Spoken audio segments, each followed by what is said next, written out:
Previously. How you going, Steve? What's going on with price? Anything or not? 47 all in. Yep. It's like, no, mate. I want 50. There's a banana on Squizz's boat with his face on it. We threw it on there last night. It's lobster season. Fucking another octopus. In the waters off Tasmania's west coast. Oh. I'm starting to think Bryce might have put a banana on our boat. Three hardcore lobstermen are battling for the biggest catch and the best price. He has massive balls. You fucking little cunt. You fucking little shit. Do you know how much bad luck that is? You don't do that, people. Are you coming in for a barbie tomorrow night, Bryce? You probably want to have plenty of padding around your body. You steamed up in front of us. I zigzagged when I was shooting your gear and you started fucking setting in front of us. What the fuck are you doing, mate? What the fuck are you doing? Didn't know that was the rules there, so... Oh, fuck me. If I had a gun on board yesterday, I probably nearly would have fired a shot at you. If I go and catch up with Glenn on the beach, I think there might just be a little stab in the back.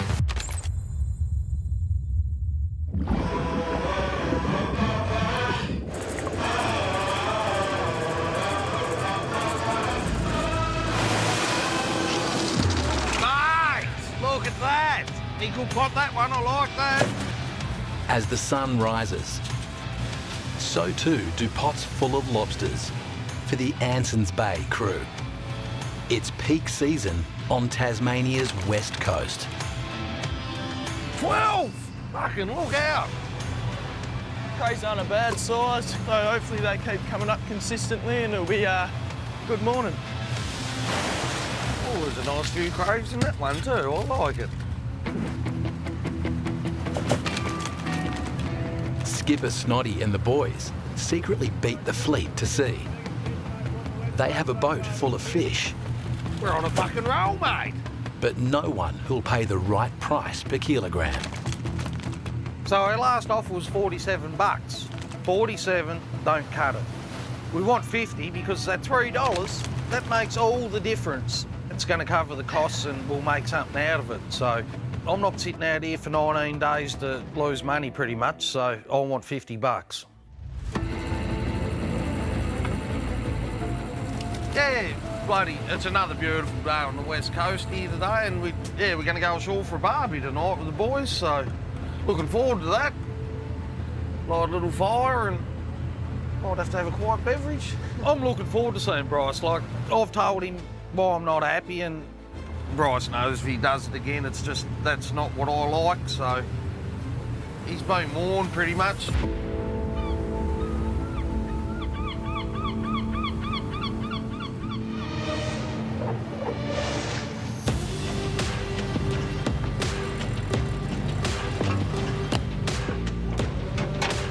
What do we got?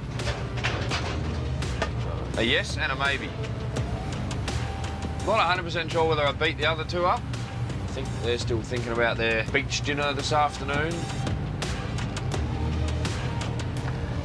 I might pull up to the barbecue and offer a meat sacrifice. Wouldn't surprise me if I got to the beach and Glenn was going to do something to me. I don't know if I can trust him or not. He's got two young fellas on his boat that probably want a bit of a game as well. If I don't make peace with Glenn today, so be it. You know, I plan on shooting twice a day. There's only a bit of a weather window and I don't really want to fuck about, so we're not here to fuck spiders. We're here to catch lobster. Strong westerlies are expected to hit the west coast of Tasmania in 48 hours. The weather on the west coast can get horrific. You got 5-6 metre waves, 40-50 knots coming. You seriously are in danger. You just need to be ahead of the game when it comes to the weather. The lobsters, they won't get in your pots. They know it's coming as well. They're a smart little creature. While the weather's good, we've got a nice window and we really need to get in and start getting some more lobsters on board. Where's all the lobos, Loggy? Oh no, they're not fucking around this morning. Every shot, we tend to set the minimum at about 100 lobsters. Our money's not earned until our pots are lifted. How many lobsters is this one, Loggy? Well, there's bull kelp, So there is none. If you're not catching fish, you're not earning money. And I've got a family to feed. What do you reckon, Logie? Should we get a second deckhand, mate? Not really. You want to share two lots of sweet fuck all? No. Because you know what that is? Oh. 2 lots of nothing is Negative nothing. negative nothing. I don't know how people have 2 crew at the moment. It's not viable to have one. With the potential of the market price now coming up, this boat holds a lot of fish, and we need to start putting a lot of fish on it. Now, if Glenn can get $50 a kilo, it's a start. The processor tanks are empty. This boat needs at least 1 tonne minimum before we go home. Hockey!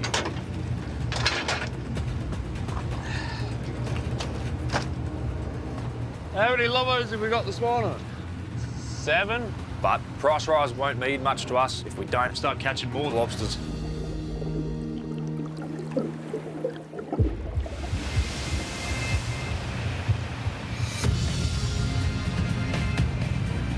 I think a good result would be if we can beat yesterday's. If we do that, I'll be happy. Yesterday, Squizzy landed 354 lobsters. Here's the first pot now, so hopefully there's good things to come. A good shot today will propel him closer to Snoddy's big head start.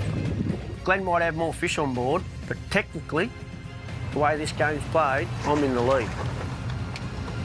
You can't cheat like that, mate. So we're scrubbing that number off, and you're back to 0.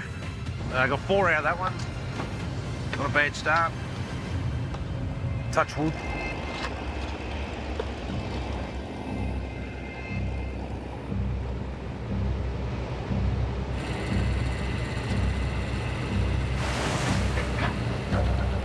Octopus tapes. We are the octopus kings. Should have been octopus fishermen. I found the banana, I got rid of the banana, but the bad voodoo is still on this boat. This trip so far, I've never seen the Ockies this bad. They are just smashing us. They are my #1 enemy, just above Bryce.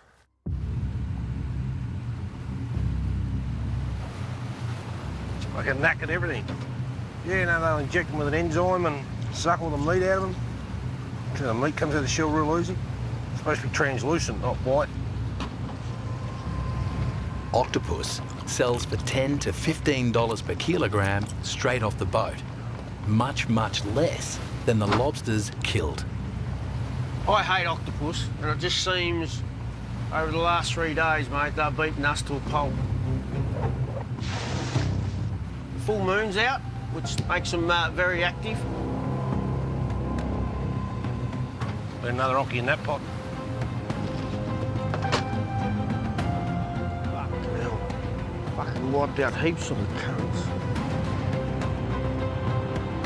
Killed 4 out of that pot. Would you be happy with the fucking paycheck getting ripped out of your hands?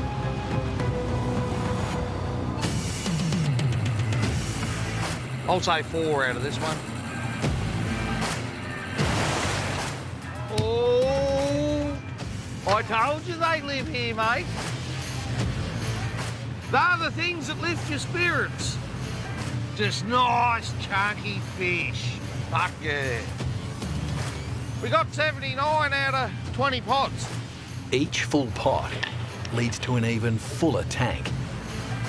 With more than 1,700 lobsters on board, it's crunch time for Snoddy. We're starting to get a few fish in now, like, and we've really got to keep the boat moving, like play about in a bit of swell and that, keep the fish alive. If the fish die on us, that we get nothing. We've done all this work for nothing, so we're just getting to that stage where I'm starting to stress now, like we've got that many fish in. Like, it's playing on me mind now. It's like, I want to really get rid of them if we can, so it's a hard one, I mean. With the price so volatile, futures and fortunes can change in a heartbeat. I'll call you back. Hang on, mate. Steve. Hang on, old boy. Oh, we just bloody filling in the days, mate. Just filling in the days, going through the motions. Yeah. What are you up to? You getting rid of any fish or what? We've been flat out 2 days, 2 loads a day. Oh, well, that must sound like positive news, mate. It sort of is, yeah. I found a buyer last night and I need a bit of commitment out of you. Oh, I think I like where this is going, mate. What's going on? I'm going to let him know whether you're agreeing to $50 all in. Mate, you know that's what I've been waiting out for. If you said you'd give me 50 all in, I'll bloody come home now, mate. Yes, no, 50 all in. But I need him in today to pull the deal off. I'm keen. Like, I've been waiting for this call. $50, that's what I wanted, so I'm keen. I'm going to make this happen. Right. Would you be happy to come to Southport and get them? Yep. You would? Oh, well, that'll work out bloody well for us, mate, because that'll save us an extra bloody couple of hours steaming. So if you're happy to do that, I'd be bloody stoked to just go in there and get rid of them. So from up the west coast, it's going to take us about 9 hours to steam to Southport to unload, so... Oh, well, that sounds bloody good then, mate. We're all go now, we're all go, because it means we're going to get rid of our fish, so... Already sold 1.2 tonnes, so I hope you got more than that on. Yeah, mate, yep, no, we have. Sounds awesome. We're both happy by the sounds of that, then. Yeah. Lock it in though, that's the main thing, and I can let him know that his least fish coming. Yeah. Oh, bloody beauty, mate. I'm glad we sat out now, so... I'm glad you found that buyer. Can you thank him too? Well, we'll keep the pressure on him. Oh, you're a bloody good man, Steve. Bloody beauty, mate. That's a bloody best phone call I've had for a few days, so...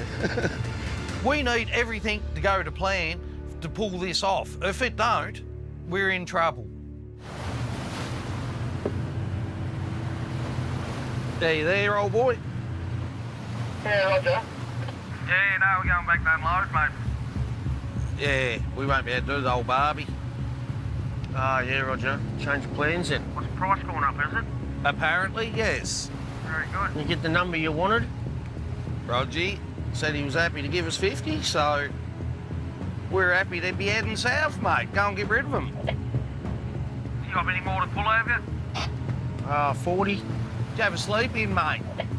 Yeah, well, that's what we can do. Have a sleep in, not worry about a day shot, and just come up to you. That's what our plan was. Not doing a day shot today has probably cost us a couple of $1,000. You know, at the end of the day, I should have just concentrated on fishing. It's probably a lesson learnt. If you come to sea, go fishing and stick to fishing. Forget the parties. I'm happy to be fucking going this way, to be honest with you. They've been in there a while. All right, we'll get into it, mate. Hope it all works out well for you, and we'll see when you come back. Thanks, mate. Good luck there this morning. We'll catch up. He's got the jump on us, and he's heading home to unload at $50 a kilo. I wish we could swap boats. I've cheated, and now I'm going home to unload. So now all we've got to concentrate on is putting fish on this boat, and hopefully the price stays at 50 or even better.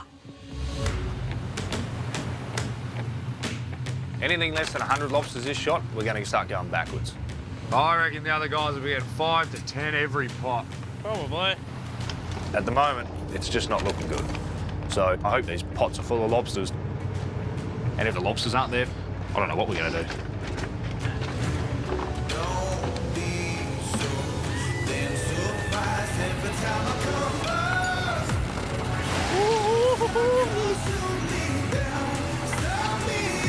Better be lobs in this pot.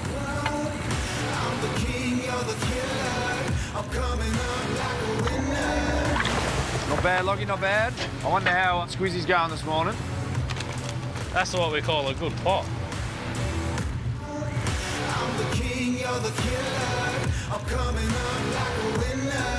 Couple of Libby lobs. They're fatties. Yeah, they're nice.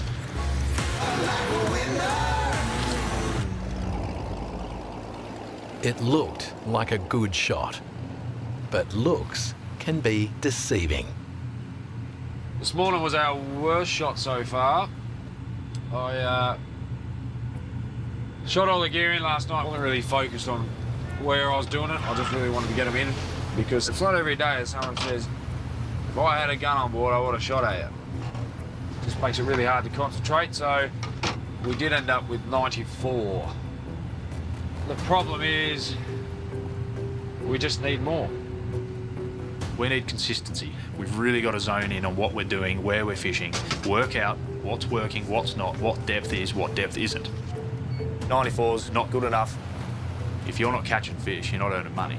And with the current prices of things, you need fish coming over that rail. So it's just about finding where these lobsters are. Squizzy told me the other day he had a 74, so technically, if our worst shot's 94, we may have still beaten Squizzy. But whether he's telling the truth, it's up in the air. Where are you off to? Yeah, no, we're going back to unload, mate. Steve just rang there just before and said he was happy to give us 50, so we're happy to be heading south, mate. Go and get rid of them. 50? That's a big increase from nothing to 50. He's been a fucking long wait, though. I will make a few phone calls now, I think. If it's gone to 50, then I better go up another gear and start trying to actually catch something, I think. Yeah. Oh, I have to have a barbecue when you get back, mate. Oh, yeah? Sadly, the cook-up of Bryce has been cancelled. Hey, I'm all for it. I don't mind not going to the beach this time. Maybe next time. Just coming up alongside old Squiz here. We'll see if he gets anything out of this pot. We'll see if he's been lying to us or not. Yeah, this will be interesting. I'm ready to listen to this one. Well, watch it, mate. I think we're in El Primo spot here. I'm surprised he hasn't turned the boat so I can't see, actually. Still coming, mate. Still coming. Hey, mate, was there even a Cray in that? I don't think there was. I don't think he's lying to us, Bryce. Gone real. I can see old Toby's still at the rail there with his head hanging down. I think he's a bit disappointed. I don't think he'd be real happy with Squizzy this morning. Yeah, he might have to get that bloody banana off his roof. If he gets the banana off his roof, he'll do all right. Yeah. I don't like being close to you. I don't trust you with your bananas. Mate, Squizzy was not expecting it. I may as well just say it over the radio now. When we pulled up the other day and you were talking to him and then you left and we pulled up, he turned around for 1 second, so I just yeeted a banana up onto his roof. Didn't even realise. And it's been up there ever since. It's even got a picture of his face on it.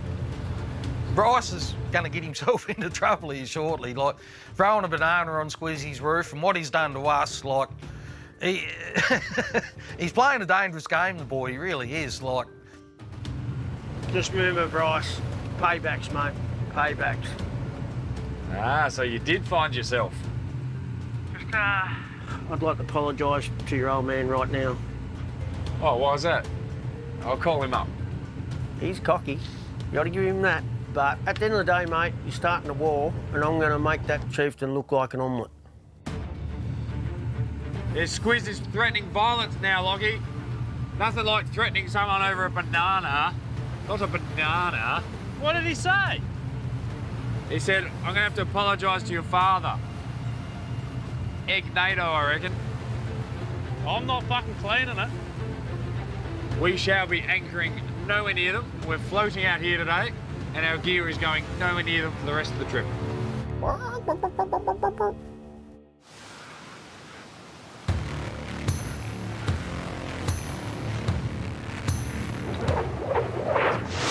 going to forget all the bullshit. I'm going to forget the markets. I'm going to forget the bad voodoo.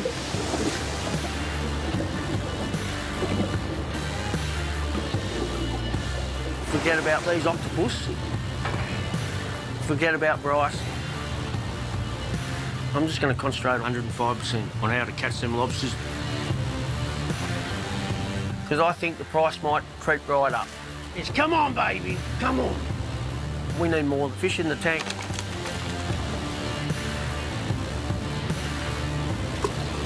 Really nice fish, really nice. Nice and chunky. Just the morning of the octopus. I reckon we've lost, I don't know, maybe 15 size fish to octopus this morning so far. So we're getting out of Octopus Bay and we're heading up a bit further to the north. We'll jump over where Glenn's been and we'll jump over Bryce and get in front of him. Try our luck there.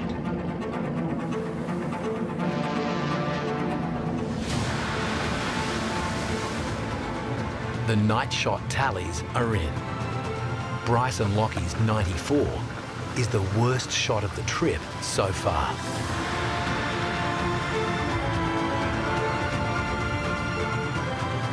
The Octopus Consortium has made sure Squizzy and Tabor won't catch Snoddy today. But they are in front of Bryce, landing 111.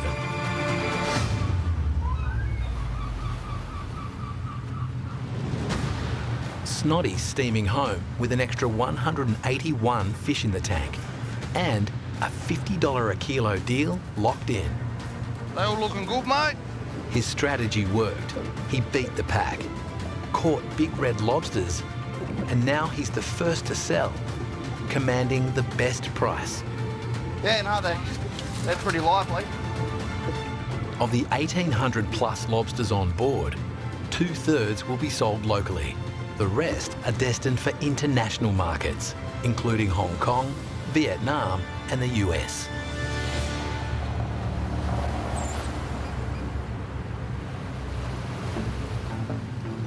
Yep. So we've got about 3 hours to get back to Southport. We're going to drop the pots. That's going to take us another hour or so to chuck them in, so, yep. The pending sale doesn't mark the end of Snoddy's fishing trip. With the price up and the fish on the run, he's decided to come back out. We'll just keep trying to make hay while the sun shines, so. Yeah, it should be good. Should get about 7 or 8 grand out of it, hopefully. What are you going to do with your money, Kai? Piss it up the wall. I was going to say, probably put in the fucking pokies. and then have to come and borrow money off me fucking next trip to get smokes. Big old cash money club over here. While the boys at the Ansons Bay work out how to spend their pay, Hey, Squizzy. Bryce and Squizzy are looking for a payday of their own. You talked to anyone, buyers or anything like that this morning? No, I haven't. Probably should. Yeah, okay. What's your thoughts if they're talking 50? What are you thinking? Keep working. That's what I think. Yeah, I just worry about the brindle price, that's all. So all our lobster, both reds and brindles, are the same. The colour might be different, but they are the same species of lobster. Some people say the brindles taste a bit sweeter, the reds taste better. Doesn't matter, it's the same species. Red lobsters are caught inshore from depths from about 20 fathom, 22 fathom, and they're red due to what they eat and the sunlight, algae and all that sort of thing. But offshore lobsters are basically 24 fathom and deeper, and they're whiter in colour due to less sunlight. I guess the food they eat's just not the same, the red algae and things, I believe, and that's what changes their colour.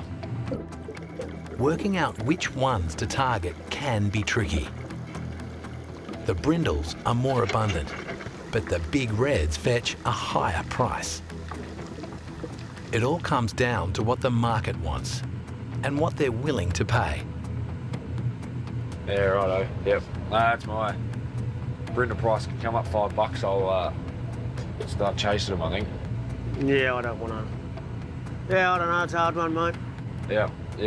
I might give Salco a buzz and some other people. We're currently betting that this price is going to rise. If it doesn't, I don't know what we're going to do. How you going, Squizzy? Not bad, Dave. Just ringing up for super duper good news. How much is, what's the beach price? No good news at the moment. It's 40 for the brindles and 45 for the reds. The market, you can't read it. You honestly can't. The beach price is crap. Still crap. Glenn's getting 50. that's what I want, at least. Glenn got his 50 all in. When Jay goes? Yeah. Is he unloaded? He's on his way now. That's a good price. Yeah. But you'll get your best price, mate, next week, I reckon. Look, at the end of the day, we want the best price we can get. So I've got to go where the best price is. In this business, this industry at the moment, it's the same shit every day. It's the same price as what it was when we left. It all sounds not bright to say that. But he thinks it might go up next week. So do you load, do you work hard and try and put heaps of lobsters on? Or do you just sort of ease off a bit and play safe? I don't know what to do, to be honest.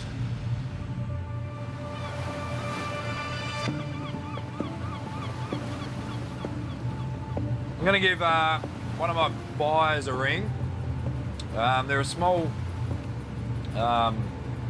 restaurant in the centre of Hobart that they can go through a lot of lobster. So I've been doing some pretty good deals with him lately and getting like $5 more than what I'm getting offered from processors. Instead of going 10, 15 more that I could get from him, I offer him less, so he takes larger quantities.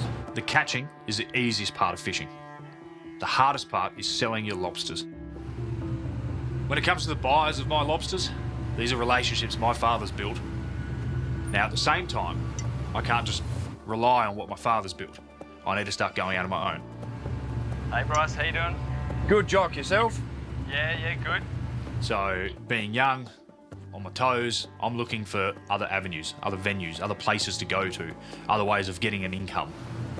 Fish processors are currently paying $40 per kilo for brindles. Getting $5 extra on top by selling direct to restaurants could turn a loss into a small profit. It's a clever move, if it works. How are things going? Fish aren't too bad. We are moving spots. It's going to be really hard to tell number-wise, but a few 1.5 kilos sort of things. But what will you guys be after if you're after any fish, like 600-800 grams or a bit bigger? 6 to 8 work well for us. You got a price in mind at the moment? Well, I was about to ask you the same thing. I mean, 45 is what we sort of did for that last load. How's it looking from there? I think at the moment, with current beach prices, that'll be the go. I mean, if the brindle price rocketed up to 50, 55 or something, then, you know, I wouldn't expect you to pay anything more than that as well. So that'll make a big difference for us. Yep, sure. No, that's fine. We'll just we'll keep in touch about it, and if things start moving, just let me know, and we'll make sure we can make it work for both of us. I'll try and get the tanks nice and empty so we can get a good load. Hopefully about 300 kilos or so if you... Oh, wow, that'd be awesome if you could. Him taking 300 kilos, it's a $13,500 payday. It's a start. Sounds good. I'll talk soon in a couple of days. Yeah, all right. Cheers, mate. Good luck. Happy fishing. Cheers, Jock. All the best. Thank you. Now we've got the order, it's time to start catching them. Yep.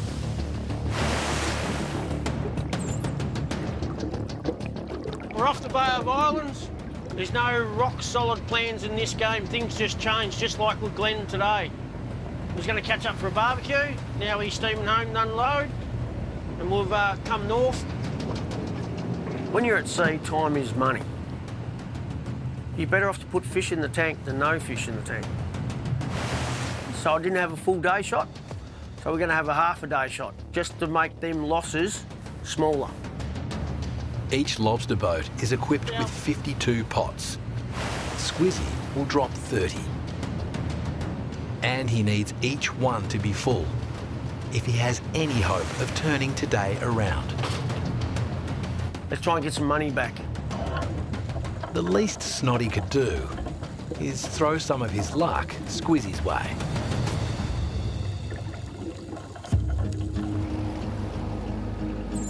The Anson's Bay steams into Southport. How you going, Steve? All going to plan. It's about to be payday. Is it? At the wharf? Yeah, that's black. Oh. Dead. Yeah, right. Oh, shit. Ryan, you just come here and drive, Ryan, for a sec? Where do you want me to go? Just go up here another 100 or 200 metres and then just pull her out of gear. Reggie. Oh, Steve just called and said that there's a lot of fresh water at the wharf. Fresh water and lobsters don't mix. That kills them, so we can't afford that to happen. We're going to have to shut our bungs off and pump out before we get to the wharf.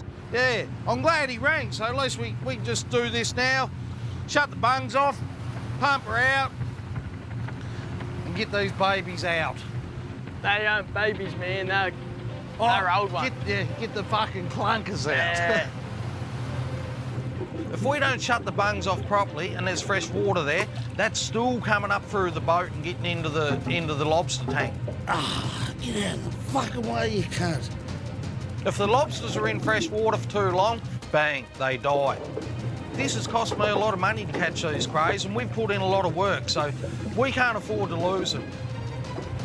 Definitely got all 6. We need every one of them crays to be alive and get our $50 for us to cover everything and make a little bit of money, so that's what we need.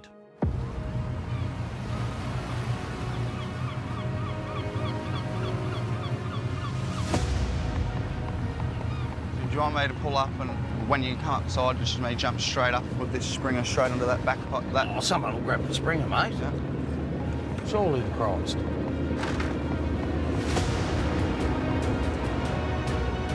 Hello, stranger. Hey, mate. Long time no see. Bloody long time no see, all right?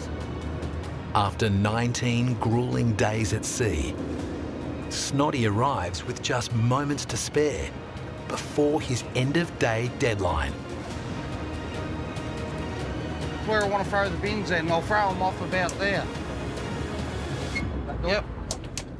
I'm nearly starting to feel relief, because I know that these lobsters are about to come off the boat, and we've put a lot of hard work into keeping these alive, so if we start unloading, they look healthy, I'm going to be happy. We're ready to go, mate, if you are. Look, if these lobster are looking sick, they haven't got much life in them, Steve's not going to be happy. We've worked hard for these reds. That's good. You're not paying you hard for it. That's good, mate. Works both ways. Snotty's wholesale lobster buyer, Steve, has been in the game over 30 years. He only deals with fishermen he likes, and so far, Snotty's never let him down. Oh, there's a risk. There could be a lot of dead fish. There is no doubt about it. We've held on to them for a long time, so I'm just hoping that we've done everything right and they come out good. They all looking good, mate? Aye. Because if they're sick, he will not be able to give us $50 for sick fish, so all looking all right? Yeah, no, That's good. they're pretty lively. That's a bit of a relief.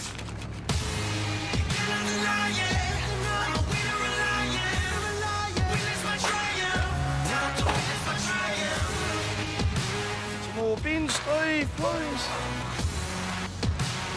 Bit of variety, Steve. You got some little ones, some big ones. They all measures, mate. Well, we need that. Remember I told you what the order was? You've got the... Across exactly. the range, the order, so... Yep. You just get what you're given, mate. Right? Good girl. There's the cuddle you wanted. Being back home, even briefly, gives Snotty a small but precious window to reconnect with partner Donna. It's good to come in, unload and see the missus and have a coffee or whatever and... I fucked. Yeah. Do I look fucked? You look tired. It's hard. It would have been nice to stay at home, but that's the way it is. It's just the industry we're in. That's what I've got to do. Time at sea means time away from loved ones. And it never gets easier. It's hard work being a fisherman. And as you get older, you've got a family, you miss time with them. You know, you miss kids' birthdays.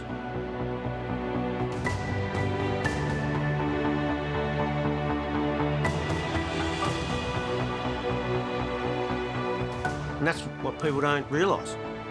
You miss a lot of stuff. You don't get it back. You can't get it back. Yeah, okay, ready? Here comes a pot. Big difference between when I was a kid versus what Dad was doing is I'm able to talk to my daughter all the time. Lockie, Uncle Lockie will hold it. Is that shark? What's he doing? He's waving. He's saying hello. He's waving his tail. Hello. Hello. We put him back. You could go 20, 30 days without seeing your father, really only talking to him here or there. Growing up, it was just a part of life, and not seeing him was a part of life, and you feel like you lost a chunk of your father during that period. So for me, I don't want that to happen between me and my daughter. Bye-bye, love you. Mwah. But Glenn's epic trip came with a silver lining this time. A chance to strengthen his relationship with son Ryan, the future of the Jaeger fishing dynasty. I don't know how I would have done it if Ryan wasn't on board. Like, he kept me going, like, just his cheeky little ways. Like, I love him to bits. Like, he's got a way of picking me up, so... And I really needed that, because I've been out a long time, and she's hard work out here on a rolly boat. I don't know how I would have got through it without him, actually. It was bloody... I loved it.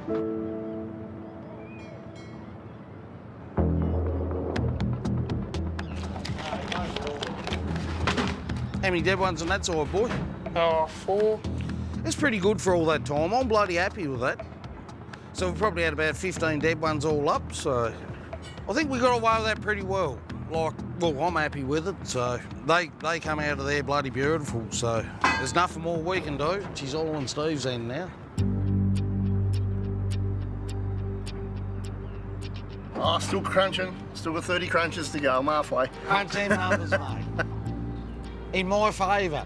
You can only crunch what's there, I Always suppose. in your favour. Look at the price I've done for you. Top price in the state again already. Snotty gets paid based on the total weight of his catch. He doesn't weigh every fish at sea, so his guesstimate of 1,600 kilos is based on years of experience. If he's way out, it could jeopardise the entire deal. You better come up and have a look. What was you taking, Valium and doubling your numbers, or what was you doing? I think old Steve might be just having a bit of a joke with me, really, like, because I'm not wrong very often. We might have to pull them out and reweigh them, mate. We can. Come on, up you come. I hope I'm not wrong. I'm not liking the sound of this. How close is that? 1570. Fucking 1570. You're 2 baskets short. I think that's pretty close, don't you? You had me worried then, mate. So that's a pretty lazy 78.5 grand check for you. Fucking thank you, Direct mate. deposit, actually. I think I fucking deserve it the way I feel. He takes the lobster, so I get the cheque. Now I start divvying the cheque out to everyone else. Cheers, old boy. Hopefully they're good, mate. Thank you very much for that. 19 days at sea. Hey, babe. And only an hour on the wharf. With the price looking up, there's money to be made for all skippers. Hey, it's Bryce. How you going? Off the Chieftain, Kent's son. Just wondering how you guys were going at the moment. Hope you got good news. I don't want any bad. If they can find the right buyer. $50 all in. Don't ring otherwise. Male 116. Today we've gone for the brindle lobster. All these brindles we're catching now, we use these to fill the restaurant orders.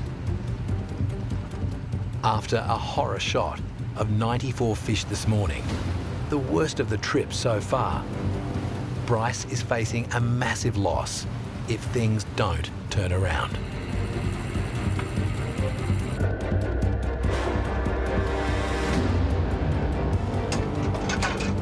That looks like a 7-8 sort of fish spot.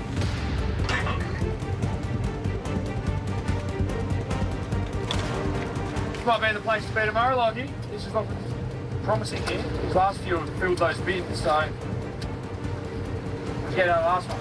11 out of the last one, and the one before that was 9. 10. Fish this size, we can get about 35, 40 a bin. And there's fish everywhere. Got some counting to do here, Bryce. As Squizzy would say, yeah, baby. If it can stay consistent, I'll be happy, and the price coming up, I'll be even happier. Glenn getting 50's good, but we've got to do our own thing, and I think at the end of the day, we might be better off anyway. So we may be better off because we've got these smaller markets. Just because you get that one good payday, it doesn't mean that everything's all shiny. It's definitely, you need a few in a row to make it work.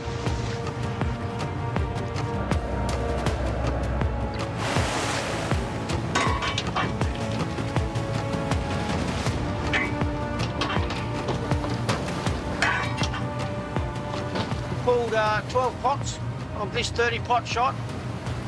We've got about 24, about 2 a pot we're about getting, but they are reddish, so instead of chasing brindles, we're chasing red ones. It's just feels a bit weird for me. It's just the way the market is.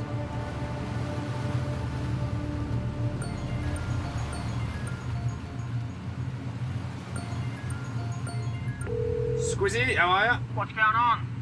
Oh, not too much yourselves? Not much. Just having a day shot on the reds. You're having a day shot on the reds? Yep. How's that going for you? Oh, yeah, killing the pig. Going really well. Ah, that's the, yeah. This is our first shot on brindles, and You're a fair way out there, bro. I'm fucking staying away from you, mate.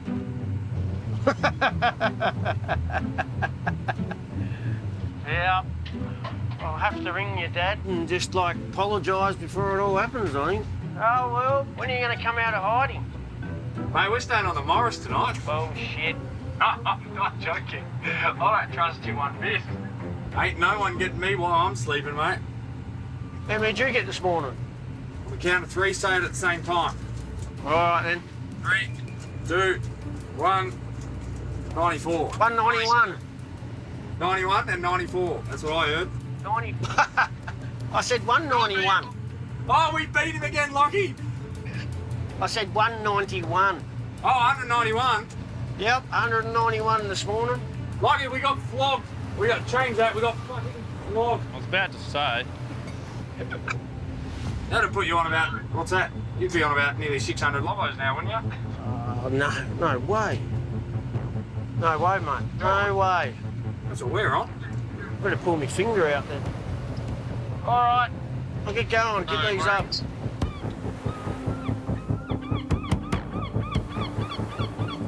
If he's telling me the truth of what he's catching, he's about doing about the same as us. I told him we got 191 this morning just to mess with his head a little bit. When you have a good shot, tell him it's a bad one. When you have a bad one, tell him it's a good one. There's only one problem with that. I haven't been writing down what I've been telling him, so I don't have a clue what I've been telling him. I might have to start writing it down. Have a bullshit book. I don't know if Bryce is telling me the truth, but I expect he is. I'll be devastated if I'm wrong.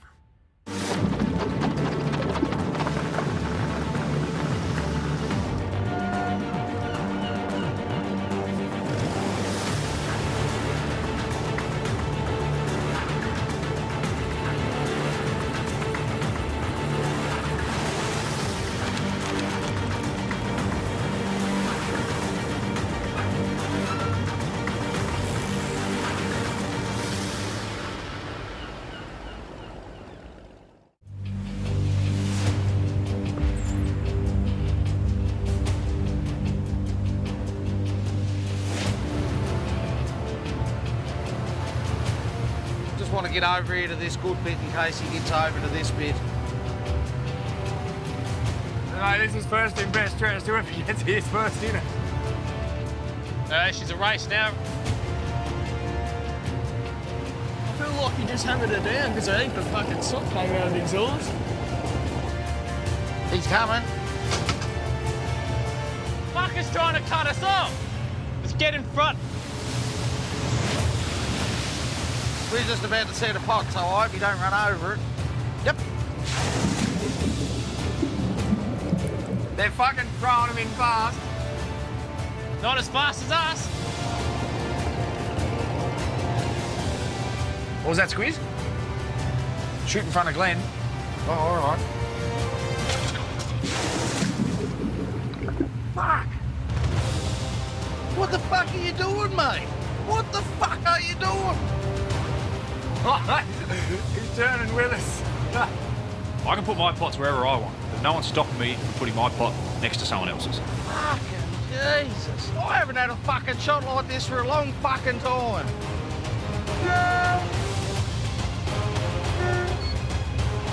He just threw a fucking pot in there. Yeah, kind of an act, isn't it? Yeah. That's just no fucking... Fuck me.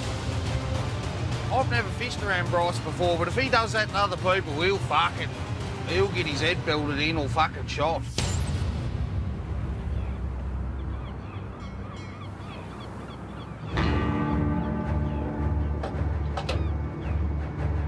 Next time.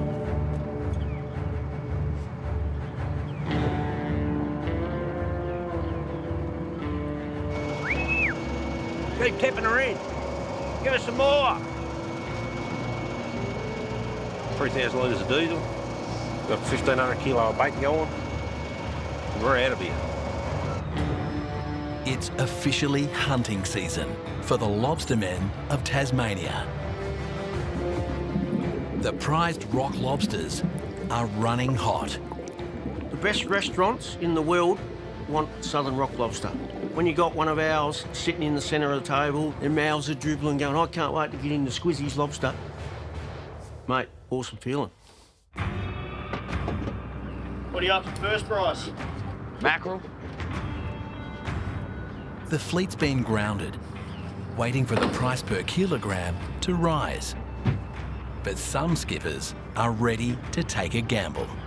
Tell you, just go a little bit more. Catching lobsters is just not chucking the pot in the water and hopefully one goes in it. It all starts at the wharf. Squizzy, along with his decky Tabor from the Bold Contender, are betting the price will climb any day now. Getting a jump on the rest of the fleet will pay dividends. Hear the sound of that? It's $1,000 notes going into the Bold Contender. And they're not the only ones with the same plan. Is Daddy going to sea today? Yeah. You're going to see Daddy in 10 days? That's great pop, isn't it? With a legacy to uphold and a family to feed, the pressure is on for the chieftain crew. All right. You want to put lasagna sheets away, Bubba? Say beep beep, Mama. Greenhorn skipper Bryce and decky Lockie can't afford any mistakes.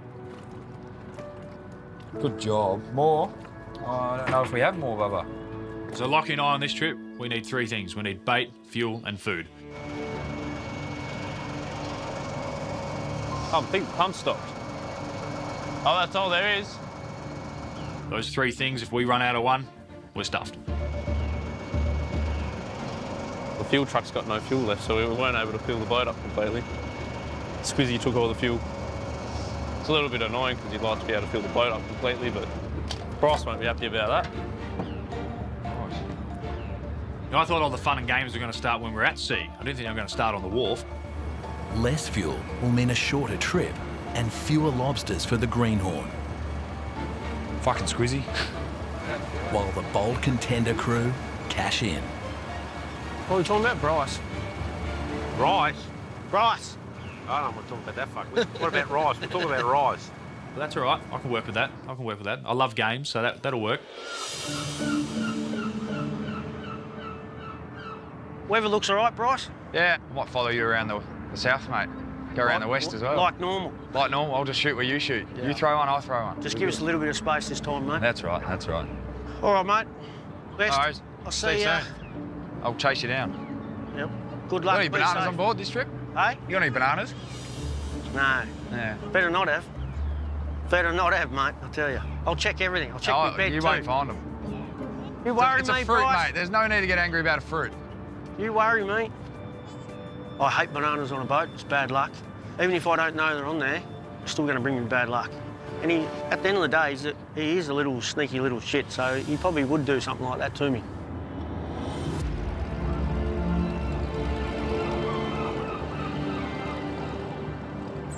We're just heading out now, just coming out Dover Bay. 25 nautical miles south, aboard the Anson's Bay. Veteran skipper Snoddy has the jump on the boys from Margate. New wet weathers, boys are getting looked after. The boys can get their gear on and start getting a bit of bait in the pots and see if we can catch a cray again. The Anson's Bay is crewed by Decky Kai. Fuck them big cunts are a cunt to cut. If they weren't half frozen, they'd be fine, wouldn't they? Yeah, they wouldn't be And bad. Snoddy's son, Ryan, the next generation of the Jaeger fishing dynasty. Well, I'm the 5th generation fisherman, and Ryan loves his fishing, so I'm hoping he decides to take the boat after that. Like, when I retire, I really hope he does, because he'll make a bloody good fisherman. I know he will.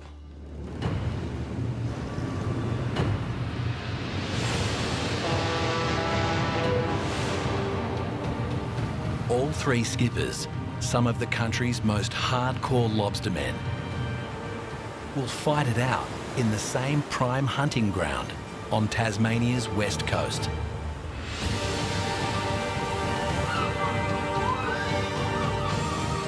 But on the way, they'll stop at South Cape, a halfway point. There's lobster to be caught there, if you get the right spot. If I'm the last one there and I'm left with the dirty old leftover spots that I don't think are any good, I mean, that's going to cost us. What's going on, mate? Glenny boy, how are you? Good, what's happening? Oh, finally steaming past your hometown. Bloody. The fuel truck ran out of fuel because Squizzy took it all. The fuel truck ran out of fuel? The fuel truck ran out of fuel because Squizzy hogged all the fuel on me. Oh, he's up to playing games already. I don't sort of trust Squizzy. Like, I've give up nearly asking him what he catches because I think he lies to me. What's Squizzy? Is he telling you what he's doing, is he? Nah, he hasn't said what he's doing. Ah. I guess we'll... Come across here tonight. Yeah, no worries then, old boy.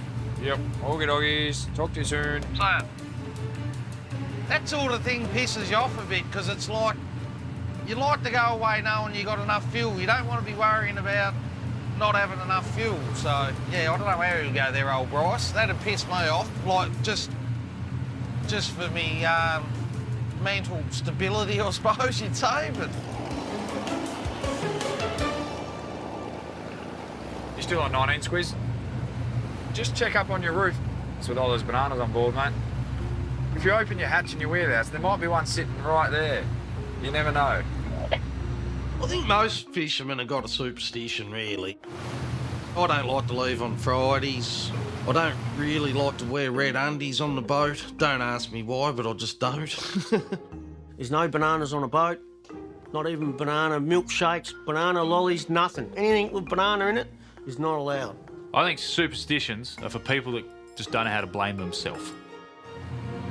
You know, I think Squizzy needs a few bananas on his boat because it's going to stop his arsehole getting jealous of his mouth. Stop the shit. I better not find any. Otherwise, that boat's going to look like a chook farm. Good thing we bought a couple of extra punnets of eggs anyway, so remember, you're dealing with children. While the greenhorn and Squizzy fight over fruit, Yep. Snoddy's focused on fishing. First pot. We got here first, so I'm not sure where the boys are planning on going, but I guarantee one thing: we'll have our pots in the flattest sort of area because we get first pick of it. So it's a matter of whether that's going to pay off for us or not. I don't know. Snoddy will choose the spots to drop each pot based on years of experience. Yep. It's up to the lobsters if they actually climb in. I'm about to pull out me, what I call me secret weapon. The old forward-facing transducer. Oh, I don't use this very often. Normally I know where I'm going. That means we can safely get in along the shore, and that's looking forward all the time for us. So if there's any pulleys or rocks up in front of us, I can see, and like we'll just go slow. I can pull her up and reverse off them so we don't hit them and sink, hopefully. I've never ever sunk a boat We don't want to hit a rock. We just, like, honest, we do not want to hit a rock.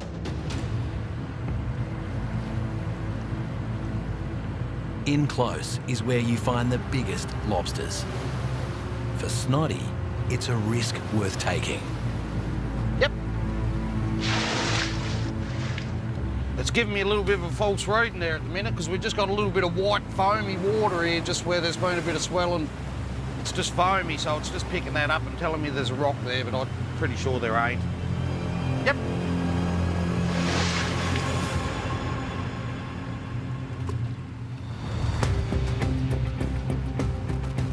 Yeah, bloody Squizzy's managed to get in front of us, so we're going to need to... Yeah, Lockie's running to get his wets on now. Zeroing in on South Cape, the Bold Contender and the Chieftain are racing for the next best spot. I reckon he's about to start shooting at the same time as us, so it's going to be a bit of a race to get him in, I think. Bryce is following me because he knows this is my backyard. If I was Bryce, I'd be following me. Seems to be he's heading out that way, but we're going a bit more inshore. We'll see where he goes. I need to get my pots in the water before Bryce.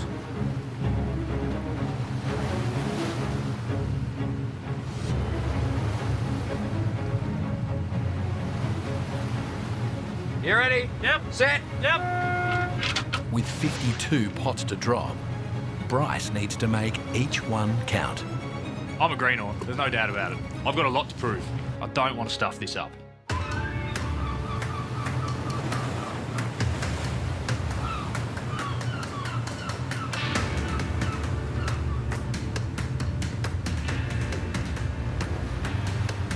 Yep. Away from the battle between Squizzy and Bryce, Yeah, we just chucked our last pot in. We just brought 10 out here a bit deeper. veteran skipper Snotty has run his own race. His pots are in first. Because I didn't know where I was going or what we're probably going to catch in there, I just wanted to hedge our bets a little bit, so at least we got some pots in some different places, so I'm not expecting to kill the pig here, that's for sure. Squizzy's ringing. What's going on? No, not much. We've just finished setting them, just going in to drop anchor, so... Yeah, Roger Dodger, well, that's something. Beating us. Did you pinch all the fuel off, Bryce? Did you take more than you thought or not? I've lost you. You there? Nah, you're gone. Squizzy can be a bit cagey, like, you know, I don't believe everything he says. This spot we're in now, a bit of a funny spot. It's a bit of a, what we call like a halfway fishing patch. A lot of boats will just quickly have one night here and then they'll get going. And that's what we're going to do tonight as well. When we got to South Cape, we were running late. Now, we've definitely got these pots in a lot later than I wanted, and these fish could be on the run, and we might have just missed that bus. A few rocks in here that we can hit. Anything on here that's got white, we come across that, it'll rip a hole in the bottom of the boat when swimming ashore. Try and avoid those, however, you want to work along the edges, you want to get in close to them. You know, you're looking for bottom like this, press the button. You get a pot to land in there, it'll be good for us. We'll get the nicer, redder fish. That's just a gamble we have to take. You could get a lobster a pot, you could get 5 lobsters a pot, so we're not really sure what we're going to get. However, I'll be happy with 150. But if this spot's good, then on the way home, we might have a final shot here.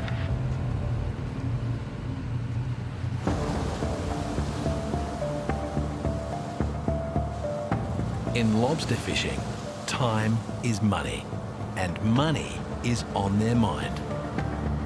Squizzy needs to hurry up and set these fucking pots. Yep. At the end of the day, it's a business, so you're very competitive.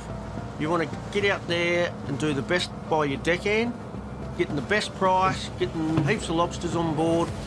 You just want to know I caught more than him. Got her on there, Glenn. The success of this trip rides on the price lobster buyers are willing to pay. Yeah, boy. How you going? I don't know. I've got weird feelings about this price at the moment. Part of me is telling me should have stayed home, but the other part's going the gamble might be worth it. But you know, going black and red on roulette doesn't always end up well either. You got them in the water. That's the main thing. All you can do is try it. Fucking you and me both, mate. Yeah, we'll just find out in the morning, won't we? If the price stays at the current market rate of $45 per kilo, the gamble has failed. Roger, talk soon. You know, we've got quota, bait, fuel. If the price goes to 50, 55, we could be laughing. It could be like fantastic, perfect timing. It's all gone so well for us. But I don't want to outlay $45,000 if I don't have to. So tomorrow, what matters is what's in our pots. That's what matters.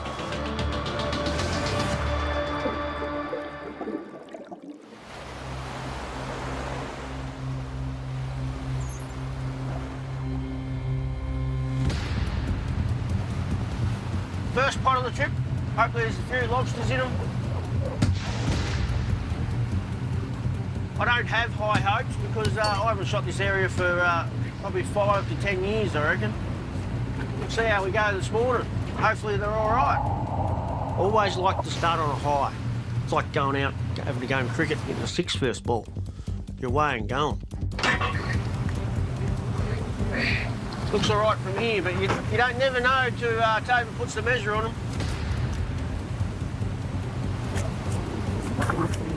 I'm competitive. Always want to catch more. I let my results speak for myself. Yeah! 6 is all right. We get a six pot average about 300 crows, mate, for the shot. I just love catching lobsters. I'll put my heart and soul into setting the pots, don't worry about that. You're out there to make money. Yeah, a few more in this one. 4 so far. Bit better than the last few. You're pulling a pot and you don't know what's in it. Hopefully, little pots of gold. We've just pulled 9 pots and we've probably got about 20, so yeah. There's potential. There's fish in there, you got a chance.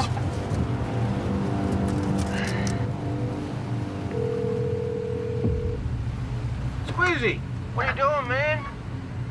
What's going on, mate? I'm looking for a crayfish. Looking for a crayfish? We're looking for a crayfish too. What have we got? We might have 40 probably, roughly. How many you got? Are you going to tell me bullshit or the truth? Mate, we've only pulled 10 pots. You've only pulled 10? Hey, I know what you like. You probably only got fucking 300, did you? What's the plan? We're going west? We got the weather for up there. Let's go. Oh, yeah. No, it looks good, so... we'll just get our gear up. No worries, mate. Thank you. See ya, bye. Roger, cheers, see ya. See ya. He's going to the west coast. I'm going to the west coast. We need to get our gear up before him and beat him there. That's what we need to do. That's our first plan.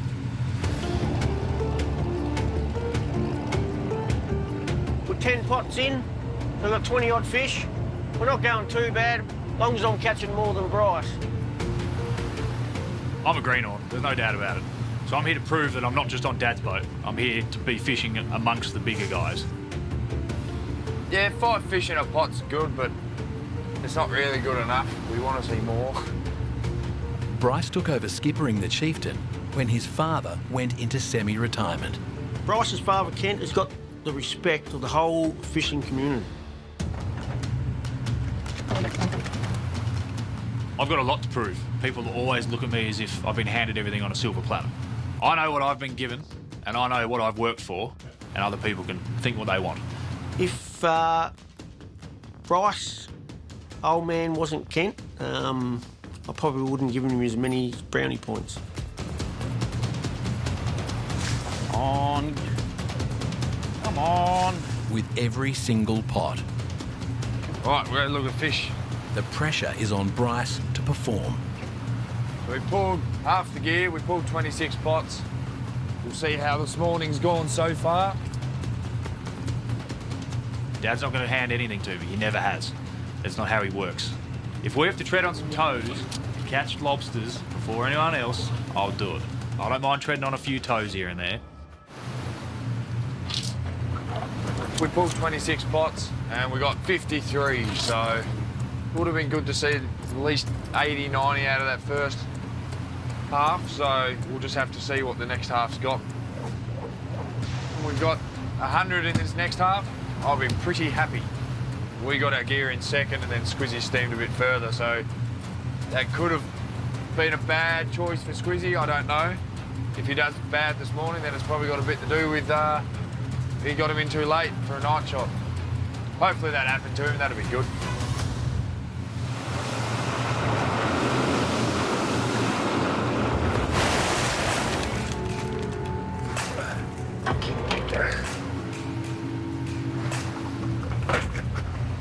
That's a nice looking pot, that one.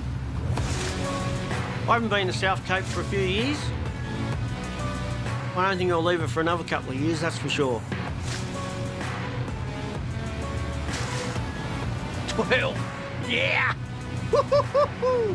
That's not bad when you get a 12. I'm born to win. Yeah, baby. Woo! Are we in front? I think so. Nice pot. 7 nice red ones in that.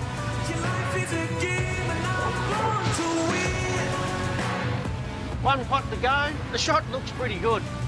You've got to be happy with what we got. I haven't counted them down yet, but it's going to be the high 170, which is pretty good this time of year. There's no bloody way I'm going to tell them what I'm catching. I'll downplay it every time. We'll just keep them guessing. Here goes well, that square pot, honey. Loving it. And Glenn's just going past us now. And I want to get in front of him. Because I know where he's going up the west coast, and I know no one's been up there for a while. And that's what he'll be thinking too. And one thing he will be thinking, Squizzy won't go where I was going to go.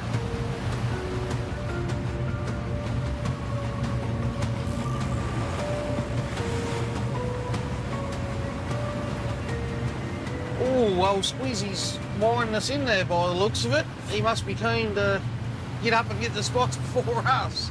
He tends to like the same sort of area I like up there too, so yeah, I reckon he's got the hammer down a bit to get past us to try and get the best spots, I reckon. As the skippers prepare to race to the prime West Coast fishing grounds. Ryan reckons this is the biggest one we got this morning. What are you guessing? I'm going to guess 2.4 kilo. They begin to tally their South Cape shot. About 2.7 kilo. Good cray. Yeah, he's a good dog, isn't he? Yeah. Nice, big, solid bugger. The leader will earn more than just bragging rights. The biggest and best load will get the attention of buyers and a lucrative payday.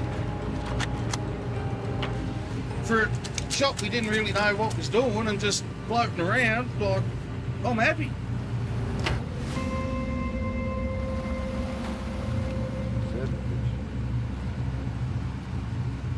Female 107. Was that sized? Fuck, I've never done that. No. We don't need to go throwing $40 notes over, mate. I mean, Lockie basically just threw over 2 $20 notes. It's just a quick mistake, but if he makes it again, it's out of his pay. 9, 10 sized fish out of that one pot, but because Lockie threw a sized one back for the later date, 9 sized fish out of that pot. So that's our best pot this morning. That's our money pot. So that's better than nothing. I don't think it'll get us to 150. However, there's about 5 or 6 sized in this pot too. So if they stay like this, we might hit 100 at the moment, but maybe I should have gone further inshore. At the moment, the shot's looking a bit shit, but if we're going up the west coast, we need to get these pots up now. It's time to go. It's time to beat Squizzy and Glenn. Hey, potty, pot. But that could be easier said than done. We've got 2 pots missing at the moment. I don't know if they're missing or I've missed them. Hey, potty, pot.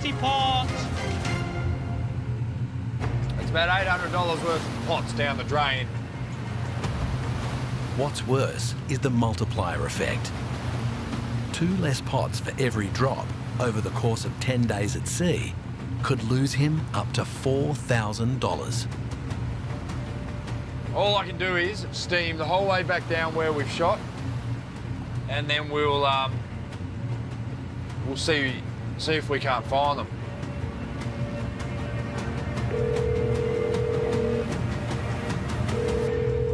Morning, how are you?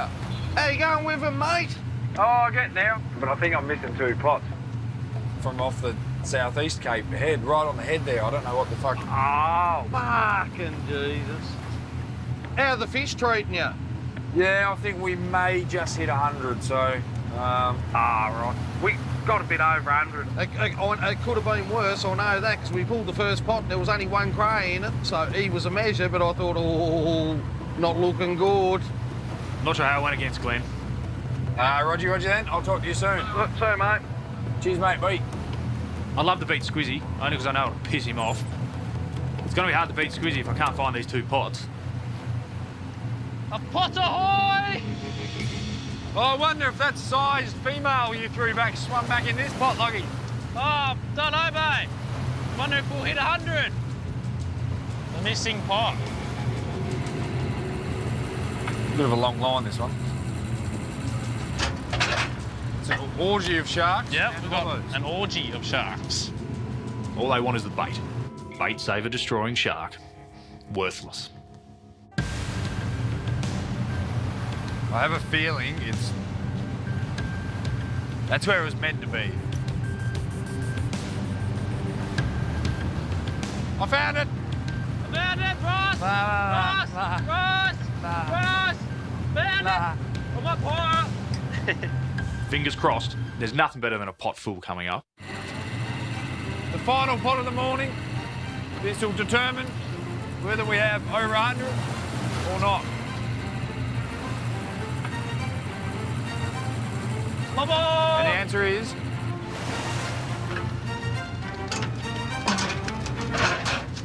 Looks like this pot might just get us over that line.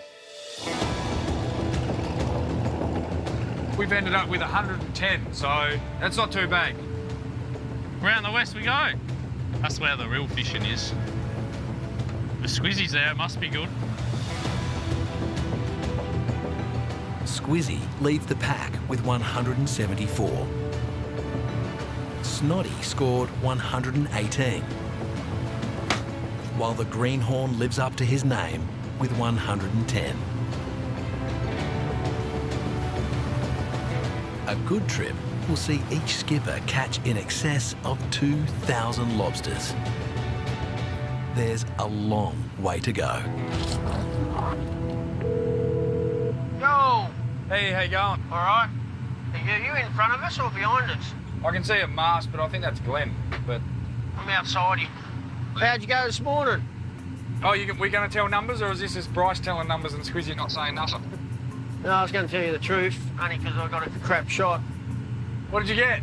74. I'll move over, mate. I'll skipper that thing for you. A good start to the trip. As Squizzy would say, yeah, baby, whatever he says. Squizzy the loser. You know what you need? You need to look for the banana on your boat. You know what he looks like now? He's got a little face, he's got little eyes, a little moustache. I think you're just trying to psych me out. Maybe it worked. Maybe that's what happened overnight. Maybe you were so psyched out. I have a couple more shots like that, I'll believe you, and then I'll go looking for it. Look, Squizzy said he got 74, but I wouldn't be surprised if you can't put a 1 in front of it and he got 174, to be honest with you, because, like, it wouldn't surprise me. See you later, loser. Have a good one. Roger, see ya. Hey, Loggy. Yeah? We beat Squizzy. Did we? Yeah, beat him. This oh, is... yeah! Rub the nanny. Rub the nanny. This is Nanny Squiz. Or Squishy. Squishy Squiz. Squizzy rub the wood. I think Squizzy's very angry, so it won't surprise me if all of a sudden the bold contender starts using a lot more fuel because he's going to get to the next spot first because he knows where the fish are. I think that's why he doesn't want to fish along the south coast, is because he can't fish the south coast. Very few people are very good on the south coast. In saying that, I am no good on the south coast, so I'm surprised to actually beat him. You never tell the truth. I don't tell the truth. I don't tell them what I'm catching when I'm at sea. I'll tell them after I've caught them. But why would you tell anyone what you're catching when you're at sea? As a fisherman, as a competitor. Just fill them full of shit and let them keep guessing. That's the name of the game.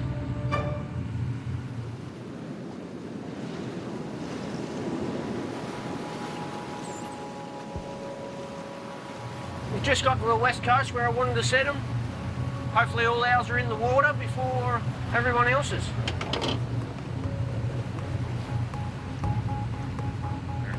What? Pots over there. Oh, great. One pot or multiple pots? Multiple. Looks like the bulk 10 was a bit too slow on this occasion. We've been beaten.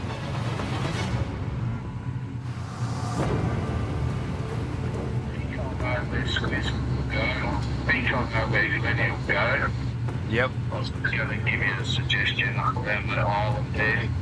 Yep. Let's go back even more. Yep. All right, I'll send you a photo of the spotter. All right, thank you. All right, thank you. Thank you very much, Pete. Pete.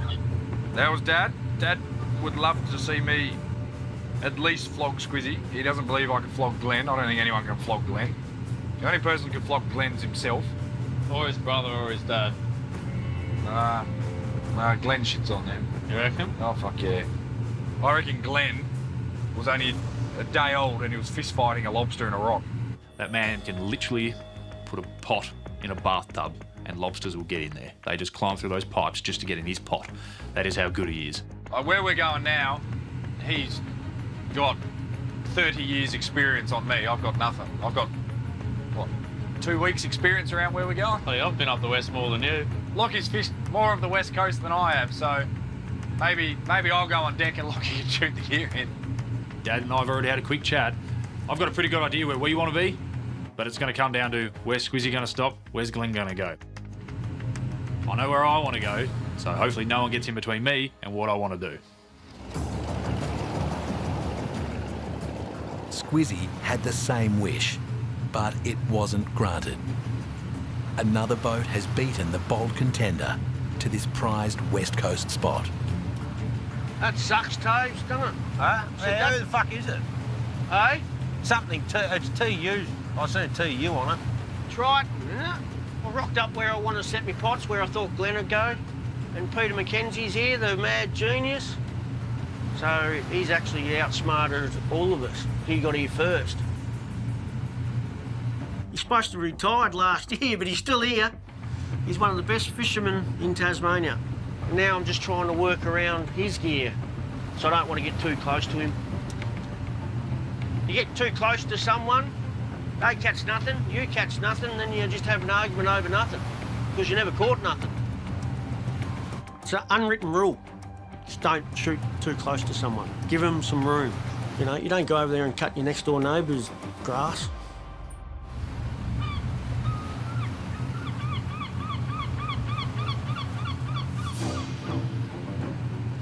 I can see Squizzy's up there in front of us, and it looks like he's setting gear where I normally set gear, to be honest with you. We're too fucking late, mate. It's a good spot here too. I like it. I think he might be playing games with me. You on this one, Glenn? Yes, mate. Am I putting them in the right spot? Yeah, you can't. No dramas, you've bet us. We'll go further. I've worked around Squizzy a fair bit around that area, and I've never seen Squizzy set pots there in my life. I don't know what he's up to be honest with you. He's cost us a few fish there, hasn't he, mate? What happened last time we shot it? Talking 300s, weren't we? Yeah. You might as well get back in here. That hurt having to leave that. That was me go-to. That hurt. It did. It hurt. Next move, we're going up the Green Island now, so we'll just leave him with it, and yeah. I hope he remembers that we've left him with it. It would have been pretty arseholey of me to start setting pots around him, so I had to leave him with it.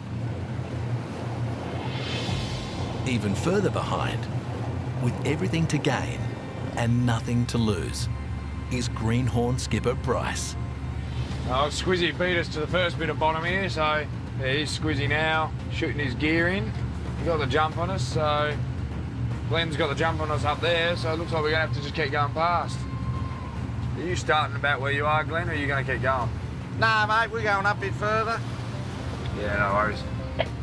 I can't see any pots there. I know your old man loves it. Yeah, it bloody looks like it. I can't fucking see shit. It's a bit glary, isn't she? Nah, I mean the fucking plotter. There's that many marks on it. That's just nothing but marks. Oh. Oh. Anyway, we're just chucking in, mate. What's what we're doing?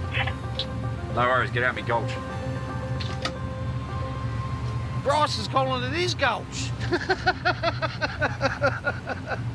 How can you say shit like that? Like, he's calling it his gulch and I've never ever seen him in there, and I've spent a lot of time at Green Island, so... I just want to get him in. We've got Bryce coming up here now. Dad did say avoid the gulch and keep on going, but the last time I was there, I had a good shot there, and I just wanted to put a few pots there, sink a few pots. Just want to get over here to this good bit in case he gets over to this bit. Fucking Glenn. Glenn had the same idea. Mate, this is first in best dress. Whoever gets here's first in it. She's a race now. We're both going to the same bit. She's on, like Donkey Kong. We're letting him get in front of us. He's got his revs down as well. Fucker's trying to cut us off. Let's get in front. I don't want Bryce getting in front of me. I feel like he just hammered her down because a heap of soot came out of the exhaust. I wish he'd just fuck off. I thought we were just having a bit of fun. We're just about to set a pot, so I hope you don't run over it. He's gonna block us in. He's turning with us. What the fuck are you doing, mate? What the fuck are you doing? How would I describe him right now? If I had a gun, I'd shoot him. Of course it's going to affect me catch. Yep. I'm not getting the pots exactly where I want because I'm rushing. It'll lose me money. They're fucking throwing him in fast. Bloody Snood's blocking us in, and we can't get in there, so he's blocked us. The Fisherman's Code. It's a book that has no cover and no pages. It is completely and utterly made up inside a 40-year-old fisherman's head, and I don't know it. We were sitting, and I think he was trying to get this spot, but we got a pot in before him, so that's good. Won't get the spot now. I can put my pots wherever I want. There's no one stopping me from putting my pot next to someone else's. Almost looked like he was trying to do it to piss you up, but I don't think he was. Yeah, I don't know. I don't fucking know. I don't know if he knows what he's even doing, but I don't know what he's fucking thinking. I didn't want to lose two of my fucking favourite spots. Squizzy took one of the cunts. I weren't going to lose another. Yeah, Glenn's not the biggest fan of having people fish around him. He likes his little areas. He likes his peace and quiet, so he doesn't want a big green-looking boat up his arse, I don't think. It says under Anson's Bay in my book of rules, stay the fuck out of my way.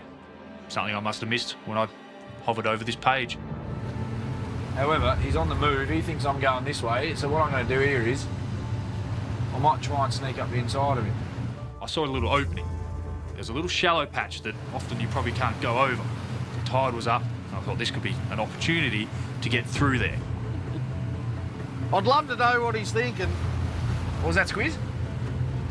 Shoot in front of Glenn. Oh, all right. Yeah.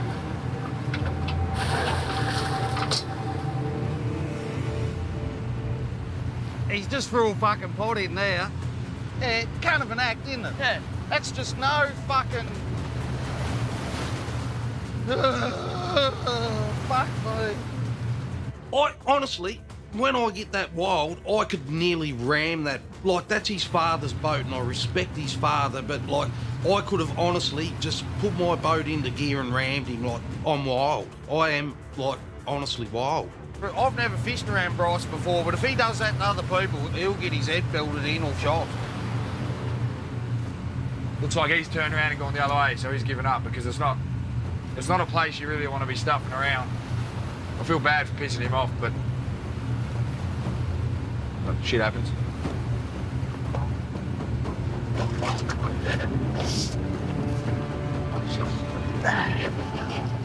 Dad told me to do it, Glenn. It wasn't me, I promise. I'm not fucking talking to you yet, Bryce. You can get fucked. I don't know what Kent say about it, but I mean, I'm pretty sure he'd see my side of it and why I'm upset. That's fucking the worst I've had done to me. I would have just fucking slaughtered it, I reckon. It's not my ground. I don't own it. But you just can't go and jump in front of someone and start setting pots when someone's setting pots.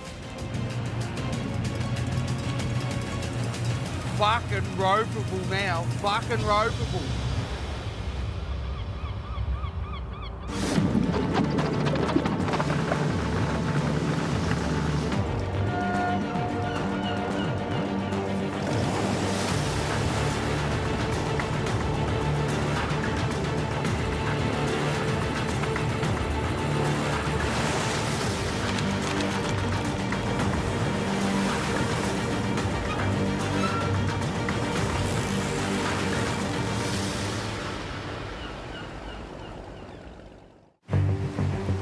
Previously. Righto, Loggy. Let's get him in. If I'm the last one there and I'm left with the dirty old leftover spots, that's going to cost us. What did you get? I'll move over, mate. I'll skip that thing for you. We beat Squizzy. I wouldn't be surprised if you can't put a 1 in front of it and he got 174, to be honest. Why would you tell anyone what you catch? Just fill them full of shit and let them keep guessing.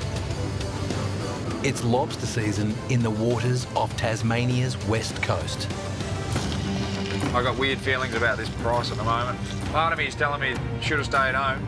I don't want to outlay $45,000 if I don't have to.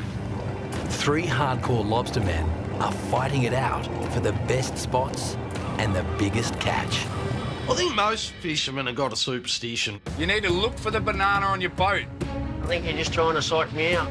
Anything with banana in it is not allowed. It's bad luck. If we have to tread on some toes, catch lobsters before anyone else, I'll do it. What the fuck are you doing, mate? He's turning with us. Fucking ropeable now. Fucking ropeable.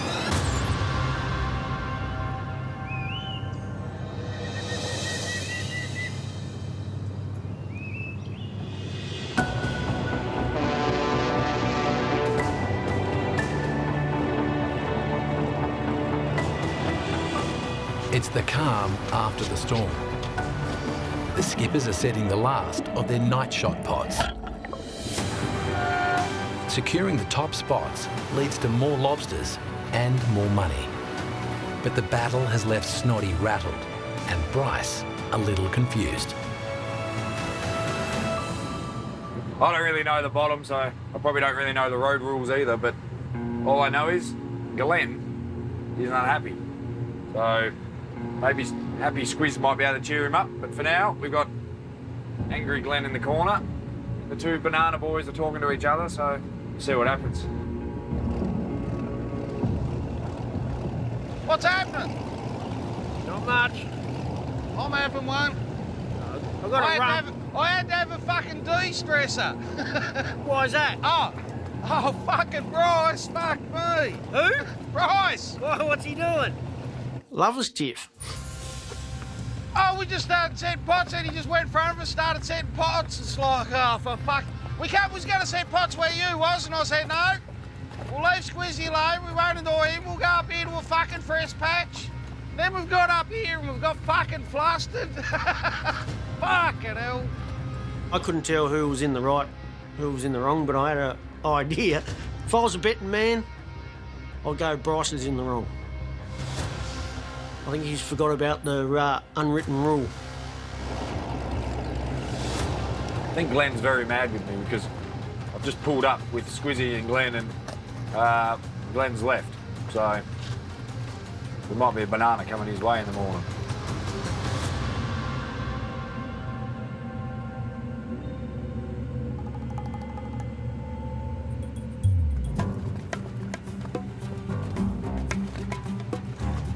What are you doing? Afternoon. I think I upset Glenn.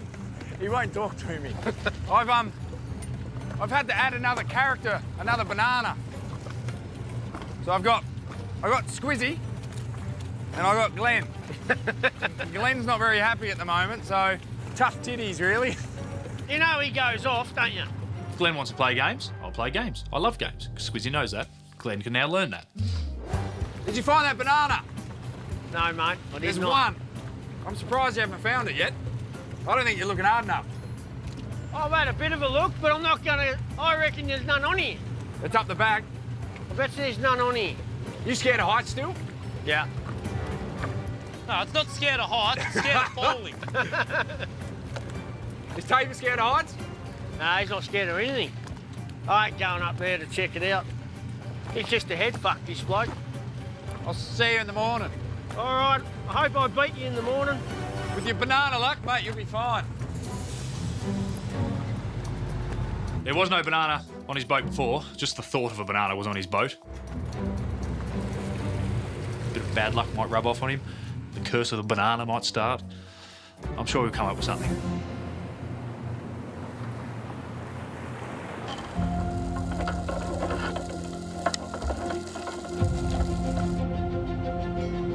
The skippers' pots have been in all night.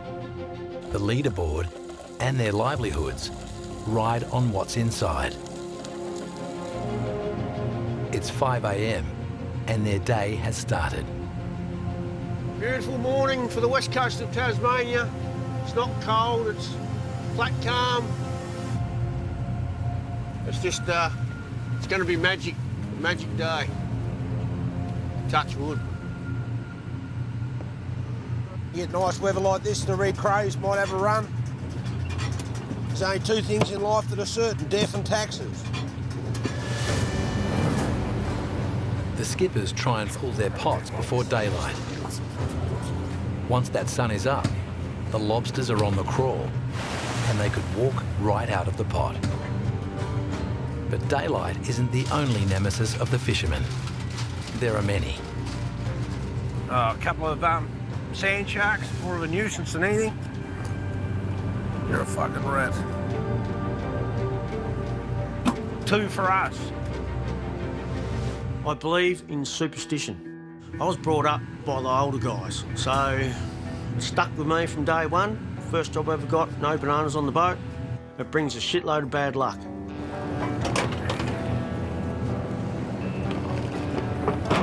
Looks like a slow morning. It's not very exciting, not much to look at. Maybe once or twice over my career, we weren't catching any fish at all. I went out to the new deckhand and I said, have you got anything in your bag what shouldn't be on this boat? Anything, bananas or anything? No. Oh, I've got a packet of banana lollies. Ripped them open and tipped them all over the side. The next shot, we caught 500. Hopefully they pick up. I know everyone's probably saying you're crazy or whatever, but nah, no bananas. Bryce knows fishing wars are waged in the mind. Fingers crossed we beat those two. Just as much as they are on the water.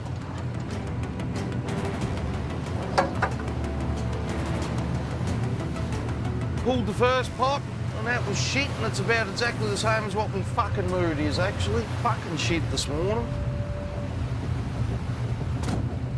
I haven't even heard no radio talk this morning. Old Bryce, I won't even be fucking talking to him. The only way I'd go and help him now if he was sinking, I'd be reluctant, but I'd go and fucking help him, but yeah. Fuck. I think he's done his dash with me. I don't put up with that shit. Fucking angry, that's what I am. Like, generally angry.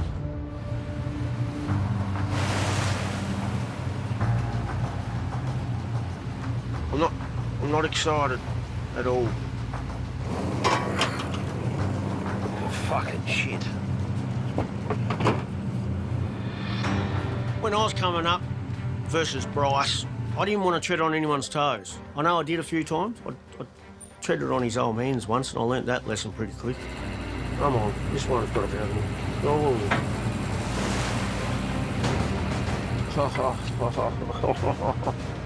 A young buck trying to knock the old bulls out the paddock. That's exactly what it is. What do? Set it on fucking sand or something?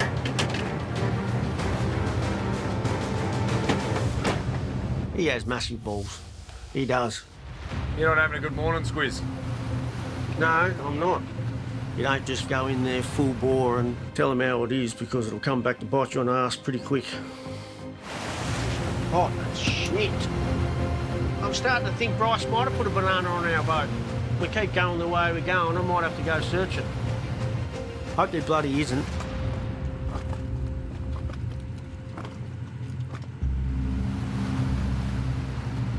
We're on our way to where Glenn cut us off, and then I cut in and behind Glenn.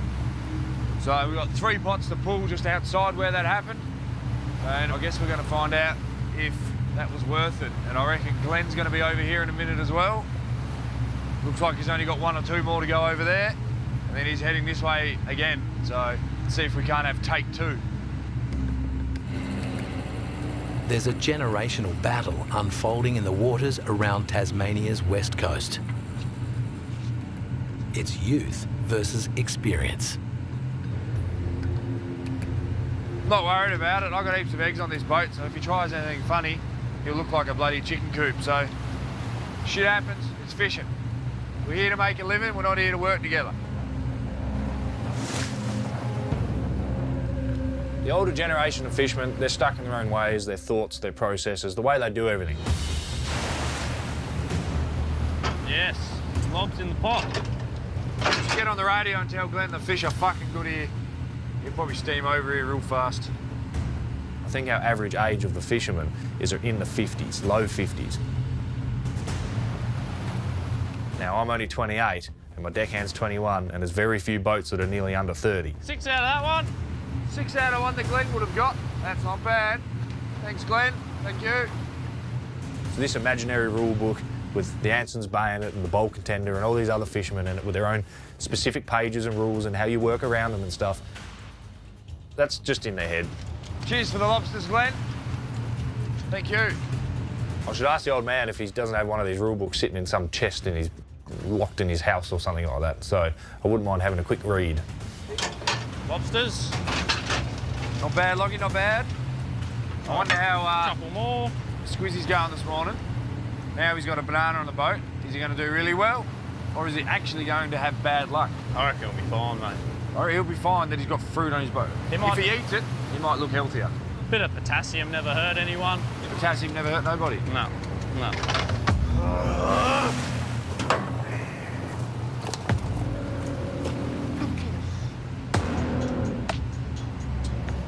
But blank, blank, blank, blank, and we get a pot with 4 or 5 in it, and there's bloody octopus in it. The thing I hate the most is octopus.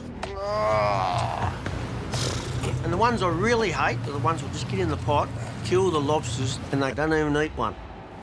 Killed that one. They just kill them for fun. Fucking Ockie. Fucking another octopus. Piss off. You see a pot come up and it's got 12 lobsters in it and there's an octopus in there. All the mess they fucking make. All them lobsters, they know they're all dead. I was all right until an Ockie got in it. That's our luck this morning. Shit. Look at the next pot. Someone's playing with our gear up here. I'd go with Bryce.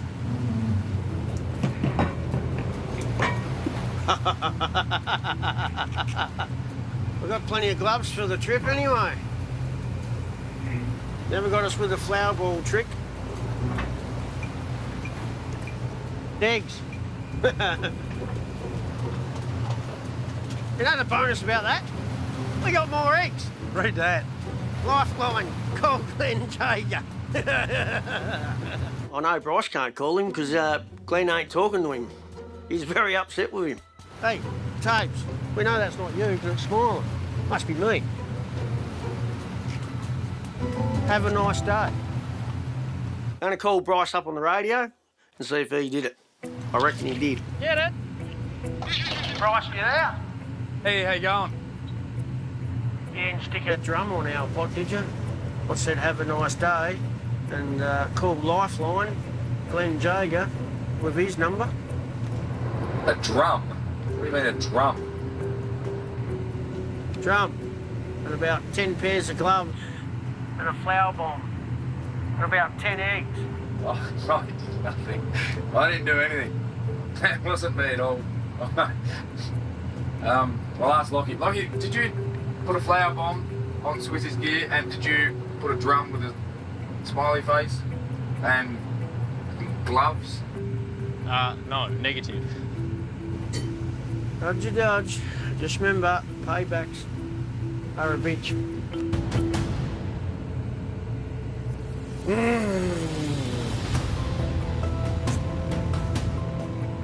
Someone's trying to set me up here, and they've done a very good job of us. What I'm wondering is, was the booby trap meant for me, and someone stuffed up and put it on the wrong set of floats? Yeah, so Glenn's done that. All I know is I don't wake up early enough to set booby traps. It's a midday booby trap or it's nothing. Yeah. Not happening. No matter who's responsible for the shenanigans, it's clear it's game on. Every skipper should expect the unexpected. Hey, how you going? Any flower bombs or what?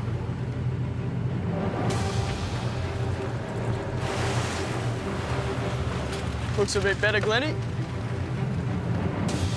I think that pot just paid for itself, mate. What do you mean just paid for itself? Oh, look at the size of that one. That's what I mean, mate. I'll grab him out. If I can get him. Beautiful. Yeah, no, bloody happy with that. We got the spot that we wanted, and we're obviously doing all right out of them, so I'm pretty happy. The first pot we pulled, was it one measure or? Yeah. So we made a bit of a reprieve anyway. He'll be 2.8, I reckon. He's in between 2.5 and 2.6. How many we got? How many we get out of the first lot? 104. 188. That'd be 188 kilo, that average kilo. They're bloody good fish. We're not going to growl about that, mate. Nah. If we had had a bit more time and really set them a little bit better, I reckon we could have done a little bit better, to be honest with you. If we end up with a few more than Squizzy, that'll be good. And if we get close to Glenn, I'll be bloody happy. 45. So add that to the rest of them. I think we've got about 125, I think. So see what Squizzy and Glenn got.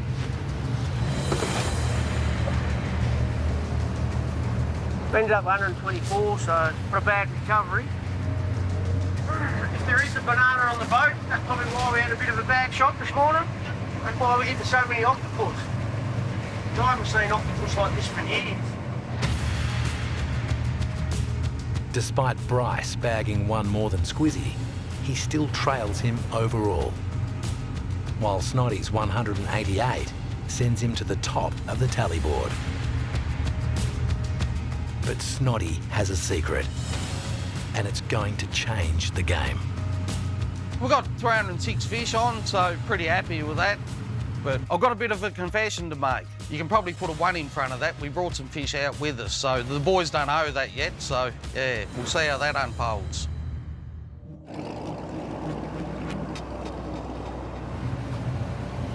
Oh, just looking for something. A banana. Today of all days, Bryce has been joking about bananas the whole time, and now we just got smashed by the biggest run of octopus I have seen in 2 years. I haven't been a whole photo. Coincidence? I don't know.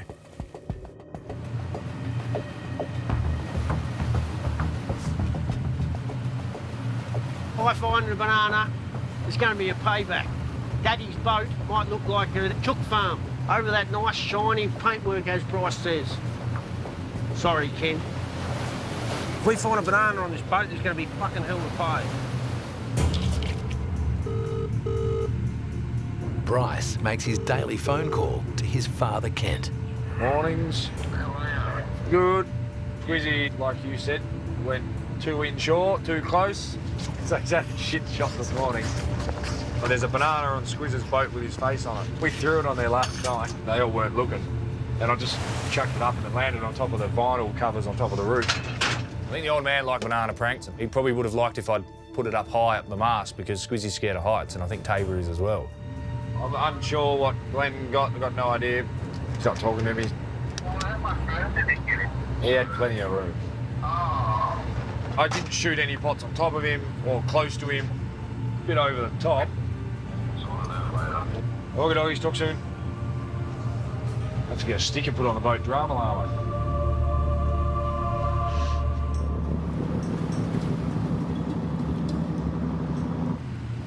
While Bryce's behaviour has Snotty all riled up, Yep.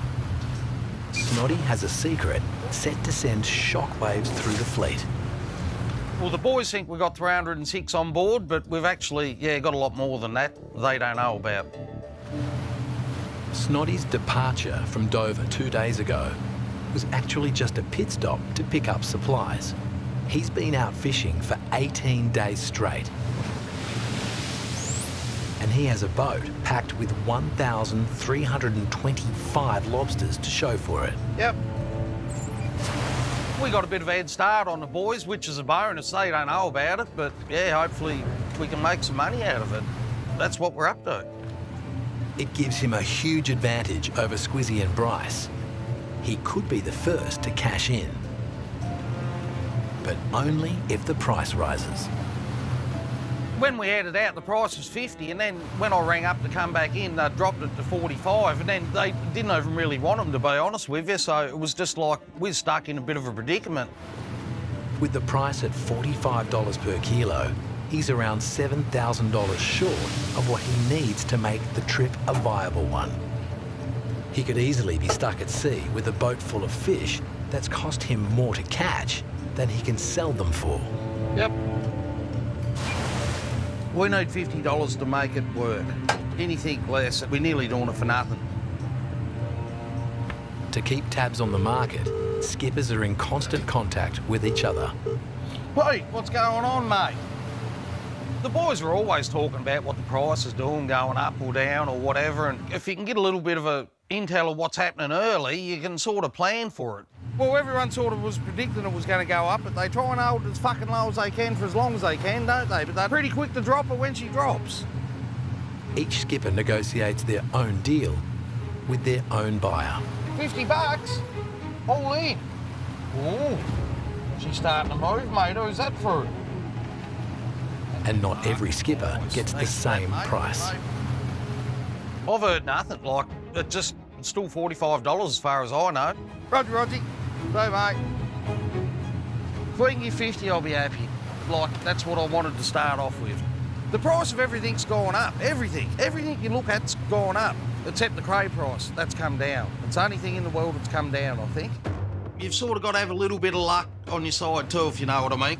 She's been a hard old slog, but hopefully we get her.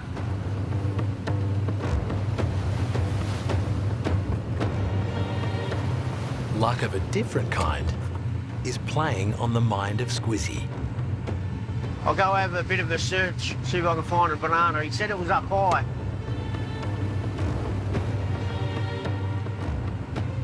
If Bryce did put a banana on the boat, where do you reckon it'll win?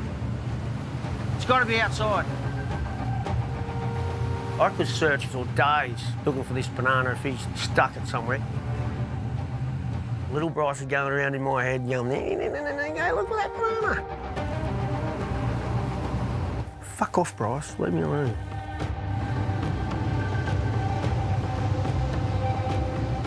Bryce is a competitor. He's trying to make his way. Bryce knows how I feel about bananas. He's probably thinking, chuck a banana on his boat, then he'll have bad shots. And I can win.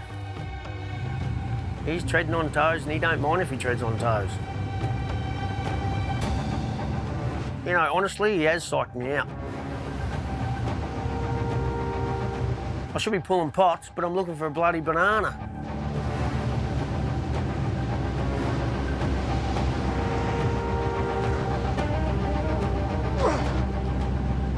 You fucking little cunt. You fucking little shit. I don't even want to touch it. I know where I like to shove it. Not happy. Do you know how much bad luck that is? This is bad voodoo shit, man. Bad. Can't believe he's done it to me. But I've helped him out a fair bit, and this is how he treats me. Cave, on the roof. Been there a while, look at it. It's even got a goatee. Taylor's attitude is he doesn't forgive. He doesn't forget. People are scared of holding spiders and snakes. I'm scared of holding a banana on the boat. It's not about having a bad shot. This is about safety for the crew. Bad voodoo shit.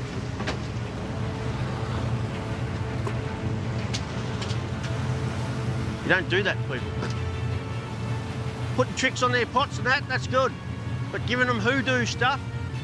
This kid's championing himself in this industry. He has got big balls. I'm not even gonna carry on the radio. I'll calm down and pretend I never found it. I'm gonna be nice to him until it's time to attack.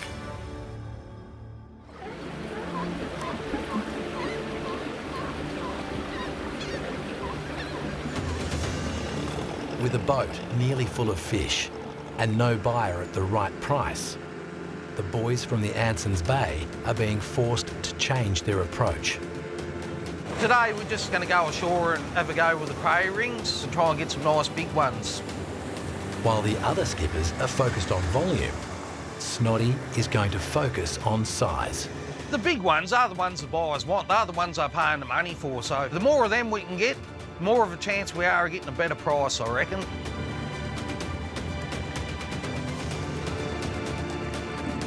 Pi, when we was up here a couple of trips ago, we found this one Cray. We got about 8 or 9 Crays out of it, and he's really keen to get back in to see if there's any more in there. He's pretty confident he's going to do all right out of it. I don't know, it'll be interesting. So, yeah. No, looking forward to today. Hopefully the boys can rustle up a few Crays and get us up to 200 for the day. What do we need? 12. 12. Yeah, I reckon we can manage that. And she'll weigh 24 kilo, I reckon, our day shot. Oh, you're pulling big dogs out today. Yep. The big lobsters, they love living in real shallow water, so when you get a nice flat day like it is today, that'll do. You're a chance of getting some nice big ones out of the Cray rings. big redfish are not big redfish for no reason. Like, they're smart. Like, they're not stupid, though, lobster. Like, you've got to try and outsmart him. Cray there somewhere. Where are you, mate? I've seen you before, mate. Some of them crays are 30 or 40 years old, so they've seen a lot of lobster pots in their time, so you've sort of got to have a little bit of luck on your side too, if you know what I mean. They're not stupid, so, yeah. There you are. I can see you. So the rings are just a steel bar with a net in them, pretty much. You try and set him up on a nice bit of flat bottom, and the water's that clear. It's bloody beautiful. You chuck your Cray ring down, you can sit there and watch the lobsters walk into the ring and then just pull it. Hopefully you get him. Come over this way, mate.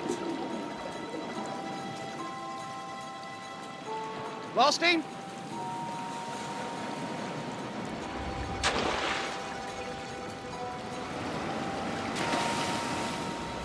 This is Kai's hole. Each ring is loaded with a barracuda head as bait. We're only allowed to have 2 Cray rings on the boat, so the boys are happy to do it. I'll just float about.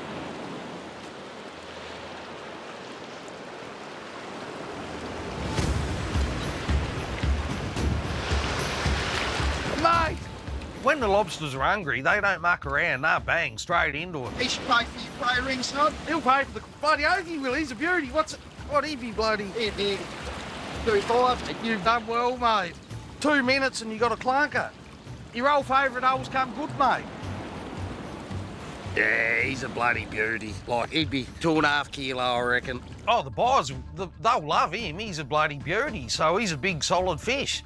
Everyone's going to be happy with him. Oh, like, this is why we come ashore to do this. Like, everyone's bloody excited. It's good. It's just good. Love it. Young bloke had a big one in, but yeah, he's got out, I think, so. A couple of trips ago, Kai found this hole and he must have got 7 or 8 crays out of it, like nice ones. So he was keen to get his ring back in there, and it hasn't let him down. Now he's got another one coming. It's like, yes. Is he a measure? Yeah, measure. Whether they're caught off the boat or off the rocks, female lobsters must measure at least 10.5 centimetres, and for males, it's 11. If they're under those legal size limits, they have to be thrown back. Fuck yeah, done well, mate. I'll take you back for you. They'll double check their size before dropping them into their tanks. Another one!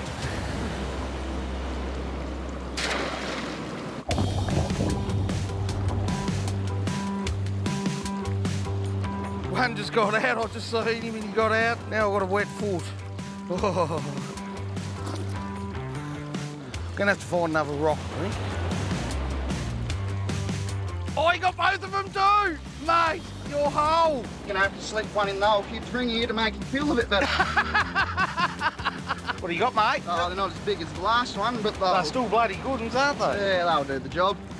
Kai, like, he don't say much, but it's just fun. Meaning get on like a house on fire. Oh, you got another one? Are the old faithfuls come good again? He's a good decky, old Kai. Like, it's a tough job, but he don't moan. He's just happy. Like, makes life a lot easier. I just saved one. One tried to get out. Did it? You'll need another bin in a minute. They can't keep coming, mate, I'm telling you. I'm just walking over and getting Kai's crays, just so he's got more time to spend with his ring, and I'm babysitting these crays. I think we're up to 8 now, so another 4 and we'll have 200 for the day.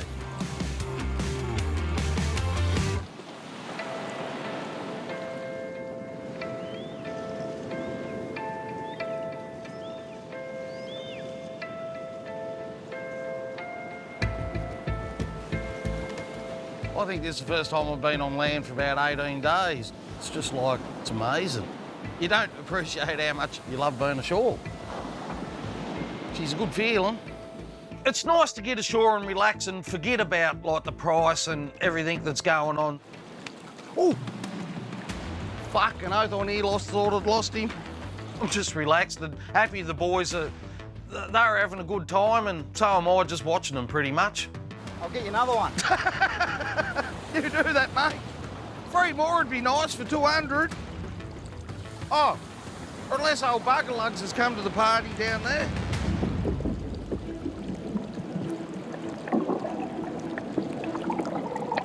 Looks like Ryan's just got one over there, so I'm glad he got one. He's tried a few different holes. But yeah, mate. Don't move the rock. I've got that set up nice. He's just got another one. He's probably about 1.8, I reckon. He's a bloody good one. He's the second biggest one he's got. It's like, where are all these lobsters coming from? And I'm going, well, they can just keep coming. I'm happy. Like, I'm doing bugger all and getting those lobsters. So, yeah, it's a bloody bonus. 1, 2, 3, 4, 5, 6, 7, 8, 9. Suppose I can carry me fish back, do I? No, mate, I'll carry them. Oh, that's I've good, been here babysitting them for you. How many did I catch? 8. You're as happy as pig in shit, aren't you? Yeah, I'll do the bait savers, mate. I'll remember where that is, mate. I'll have a pot in there one day. I'll charge you royalties for it. You're a hard man. It's the big hole, mate. It's Kai's big hole.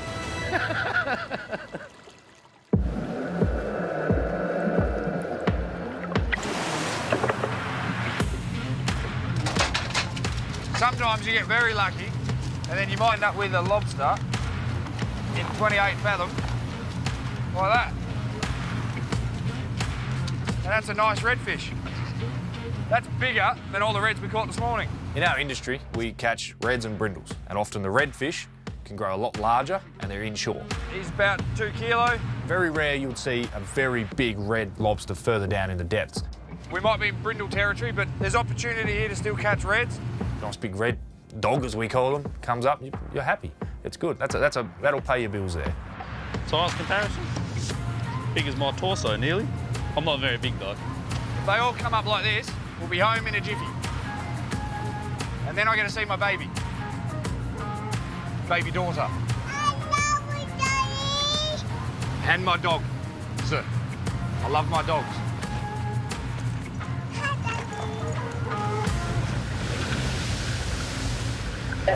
Hey, Bob, can you get me, Glenn? Yeah, boy, you get me? Yeah, getting you well.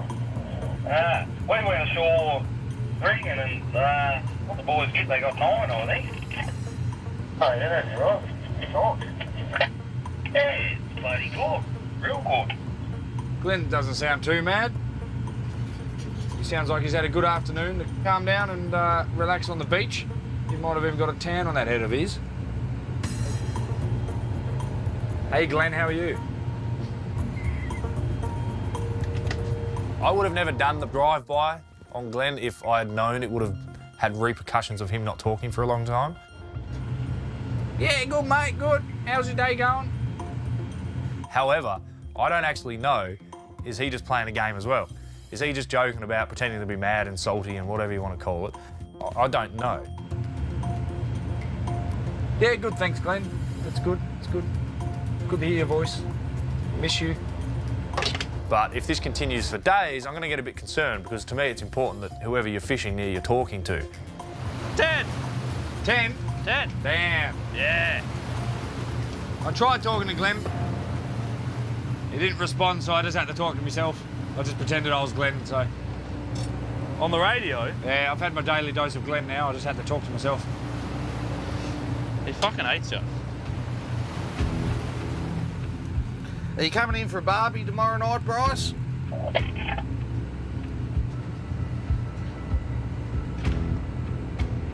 I'll have to check my letterbox, mate. If that's an invite, I won't say no. Oh, right. I was just going to say, you probably want to have plenty of padding around your body.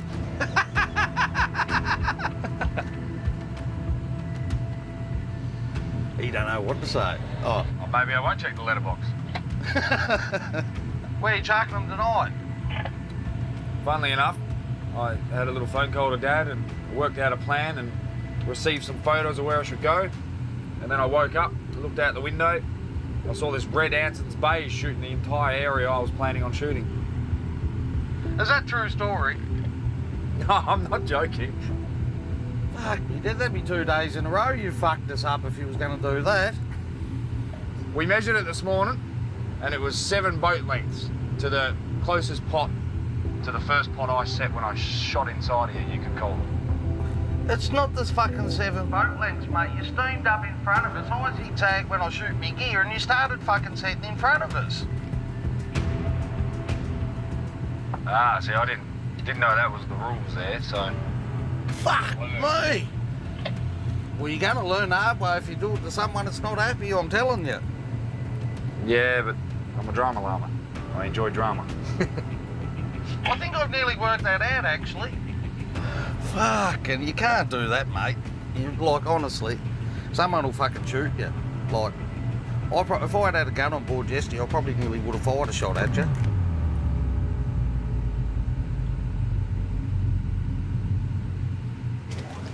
Oh, Glenn's getting stuck in the bright. Shot over the top of him or something.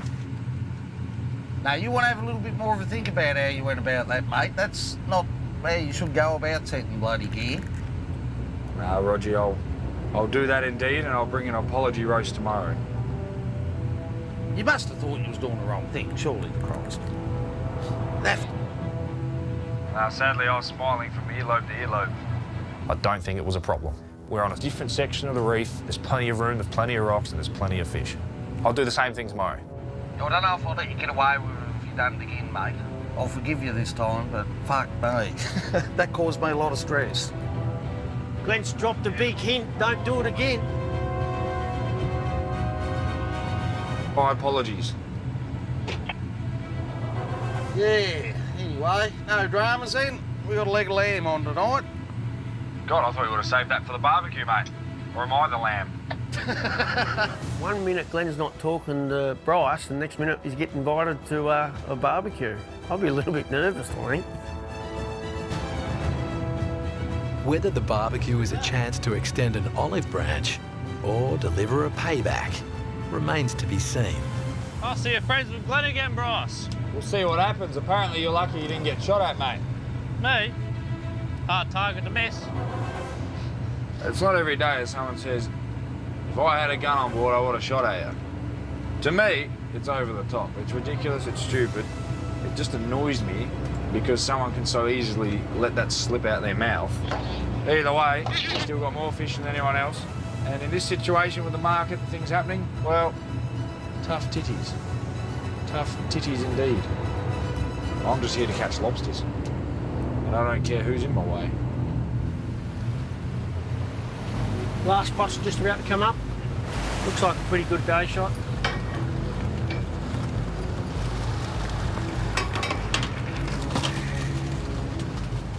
Not a bad shot. We'll be well over 200 for this afternoon. It's good fishing. We don't complain about that. I find the banana, we get rid of it off the boat. We have a day shot for over 200 and we don't see an octopus. There you go. Squizzy's banana-free day shot bagged him 230, while Bryce, under fire, only managed 129. Snoddy's 9 big reds take his overall total to 1,640. And the other skippers are getting wind of his pre-existing payload. So Glenn's been out 18 days. I don't know what he's still doing here. I couldn't do it because that's a long time to be on a small boat. He's sneaky. He's got the jump on us. But there's no worse feeling when you've got a boatload of fish and you can't even get a fish buyer to pick the phone up. I'm severely worried about the price at the moment.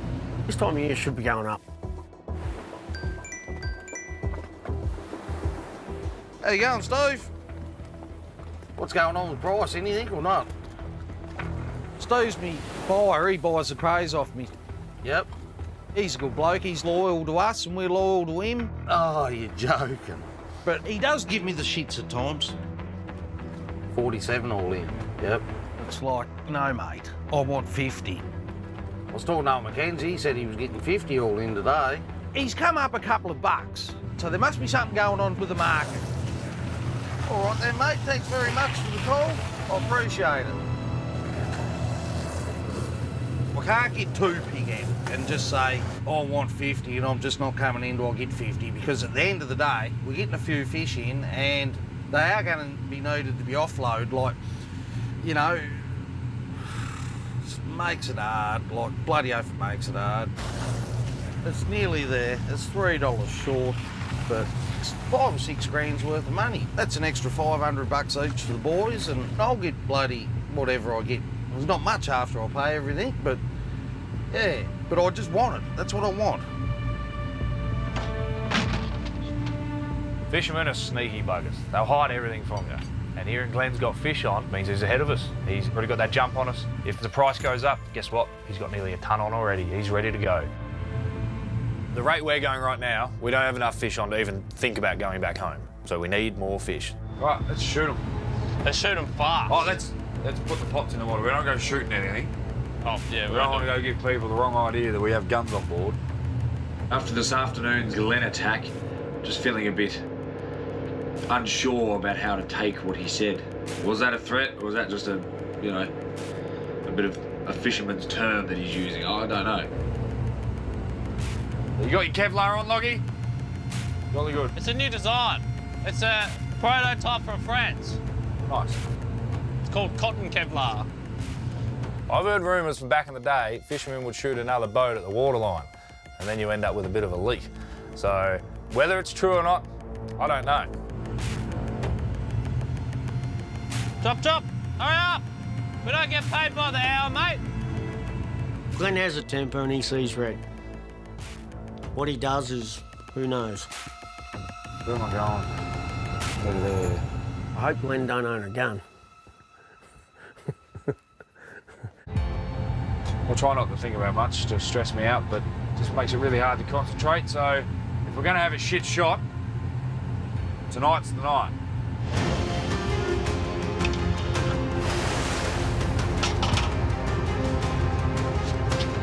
We've got the barbecue tomorrow. This barbecue will be really good to catch up with the guys. But if I go and catch up with Glenn on the beach, don't know if he's going to hug me I think there might just be a little stab in the back.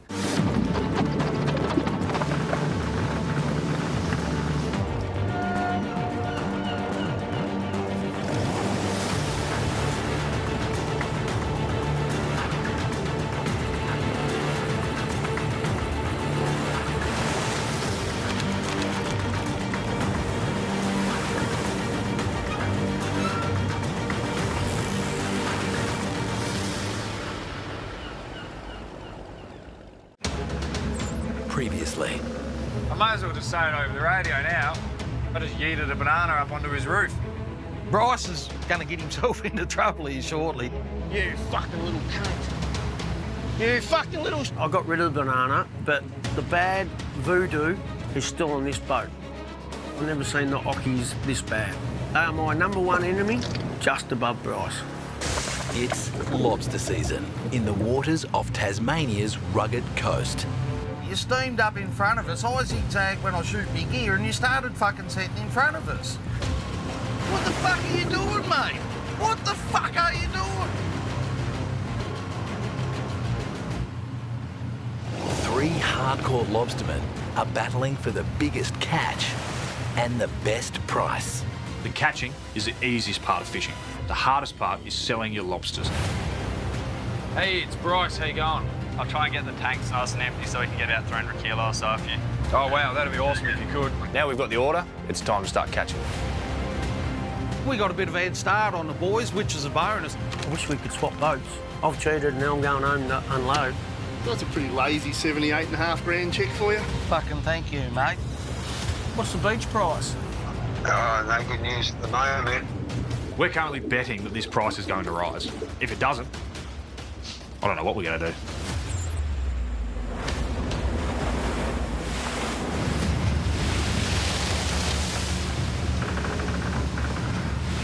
Fuck every pot snagged. We had 3 snagged pots this morning in a row. That's why you don't do banana shit.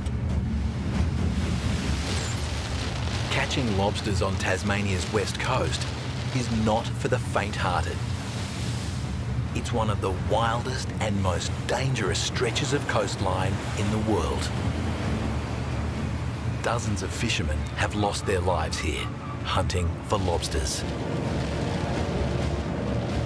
This is typical West Coast Tasmania weather. I think it rains about 200 days a year down here, so we've been lucky the last 4 days. For the crew of the bold Contender, the gloom and doom extends well beyond the skies. Like another octopus. Welcome to the Octopus Contender. David's pretty quiet this morning, hasn't said many words at all, which brings my mood down too. He's not his happy little self. Fuck's sake. How quick things can go fucking pear-shaped on a fucking Cray boat. Normally do really well here, so just not going. Absolutely blank as blank. We just got bad voodoo shit on this boat.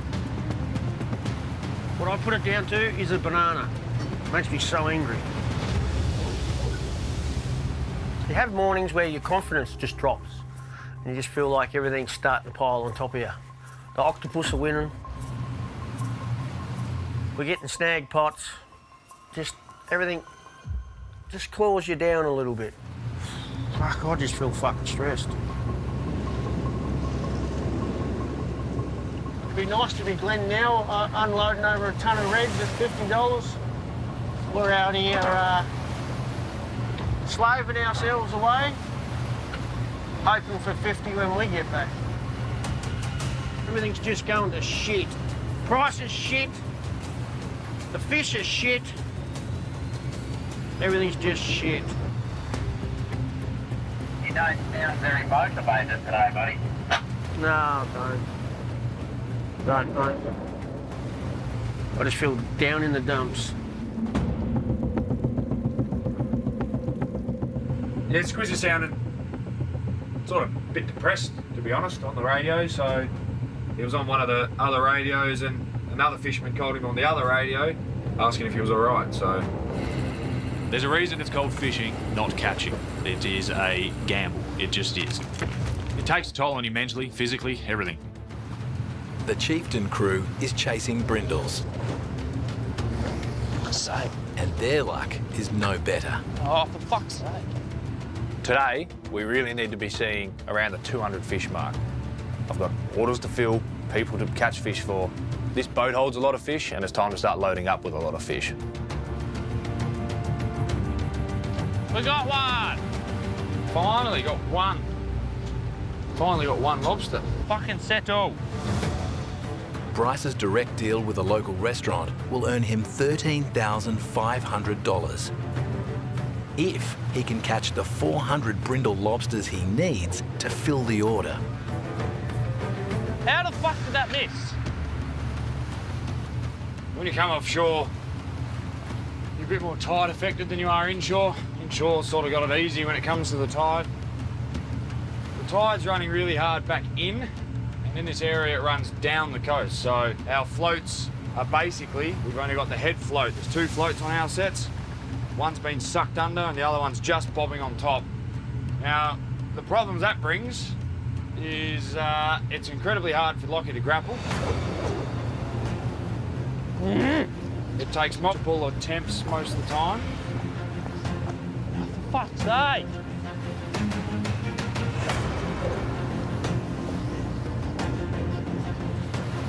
You got it, boy? You got this one? Fuck doing that 50 times. Whew. Jelly arms after one set. Lockie's built like a prawn. He weighs 72 kilos. As Lockie's holding onto those floats, once he's got it over our tipper, the tension on that line can be upwards of 150 kilos. Like, it can just fling him over.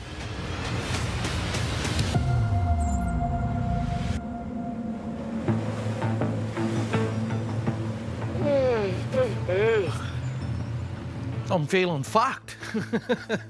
Like, honestly, rooted. Want to put your coat on? Yeah, I fucking might, I think. 5 hours to the south, the weather is closing in too. Snotty would happily trade the wheelhouse for the bunkhouse, but there's a night shot to pull.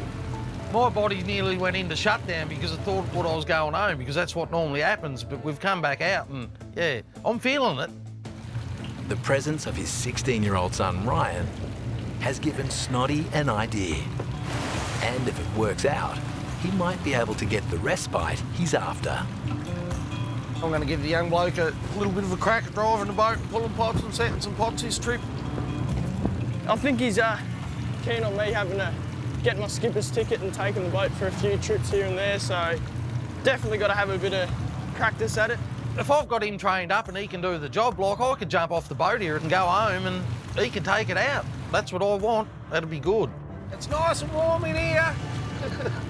I've been going out fishing with Dad since I could walk pretty much, so, or even before I could walk, so it's just in me blood.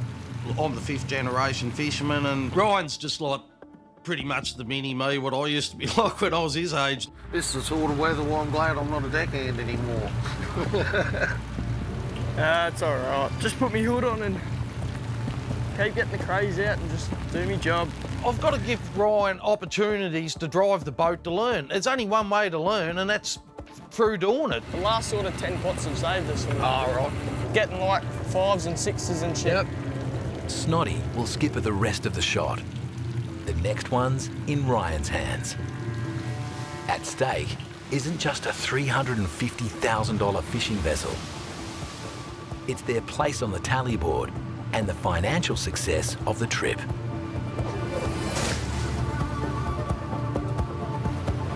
Well, we'll see how he goes finding the big ones then.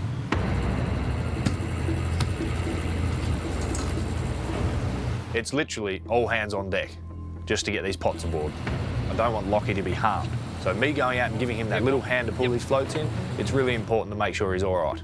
Pull, Bros, pull! Pull, Bros! It's bloody hard to pull in. Like, both of us pulling on a line, it's still a struggle. Shots like this can get fucked. Unless we all get like 20 a pot, they can get fucked. Well, we might from now onwards. We were doing pretty well here yesterday. That's why there's 4 pots here. Jinxed it. I haven't even pulled one out worth measuring yet. Oh, maybe that one. No. Tiny. We're fishermen. We always want more. More's always good. More lobsters, the better. Less shots, the better. Less time at sea, the better. We always want more lobsters in our pots. If this has no lobos, we're fucked. Leave them in the water. If there's no lobs in this, just fucking pack it up. Looks like a good pot. Thanks, Squiz. Thanks, Squiz. That's a bulk contender pot.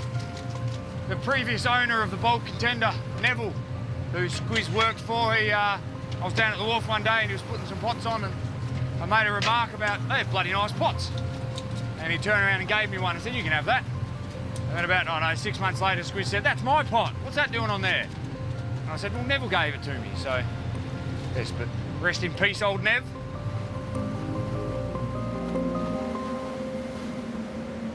You know, it's the first time back to the Mulcahy since we set the pot. Yeah.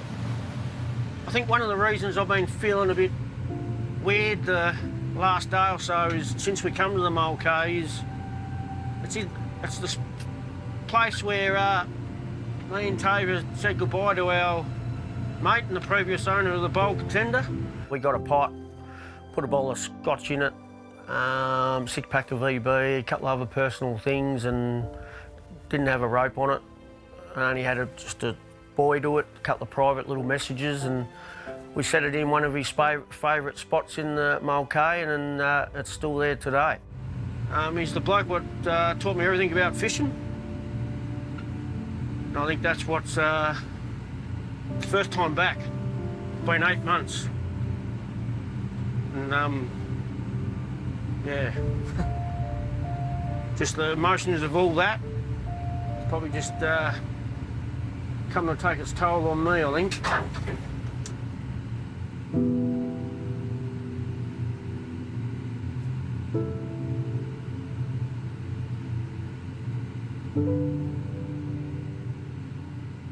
I got my first job with Nev. He taught me to be a deckhand. I wouldn't be where I am today without him. He gave me a chance. There's not many people in this industry get a chance and weren't bred into it. I didn't have a father that was a fisherman. I just wanted to be a fisherman. And he took me under his wing and led me through it all. Oh, Nev was just champion bloke. I've sat down in the wheelhouse and listened to Neville talk to other fishermen on the radio, like just his knowledge of the coast and what he was like was brilliant. If he said something, I'd listen.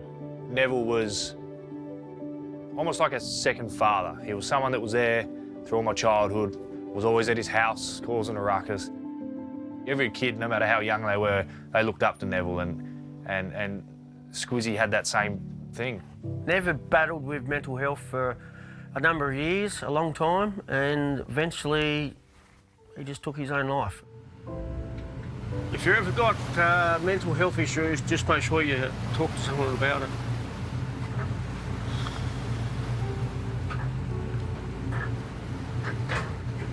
Oh, fuck.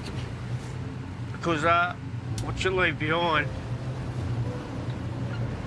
is devastating. Fishermen are known as probably one of the toughest jobs in the world, but we're human. I was just talking about it and I started fucking crying flat out.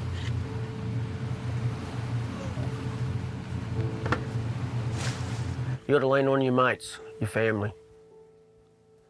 Ask for that help and just speak up.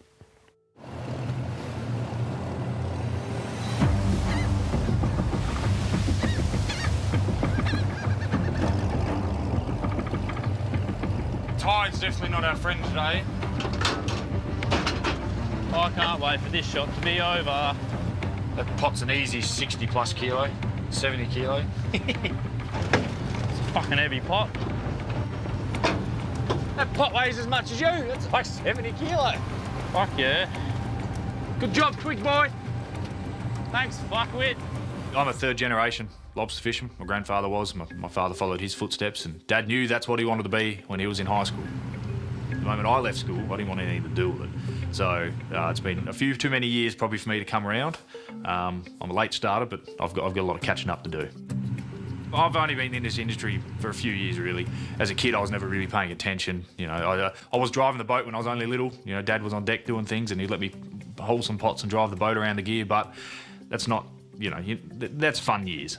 The two children running a 60-ton, 17.5 metre, 300-odd horsepower motored boat, commercially fishing on the west coast. Bulk contenders like a bunch of monkeys on that boat. Bloody Taves is the silverback. He rules the roost on that boat. And Squizzy's one of them little baboons with a red bum that just runs around everywhere squawking. Tied on the right fucking way. Fucking, that's the way I go, man. That's back to front for me. Look at this. Cock-handed. Who unties them? Point taken. Look, Tabor's a straight shooter. He's probably one of a kind.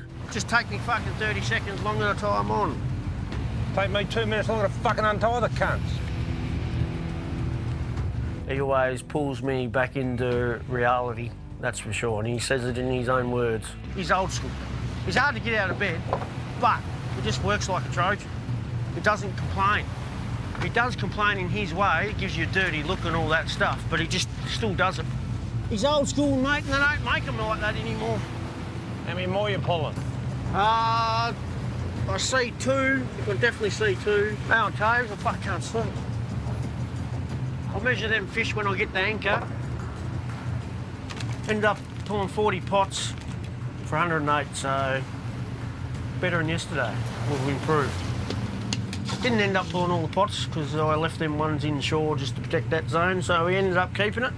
A lot of boats around. There's 5 in the anchorage here tonight at Mulcahy. We ended up with 181 for the day shot, so it wasn't quite what I was after, but it's close enough. Only 20 off the goal of 200, so I'll accept that. Bryce bagged 72 more than Squizzy, but he still trails him overall. Snoddy's 129 cements his place at the top of the tally board.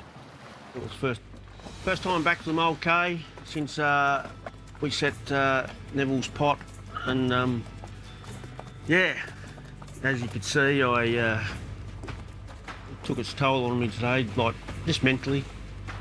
Yeah, the stress sort of builds up and emotions take over. I'm not ashamed to show it.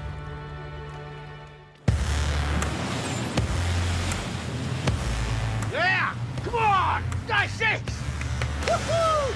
My mood for the day is dictated by how many lobsters we catch. If we have a bad shot, I'm in a shitty mood all day. And I've had that a few times this trip. Because at the end of the day, we've got massive running costs. And if we're not catching, we're not earning. First time back to the Mulcahy. Neville's favourite fishing spot. I'm going to forget all the bullshit. I'm just going to concentrate fully on fishing today, and I'm going to enjoy it. Just a lot of thoughts and memories going through my head. Like he's there somewhere. Yeah, baby.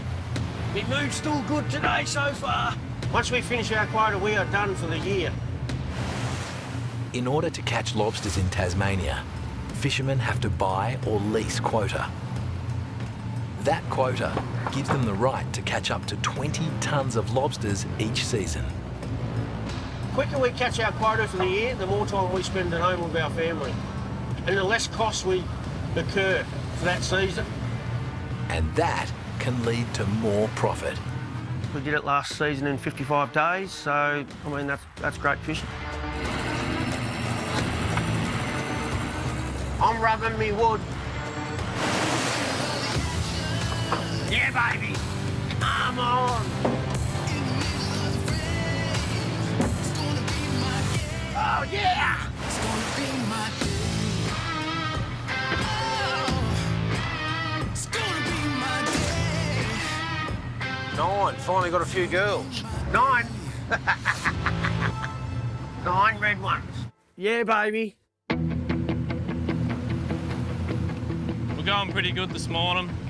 Hopefully they stay like this, and we should end up with 100, 150 for the morning. Pretty good. Yeah, happy boss, happy life. I don't have a wife, so I can't say happy wife, happy life. We really want to... Hitting the milestone of 1,000 fish, it's sort of like you're nearly there for the trip. The chieftain is currently sitting on 912 lobsters. If Bryce has dropped his pots in the right spots, he should reach his milestone this morning. Redfish flying everywhere. If I talk about it, they'll stop coming up. My eternal excitement's bubbling, but if I show it, blank pots. 13, 14, 15, 16, 17, 18, 19, 20, 21, 22. Got 4 left for the first half this morning, and not saying anything, but it's looking all right. I want to look at the bins, but there happen to be 2 bins full of lobster, and we've still got 4 pots to pull. Now I'm going to go jinx myself, but today's goal is 100. Anything more than 100. So now I've spoken, that's a blank pot. 2 sharks in it. So maybe I believe in a bit of karma. Oh, look out, fucking lobsters. I talked about the pot, the next minute it was fucking blank with 2 sharks. And then I didn't talk about the pot, and now look, you believe in jinxes, Lockie, not superstitions, isn't that right? Yeah, mate. What's the go with when I come out, we're having a good day, and I come out with my phone, what happens? The pot comes up blank. You say, oh, get ready, there's going to be heaps in this pot. The pot comes up blank. You pull your phone out, and then the pot comes up blank. You say, oh, this is going to be a good one, it's in a good hole. Comes up blank. Every time. Just stop talking. Just stop talking. Less talking, more working. When it comes to superstitions, especially fruit superstitions, I don't believe in it. Jinxes might be on a different level. They're not banana level, they're just different. Blankety blank. Bryce must have spoken about it. Must have thought about it.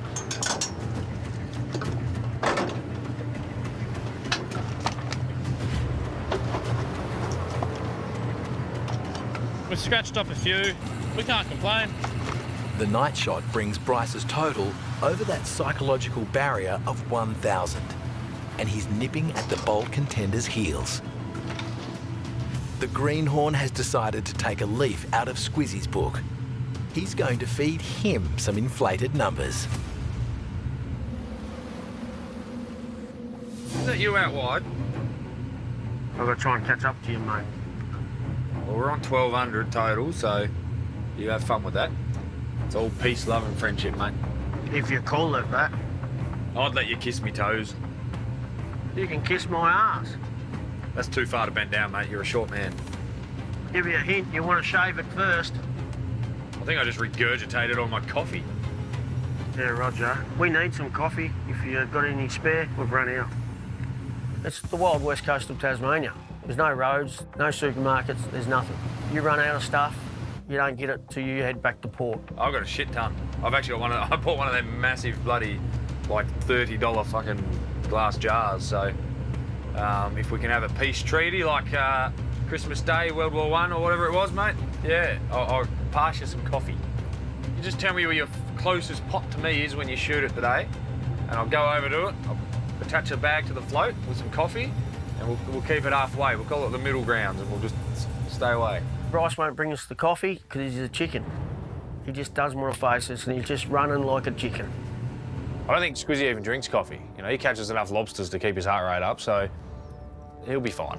I don't know, something sus is going on here. When it comes to the egg war, Lockie and I have a bit of a disadvantage. Squizzy's a pretty good cricket player. Tabor is just a big, fit bloke that can throw an egg. I reckon most of the eggs he throws may actually break mid-air due to the pressure of flying through the air so fast. It's an expensive paint job, and it's a nice paint job, and I don't need broken eggs and possible scratches all over it, but that's what happens when you play games with other adult children. There's consequences to be had, and we've earned consequences.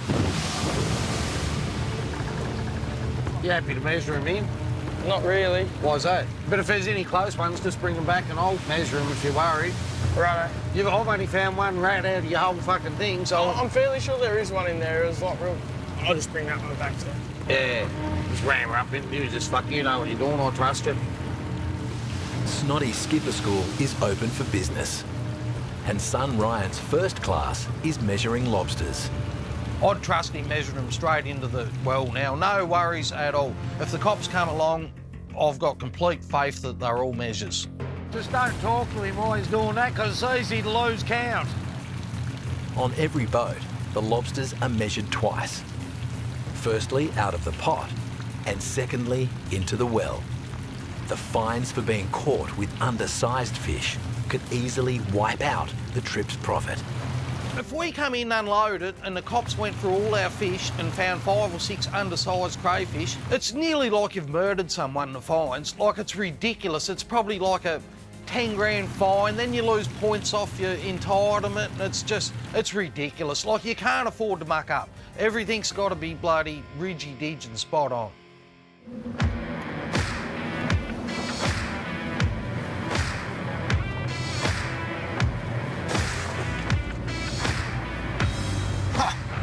Number 10. Touching the wood. The shot looks pretty good at the moment.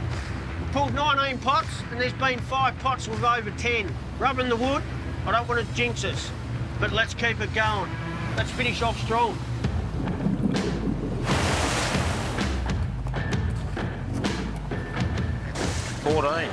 Yeah! Woohoo!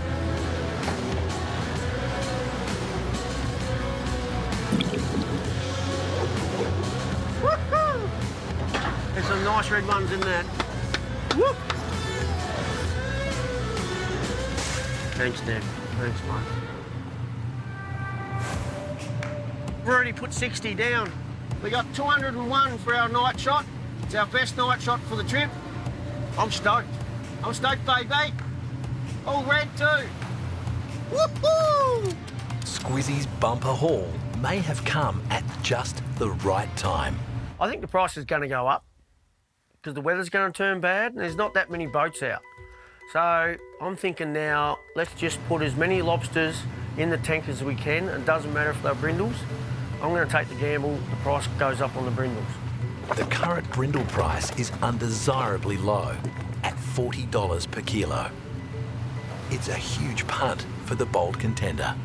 You're better off to get back to Margate, unload some brindles at $50 if you can get that, and then get paid for them. Then get to the wharf going, geez, I wish I had that shot on the brindles.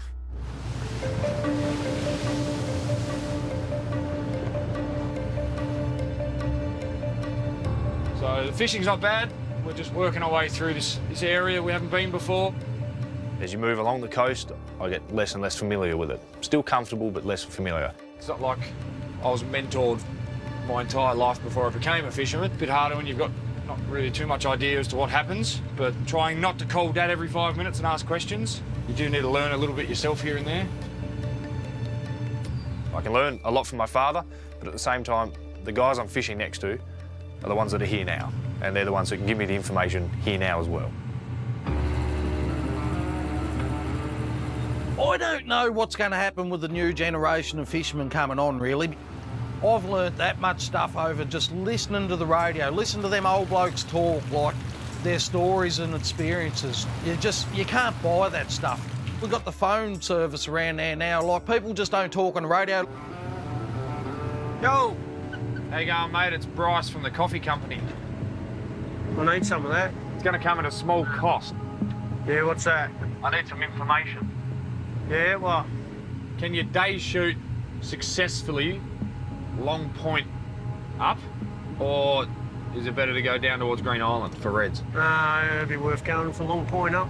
You do all right normally? Yeah, okay. I think if you pull back all the layers off Bryce, he does maybe look up to me a bit, and cause he always asks for advice, which I don't mind, and I'll always share it with him, you know, when I can.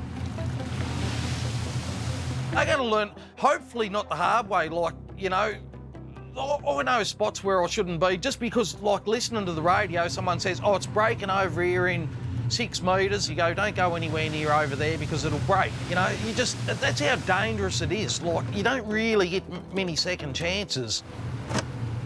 What are we doing tomorrow? I think I'll be going south tomorrow, looking at the weather. You going south, are you? Tomorrow. I was going to stay here till Tuesday. I've been on this boat in some serious weather. I know it can do. Even if the weather's shit, it's a big boat. It's a big locky. He can handle it. I can handle it. Might not be fun to be in, but if we're catching the numbers we need, I'll accept it. The west coast of Tasmania, in strong, bad westerly winds, is an arsehole of a place. Just don't want to be there. You imagine the worst place you've ever been to in the world, and that's worse. I want to get out of here.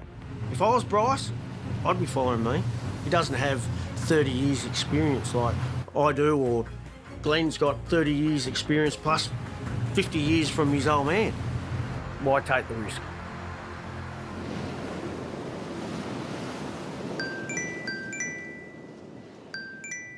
Hello. Hey mate, how you going? Can you lend us 20 grand? I heard you unloaded yesterday or the day before for 50 bucks. Just 20k, mate. I'm good for it. I want interest free. It don't take long for news to get out, does it? No, and I'm good for the 20. I'll fix you up when our everything gets better.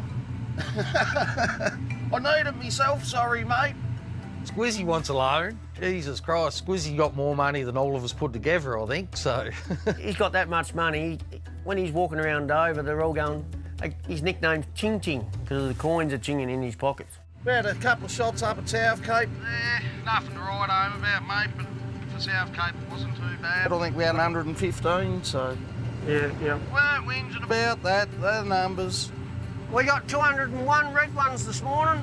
201 red ones? Them chook cages come good, did they? All right, mate.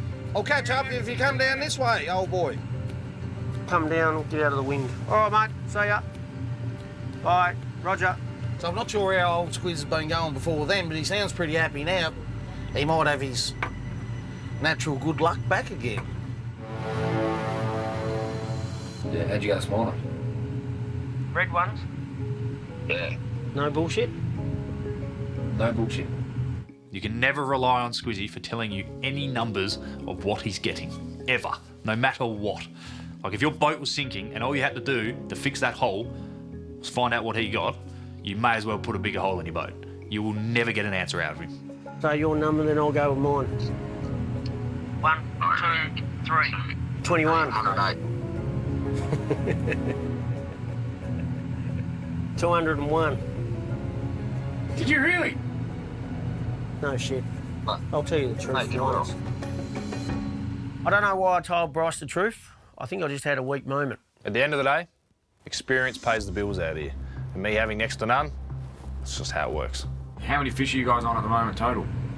Can't tell you. Secret. Secret? Over 1,000 or under 1,000? Over 1,000. 1,200? 1,300? I'll let you keep guessing, mate. 1,252. See you, mate. Cheers. The amount of coffee you're receiving is dwindling. See ya. Just keep guessing. That's what he's worried about. He wants to beat me.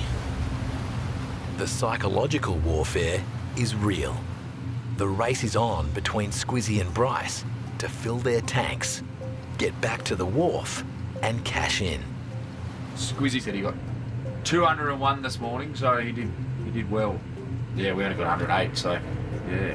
I guess if 35 years wasn't doubling 4 years experience, then you'd be a bit concerned. So what we need to do now is hopefully, magically get another 500 in a very short period of time. Otherwise, 1,000 is just sort of a sad number to go home with. Was there 200? Our 200? Yeah. Or you could put more bait in that pot to catch 200. Yeah, can't fit any more bait in. I should be able to throw a pot on sand and we catch lots of lobsters. And if we don't, that's not how it works. Yeah, no. It's got nothing to do with me. I'm doing my job perfectly fine, thank you very much. All your fault. I reckon Squiz would be a better boss than you. Jump ship. He offered me a job the other day. You should accept it. I will. I reckon he would too with those numbers, mate. You might actually earn money. You might as well start getting your gear on. Yeah, I like fishing Denman's here. There's a lot of bottom here that I like. It's actually called Dead Man's Bay, but I actually thought I was going to be a dead man in here one night. We was laying in here and it was breaking in front of us and just behind us and was just in the one spot where it never. And she was a long night, that one. Longest night I've had on a boat. I don't like calling it Dead Man's Bay because it just don't seem right to me. Come and set some pots, mate. There's plenty of your beautiful, lovely stuff here you love. Hey? You keen or not? Yeah, man. Yeah, man? Ryan's second lesson is about to begin.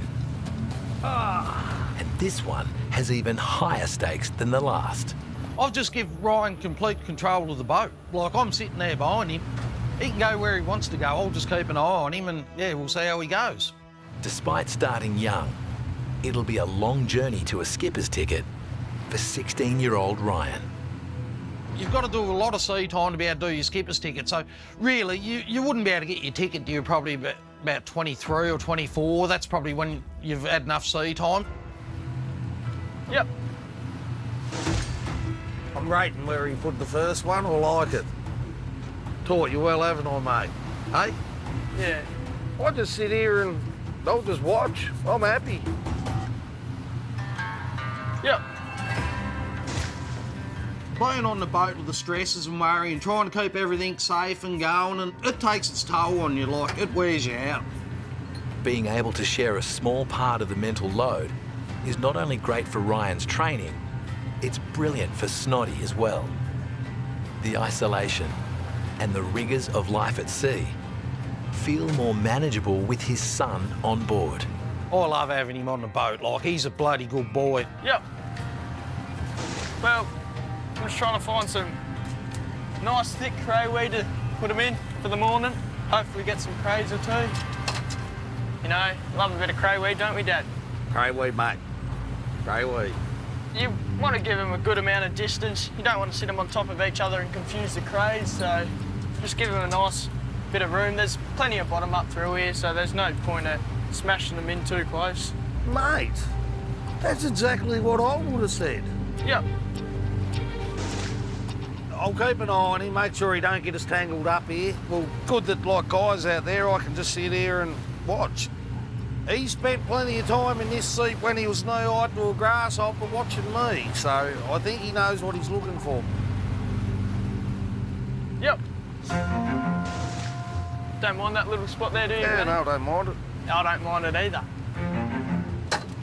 Wonder what Kai thinks about having to throw pots when you say yes. when there's a 16-year-old telling him what to do. Hey? 16-year-old telling him what to do. I reckon he'd be like, well, I suppose I have to do it.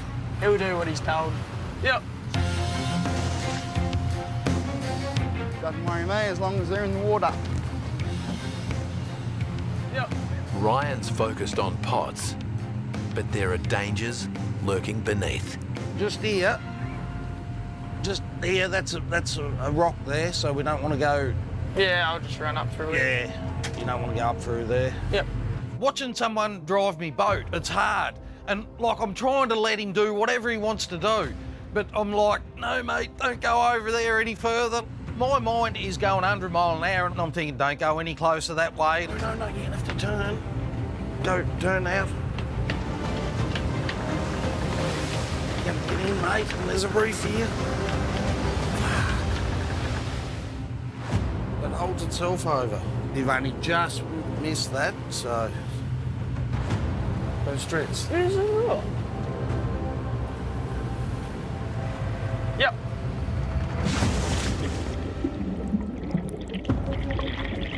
He don't know it like me. I've had that many shots there, like I know it like the back of my hand. Like, he's seen what he's seen on the plotter and the 3D, and he's going, oh, yeah, well, I can get close over here, but that's as close as you can get. You can't get any closer than that, otherwise you hit the rocks. This is his first, ever, full shot, so, yeah. It's good just sitting back watching, see where he goes and what he does. And he's got the boat under control. He's driving the boat beautiful, so bloody awesome job, mate. Look what I'm doing. I'm just kicking back. Love it. I don't know how it went yet, but I know I'm happy with it where they are. If it was me, I'd find it hard to sleep tonight if I'd done that when I was riding with the old man. He used to let me have some pots and I'd be thinking about it all night. You'd be thinking, I hope I get some bloody crays. It'd be interesting to see what's in them in the morning. Like, we love our cray weed, me and the boy. Like, he gets a bit excited when he sees the cray weed on the sounder, like I've taught him, and he's like, yes, like he's happy. He's thinking, you know, this is where the lobsters live, and hopefully we get a few. Look at this pot, baby. Oh, yeah! Some of my best shots have been around the Mole Cay. I'm gonna let Toby get that one. Yeah, a little bit heavier than usual. He's got something in him. Certain times I go to Neville's favourite areas, I get like this tingle, like your hairs in the back of your neck are just standing up, like he's there somewhere. Oh, size ones. Oh, 14, I reckon. These are really nice fish, really nice. Nice and chunky. Bigger ones in with them and smaller ones, just a mixed bag. These will sell beautifully off the wharf. At the moment, they're just going to keep coming. All these fish are around a kilo or a bit over, so it looks really good. That's what the market wants. Jockey too. Winner! Look at that, Nat! Winner! Chicken dinner! And we're having chicken tonight too. Mate, this is shit hot fishing. Absolutely brilliant. Awesome to see. These pots have been in the water 5 hours. 5 hours and they'll like that. 12 out of that pot. I hope Bryce isn't jealous of us, what we're catching today. Another blank.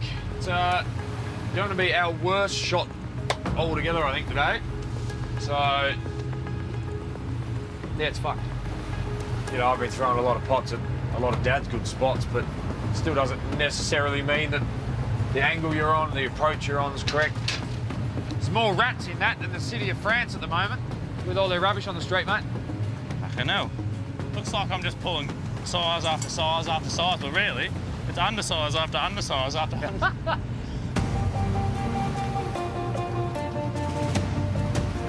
For a lobster fisherman, this is probably the best problem you'll have. You got to put the fish you've caught legally down in the tank before you pull any more pots. That's a bloody good problem. We're going to end up well over 400 fish for the day. If the price is right, that's a $20,000 a day. Squizzy's added 350 kilograms of lobsters to his tank today. It's the best day of his trip by far. Woo! Shove that where it belongs, Brycey Wicey. We ended up with 92, so that was nearly good. Well, this close to being good today, Lockie. Well, I say 93. 92. Ah. With a shot count less than half of Squizzy's, Bryce is falling even further behind. His father's plotter tells him the lobsters live around here. He needs a huge shot, so he's going to take a big punt. We've got some serious weather coming. We got 5-6 metres, 40, 50 knots coming. All the fleets leaving the west coast today that in this area, they've all driven past us. Yeah, so we might have to gamble a bit with some weather. I just feel like the real competition's between two people, Squizzy and myself. We're there to make money. There's only one way to do that. That's work even harder. I've been on this boat in some serious weather. I know what it can do. I feel like I'm an idiot staying. It's lobster time.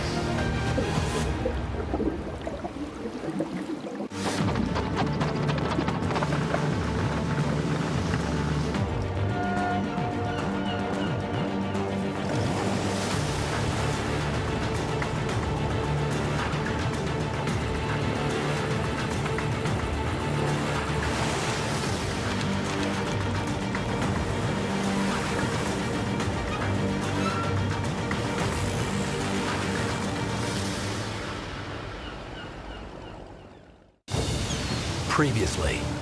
What the fuck are you doing, mate? If I'd had a gun on board yesterday, I probably nearly would have fired a shot at you. Throwing a banana on Squizzy's roof and what he's done to us. He's playing a dangerous game, the boy, he really is. Why is that Squizzy?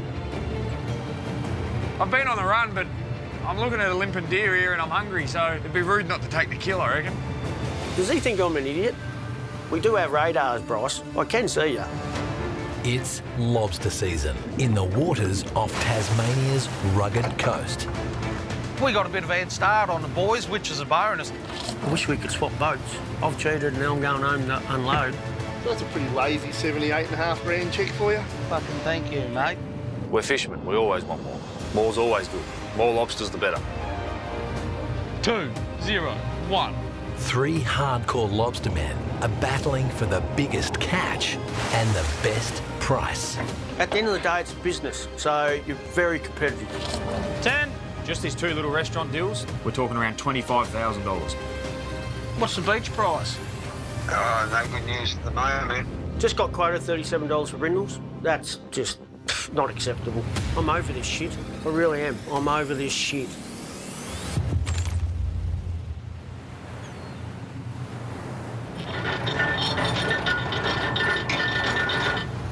Hurry up a little bit, old boy. What? Hurry up a bit, man. Well, get that charcoal off then if you want to hurry up. It's the calm before the next storm on the south coast.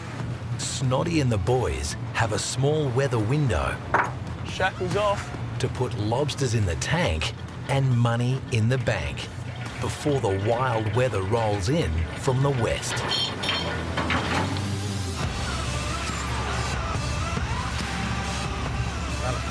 Pot's in front of us, is it? You got better eyes than me, mate. Nah, you're all right. Snotty's handshake deal with buyer Steve still stands. $50 per kilogram, no matter the lobster's size. So to get the most bang for his buck, he's going for weight, not quantity. You get in around the rocks and the lobster size increases. It's the dangerous game. It is dangerous. Like, it's high risk, but high reward.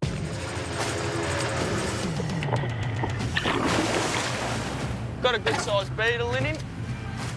Oh, good beetle. Good beetle. Your concentration levels have got to be up all the time when you're sort in around like all these bits like this where it's really shallow and you start wandering off and thinking about something, you'll come unstuck real quick. Good fish. Not a bad dog. Nice one, mate. If we got one of them every pot, it'd be under a kilo shot. Snotty's plan to fish in close, where the big ones live, is on track. Once you get to know an area, like, you know where you can get them back, in what sort of conditions. I see colour in that. We'll take him, mate. We'll take him home. It's just all really comes down to experience. Like, you can't just come and do it. You can come and do it, but your boat probably won't be floating for long.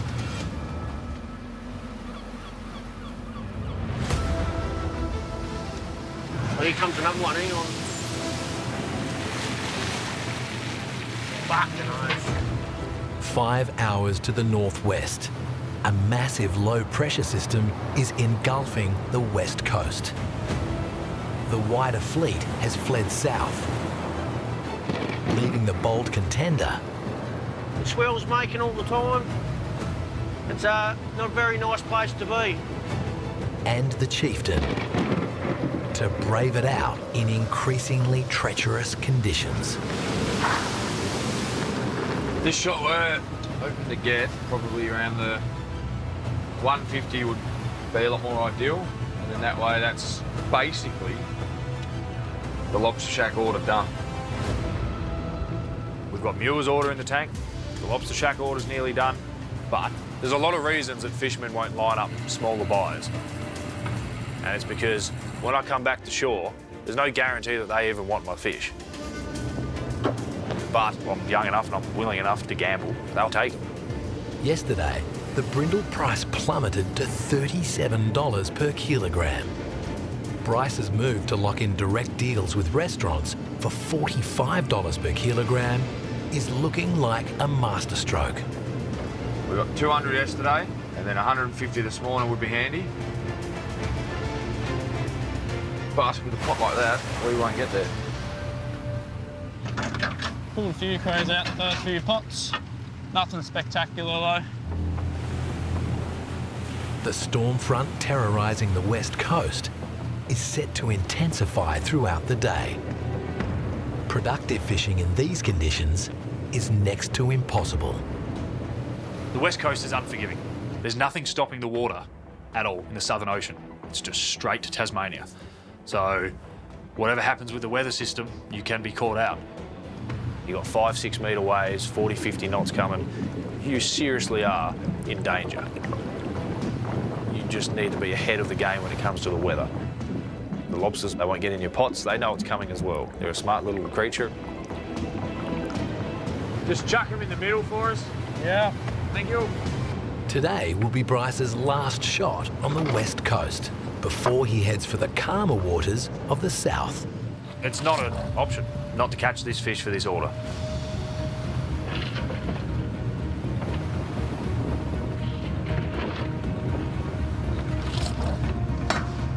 $65. 65 off the first half. Second half's on a completely different bottom, so much slower here.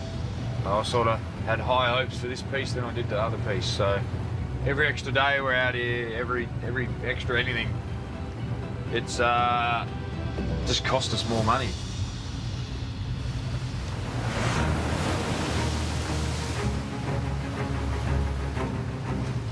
If I don't get 200 this morning, I'm going to be disappointed because we're going to miss a day shot travelling down to the south coast. So I want this night shot to be big. 200, come on, babe. I would have liked a few more days up here fishing, especially on the reds, if the weather allowed us, but it's not going to allow us now for the next week. So there's no point being here. We don't know what the price is going to do on the brindles, so we'll start heading towards home. While Snoddy aims for weight over numbers, and Bryce is fishing to order for the restaurants, Squizzy has decided to go all in on volume. He's praying to the lobster gods for a price rise. West Coast has been good to us this trip, and you know, the price never goes out of the back of my mind. You know, I'm thinking it all the time. We need it to go up. Guys, yep. It's not just a battle between skippers. There's also a battle raging between the fishermen and the buyers. Good intel is key to winning the war. Bryce. Yo, how you going? All right. Who are you selling to, you know, or not? I'm not sure. To keep tabs on prices, skippers are in constant contact with one another. All right. No worries. There's multiple buyers in Tasmania, and of late, I have shared it around between buyers. At the end of the day, I'm going to chase the highest dollar. And at the moment, it's all a gamble. His trip is near its end. He's heading home in 2 days. He still can't find a price that will cover his costs, let alone turn a profit. It jumps like this at the moment. Just a stressful time. So far this morning, we're going all right. We've pot of 10, pot of 8, pot of 5, we've only pulled 5 pots. Be nice to keep that average up. That one there was 10. Another 10. Yeah, baby. Woo-hoo-hoo-hoo-hoo. We're looking good. Touch wood.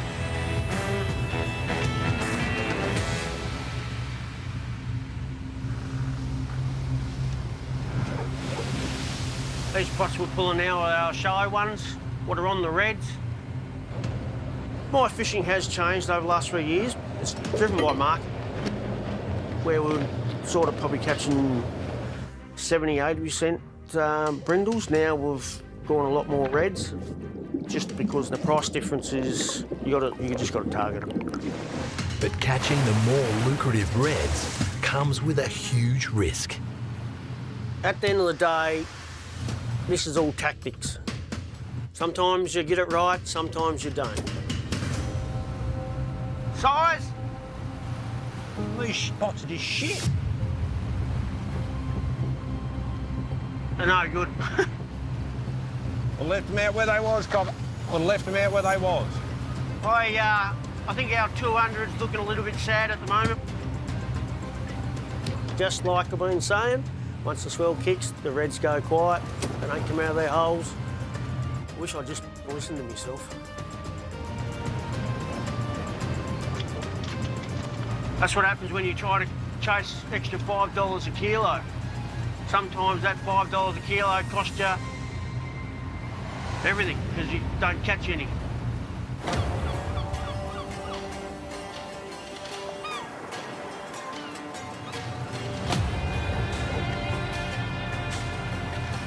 Good fish, old boy. We're not getting a lot, mate, but no way. I think old Ryan, he looks pretty happy out there this morning because he's never been in here and he's just like, he's pumped. You can tell he's pumped. Well, I can tell. He's happy. That was in a good hole. Yeah. That's better than others that looked. The little pot, mate. They like the little pots. This weight at the moment's probably the same weight as just 100 little ones, really, so I'd rather catch bigger fish and not as much quality over quantity. There's nothing better than seeing a nice big lobster in a pot. Like, you're just like, mate, he's been down there for 30 years and you've caught him. Rah! Fucking nice fishing that this morning. Snoddy, Kai and Ryan are halfway through their in-close shot. And they're pulling some of the biggest lobsters they've seen all trip. 2.5. 2.5. Put him in. Tractors.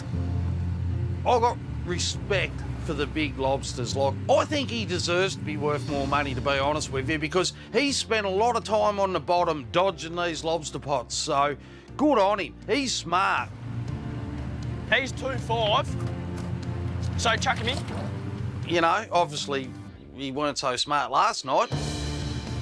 The first half of Snoddy's night shot bags 63 lobsters. I don't even know what they weigh. There was 12 of them over 2 kilos. So there's 30 kilos just for them 12. Spirits on the Anson's Bay are at an all-time high after one cash-in and 23 days at sea. But on the Bold Contender, Hockey's been in that. Squizzy and Tabor's mood matches the gloomy weather. Fucking can't you finally get one, they fuck it.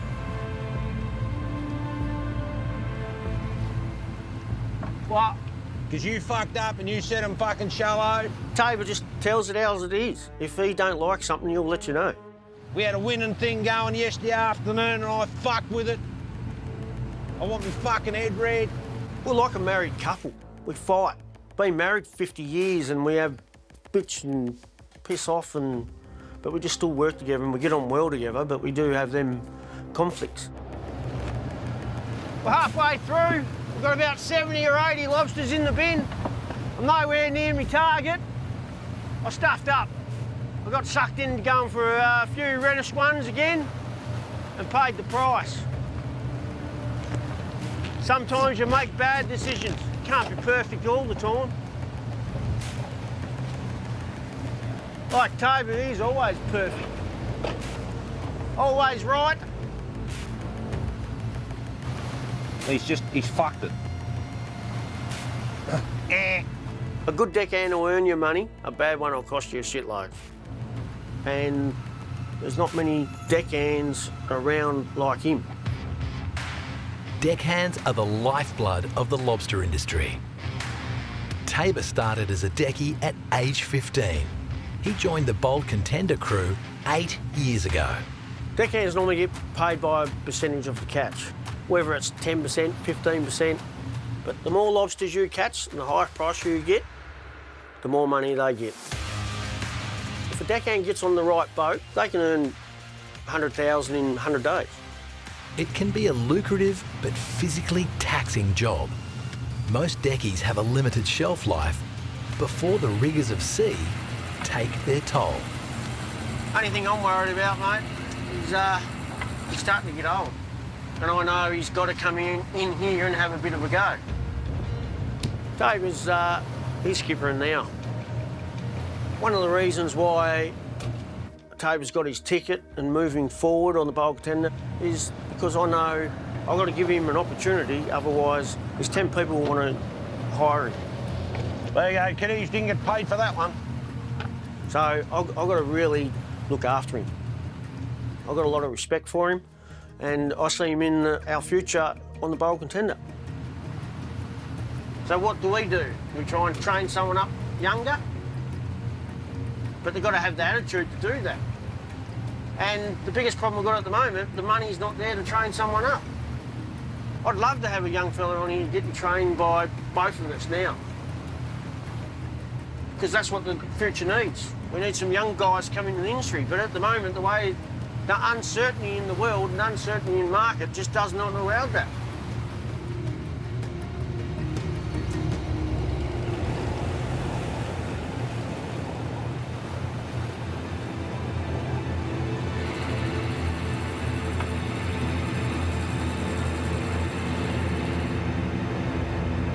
Jockey! Jockey! A lobster jockey is a lobster that's on the outside of the pot. It's ridden that pot the whole way up from the deep, all the way back to the boat. Well, he's extra excited now. Is it sized, is the question. If you get it, it's meant to be a lucky spot. Is it sized? Woo! The rest of the trip will be mint now. So here we go, this little piece here, this little rock here, it's going to be Lockie's rock. If you get a jockey, you get the rock named after you. To me, a jockey is a sign that there's lobster there. There's no luck, there's no nothing, it's just a lobster on the outside of a pot. Bryce could be right. The first half of their shot produced only 65 lobsters. If they have any hope of hitting their target of 150 and filling the last of their lobster shack order, they'll need a strong second half. Yes, lobs in the pot. That's what we want. 7 out of that pot. Winner, chicken dinner.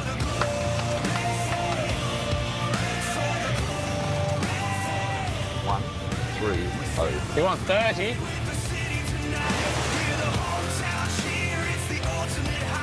I reckon we're on the way to 130. It's nearly time to start the third bin. We've got 11 out of that pot. 1 to go. What's in the last fucking pot? What have we got? Lobos! Perfect. That's it. We're on the steam. Have a guess how many? 136. 136? 136. The second half of the Chieftain's shot is a vast improvement on the first. They'll end up only 9 short of their target. Looking at our numbers here, I believe we have about 703 brindles. But the total number of lobsters is not as important as the weight. To pull off his direct restaurant deals, Bryce needs 550 kilograms of brindles. If he miscalculates the weight of his catch, he could come up short, and that could jeopardise everything. The problem is, a lobster will lose weight when you leave it sitting in a tank, and then we don't have enough.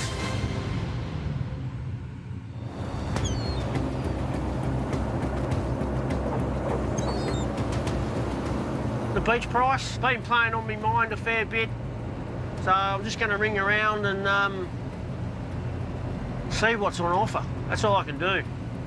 The lobster market is perpetually volatile. Squizzy's last offer was $45 for reds and $37 for brindles. Hopefully things have changed. We need things to go up. We need them to go up, and we need them to go up fast. Hi, Squizzy. How you going? Good, Mel. Yourself?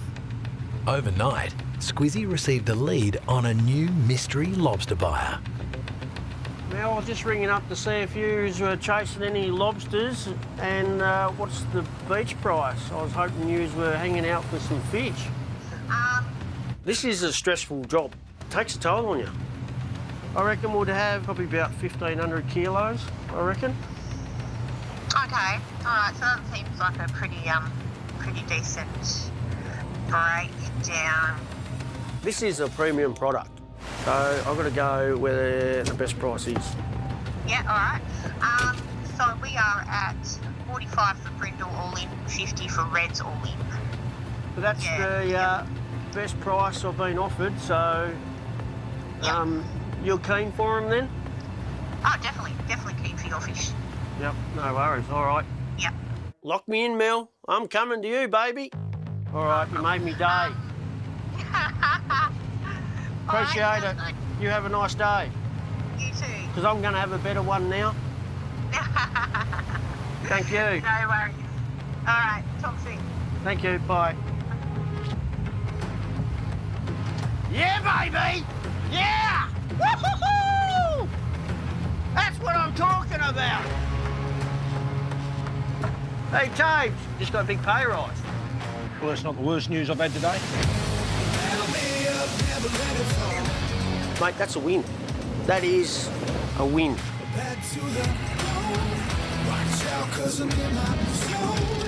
I don't care what you think you got. It's not fair what you think you thought.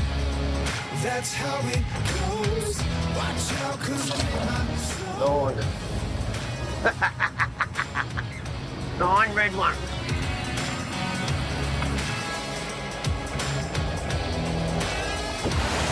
Look at this pot, baby. Oh, yeah! Fucking heavy. Right now, for the first time in a week, I feel a little bit de-stressed. Like I could have a beer and smile. 181, 19 short of my target, but mixture of brindles and a few reds. We come back at the end, so that was pretty good. Just that middle shallow ground hurt us severely. We would have got well over 200 if I had them in deeper water.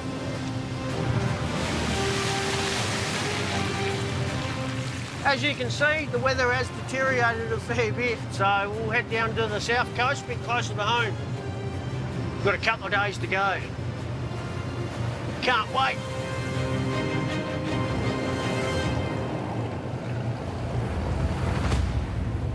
Looking at our numbers here, I believe we have about 703 brindles. Now, Muers want 250 kilo, and Lobster Shack want 300. Now, weight-wise, I don't see them weighing under 800 grams average, so at 800 grams by 703, we're looking at 562.4 kilo. Now, we only needed 550. We filled the Lobster Shack and the Muers order, but the payday is not guaranteed. Nothing's guaranteed until these lobsters leave the boat and get in their possession. That means we've done it. Finito. But we still got all these reds on the boat that I've got nothing to do with yet. We need to find a buyer. It's now a matter of, we've got 765 reds. Now, if I was to sell to Salco, we've now got the problem of those reds are worth less than my brindles. It's quite funny that I've got my brindles sold for a good price and I'm going to make money on them, and now my reds are meant to be the ones worth money, and I may have to sit on them. The last offer Bryce received was $42 per kilogram for the larger reds. $3 a kilo less than his restaurant brindle deal. Yeah, I really want to supply Salco my red lobster, but at the same time, if they're not going to come to the table with a price, I won't sell to them. I don't have to, I'm not obliged to, but it's just disappointing that the price is so low. We can't accept anything under $50 a kilo for them. It is not worth our time. At the moment, if I don't get 50 a kilo for the reds, I'm sleeping with the fishies. So, I've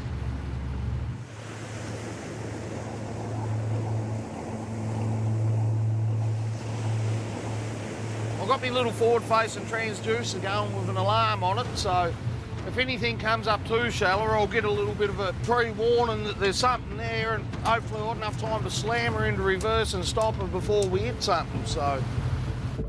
Snotty's instinct to fish in close for the big, weighty reds is paying off. Happy? It's dangerous work, but he's added 63 giants to his tank. That's got to be the biggest fish I've ever seen, I reckon. He has 26 pots left to pull, and they're set in even closer. If we happen to hit a rock and get stuck on the rocks or sink, I mean, look what's here. What do you just where do you go? Like, you're on the rocks, you got nothing. We are miles and miles and miles from anywhere. If we had to walk somewhere, it'd just be, geez, it'd take you 10 days to walk to civilisation, I reckon. And I'm trying to keep everyone here safe. Like, that's my job. I've got to keep everyone safe. So we're still doing dangerous shit, like really dangerous shit. But I'm prepared to take the gamble with what I do and what I know and keep us safe all at the same time. So there's a lot of shit going through your head.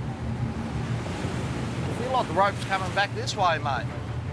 I can't see nothing at the minute. That sun's in the kind of a spot, mate. I can't see nothing.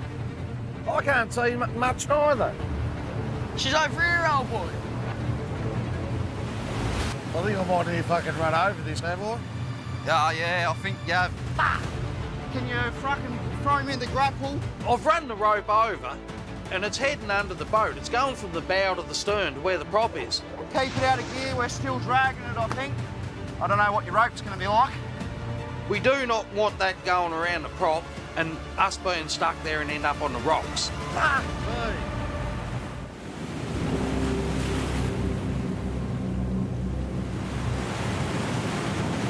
Fuck me. Can you throw me in the grapple? Keep it out of gear. I've run the rope over. No, get it, mate. And we don't want that rope getting anywhere near that prop. So I'm having to reverse off this flat out.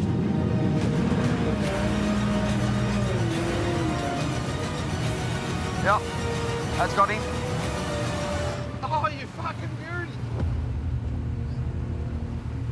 Obviously, if I hadn't spotted it quick enough and ended up around the prop, well, who knows where we'd be now. Oh, boy! Oh, what the fuck? No, sharks. We've only got one more pot left here to go, and I'll measure these last few in and work out how many roughly kilo we got. Fuck, that's a good fish. Mate! I bet you it's a weighty fish as well. Yeah, he's pretty meaty. 2-4. I'm hoping it's 100 for the morning. That's just a nice number. Triple figures is nice, especially the size of it. We'll see what old Bugger Lugs comes up with here. 25. 25, that's good. That gives us 103. Perfect. I'll work out how many kilo we got. Not the most fish we've had for a shot, but definitely the best quality we've had. I reckon, what's that, 25, 103 fish for the morning, but they would have well gone over 103 kilos, so yeah, it's better than the other two shots we've had down the south coast for sure. I worked them out at about 117 kilos. Yeah. So. Like, that's a good average. That's a good average for where we're fishing. Like, that's weight. That's what we're after. We get paid on weight, and we've got weight this morning. Snotty's haul cements his top spot on the tally board. With Squizzy and Bryce steaming to the south, there's no time for a day shot. They won't catch Snotty today.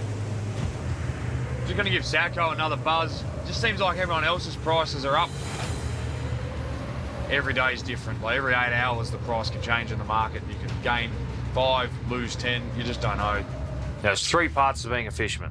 You got the catching, the selling, and then the maintenance. Now the middle part, the selling, can just be the biggest pain in the ass.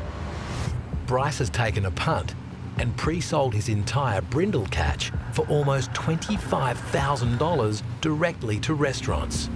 But he's yet to lock in a buyer for his bigger red lobsters, which make up the bulk of his load. $50 a kilo to me is a very reasonable price for a premium product like the Southern Rock Lobster. Glenn got 50, Squizzy's probably organised a few fish at 50, so we deserve 50 too. Got to check with Blakey to see what they're doing. Hey Bryce, how are you, mate? Good, Blakey, yourself? Not too bad, not too bad. First day back in the office for a while, so it's been a bit hectic. Yeah, I reckon. There'd be paperwork everywhere. Price up this morning, mate. 53 for under small, under 800 grams, and 45 over. So all our lobster, both reds and brindles, are the same. However, the markets can warrant the want for certain weight groups. In the lobster market, weights are classified in 5 200-gram segments. Each category fetches a different price depending on what buyers want. So it's quite complex. You've basically got 5 different sizes, 2 different colours. You've got 10 different prices for the same species of lobster. Bryce's buyer Blakey is offering $8 more per kilo for reds under 800 grams, due to demand from the domestic and global market for smaller dinner plate-sized lobsters. The profitability of Bryce's trip all comes down to the weight of each lobster. Hey, Lockie, come up here for a sec. I'll get the one that handles more fish than me. What do you reckon the reds will average? Yeah, over 800. Do you reckon we have many under 800 grams reds? I don't. Yeah. Well, yeah, we're thinking eight, sort of between 830 and 850. Unfortunately, we've got the next size up. For every lobster that's 10 grams over 800 grams, I'm losing $8 a kilo. Don't sell them, I want them. Yep. And I just keep trying to get that price up for you. It was only 7 days ago we were told there was no market and we shouldn't go to sea. Now here we are with a bunch of lobster on, but we're not going to get the price that we're after.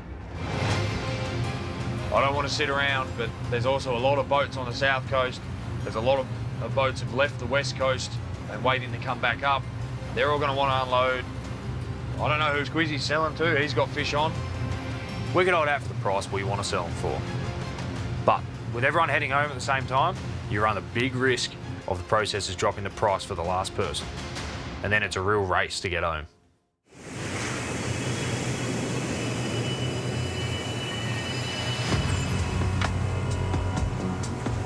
That was a fucking big one. In the fisherman's world, weather is just something that it's a part of life. We left the weather just to fish the other weather on the south coast, because why the fuck not?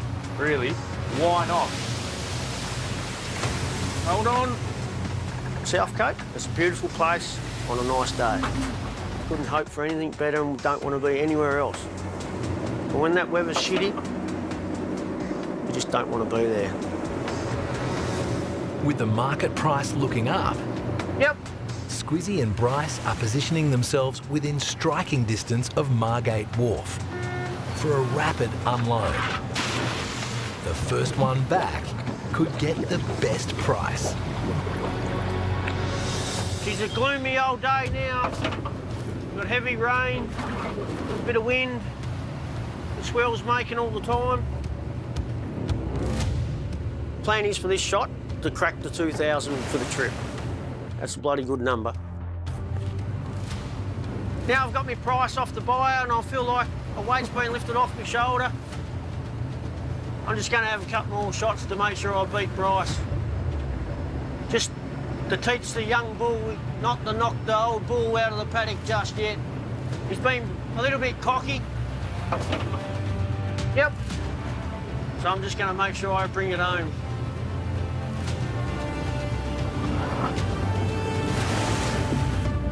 I just feel like the real competition's between 2 people, Squizzy and myself. We're shooting here, just... I was going to keep steaming along towards South Cape, but Squizzy was so far in front that by the time we got there, he would have had half his gear in, he would have had all the good spots. This isn't time to stop. It's time to put more lobster on the boat and keep on moving. I want to beat Squizzy. With the last of the chieftain's 52 pots in the water, they'll seek shelter from the South Coast storm.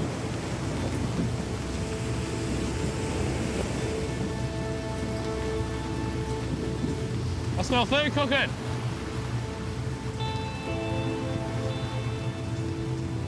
Hey, mate.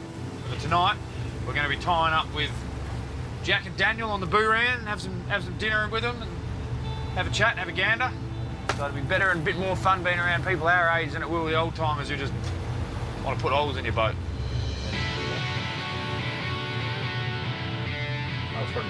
Yeah, that's been cooking since like 12 o'clock, man. Just put pork without the pork. There's definitely a generation gap between the fleet. Look at that. Oh, one for the skip. I believe right now, compared to the whole size of the fleet of about 150, there's only about 5 of us under 30. You can have something tomorrow, bud. You can have it when it's cold. No, you're trying to look after your belly, mate. You're starting to fucking fill out a bit, you know. So Jack's my age, he's 28, and he's been in the industry for 8 years. I've only been in the industry for 4. So being 2 young fishermen in the fleet, we're the up-and-comers. You know, it's nice for us young fellas to stick together, you know, at least have a conversation, talk to each other, see how you're going, and things like that. It's just definitely important.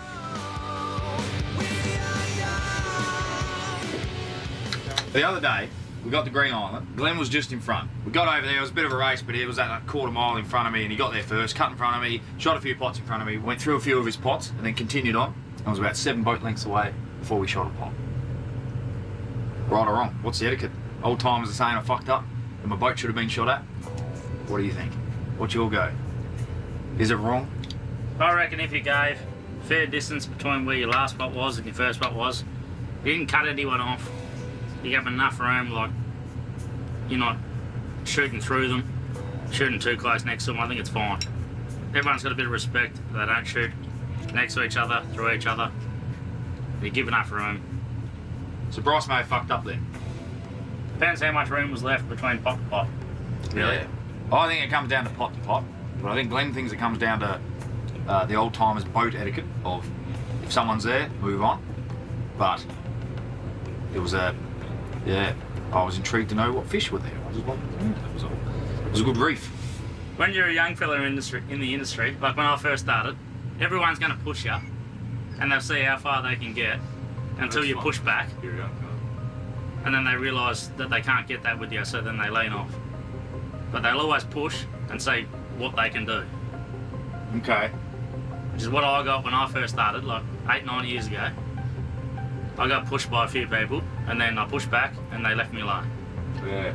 Should I, when I see him next, give him a big apology? Or is that, like you said, is that not then bending over for them? I think it's fucking precious ground, really. Like, no one walks all over your old man. No. So, there should be no reason they do the same to you. I think I did the right thing, I think, by apologising to him on the radio, but it's just one of those things, you know, like Jack said, it's... If I continuously apologise for it and say, oh, it won't happen again, does that mean he's got it over me? You know, if he sees me again fishing somewhere near an area, is he just going to barge his way in and know that I'm going to go, oh, Glenn's here now, I'll walk away? I don't know, just that age gap.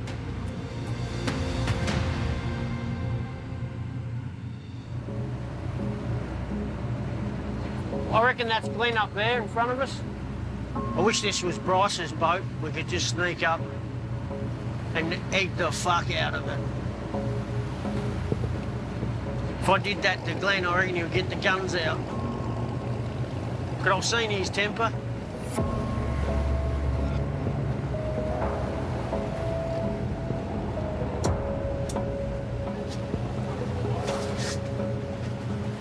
What's going on? Not much, mate. I've missed you. You're the first person we spoke to in 5 days. What, wouldn't Bryce talk to you? He threw the banana on the roof. Haven't seen him since. Oh, haven't you? He's probably worried about the ramifications, I reckon. They're coming. Ah, what's your plan? What's happening? I don't know, have a night shot tonight, one tomorrow and go in. Yeah, that's our plan too, old boy. Just pull them in the morning, then we'll sneak up track a little bit close to home and chuck them in, have a tidy up, and that's us, I think. Yep, sounds a good plan. That'll be about day 25 for me. You've done well to hang out, mate. Mate. Never again. We gonna have a roast tomorrow night or what? Fucking hell, that sounds all right, old boy. On your boat? Mate, you got the bigger wheelhouse, I reckon your boat. My boys don't like washing up, mate. I've got to tell them to wash up. Is Bryce invited? Nah. I would have said the same. Yeah, no, he's invited. I'm looking forward to seeing Bryce. He's just a cheeky little shit, really, to be honest with you. Like, it'd be good to have a yarn to him. Starting to fucking rain, mate. We might go drop the anchor and have our bickies and cheese. We'll catch up here tomorrow. See you later.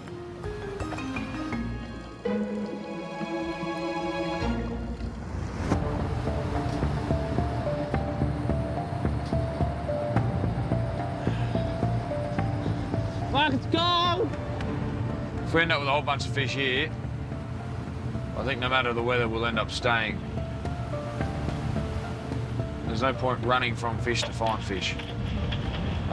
We've already done that, and if we're lucky enough to come across more fish here, then we should probably stay. Come on. The markets sound like they're starting to lift. This isn't time to stop. It's time to put more lobster on the boat. This boat has to come back with 1.5 tons at $50. Catching buckle.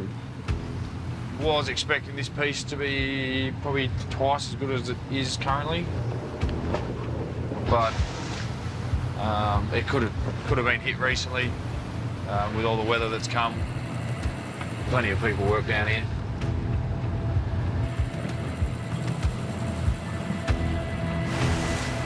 Just want to catch fish. That's all we want. Wizzy. Hey mate, how are you? How you going, mate? Oh, not too bad. A little sleep in this morning. Spent the night with Jack and Daniel on the Booran, so. Oh, yeah, sweet. No worries. Thought you might have been up there by yourself, so I'll bring it up, check up on you. Oh, that's nice of you, thank you. No worries. Oh, well, be careful. You coming back this way? Yeah, yep. No worries, we're having a roast with Glenn. If you want to join us, more than welcome. Is this a truce meeting or is this a go for gold meeting? I don't really know what's going on. I never know if Squizzy's telling me the truth. I'm inviting you for a roast, mate. What was that? I'm inviting you for a roast. That's what I'm doing. Yeah, I want Bryce to come. Be good to have a chat to him and stir him up. Get close to him. We'll see what happens. A truce meeting, all right, huh? Well, truce. I'll come to the truce meeting. You said truce, so. Take care. Be safe. Cheers. Roger, will do. Talk soon. Bye. See ya, bye. Bye.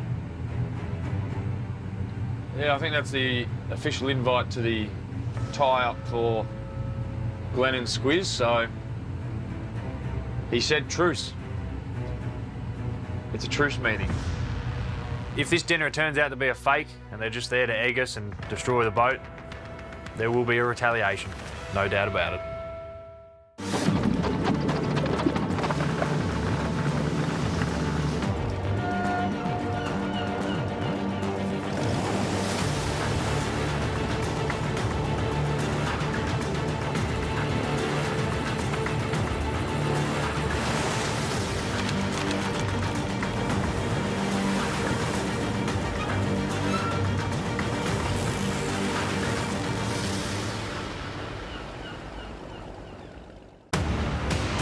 Previously. Can you lend us 20 grand? I heard you unloaded yesterday. I need it myself, sorry, mate. I may as well just say it over the radio now. I just yeeted a banana up onto his roof. At the end of the day, mate, you're starting a war, and I'm going to make that chieftain look like an omelette. It's lobster season in the waters off Tasmania's rugged coast. I'm going to give the young bloke a little bit of a crack at setting some pots this trip. Yep. I'm rating where he put the first one. I like it. 3 hardcore lobstermen are battling for the biggest catch and the best price. Yeah, how'd you go this morning? 201. Did you really? Yes. No shit. You can never rely on Squizzy for telling you any numbers of what he's getting, ever. Another blank. It's going to be our worst shot. This boat needs at least 1 ton minimum before we go home. We're there to make money. There's only one way to do that. That's work even harder. It's lobster time.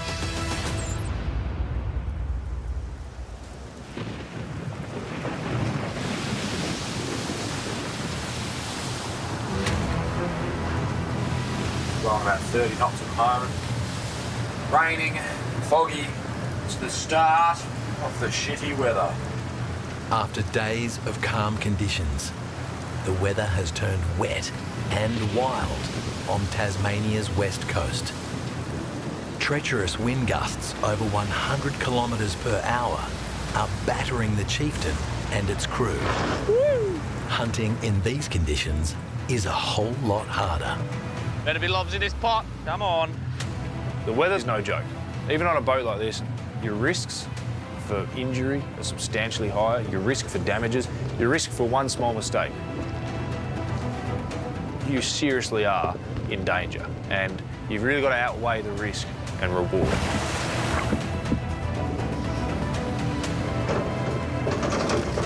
Hey! Up to...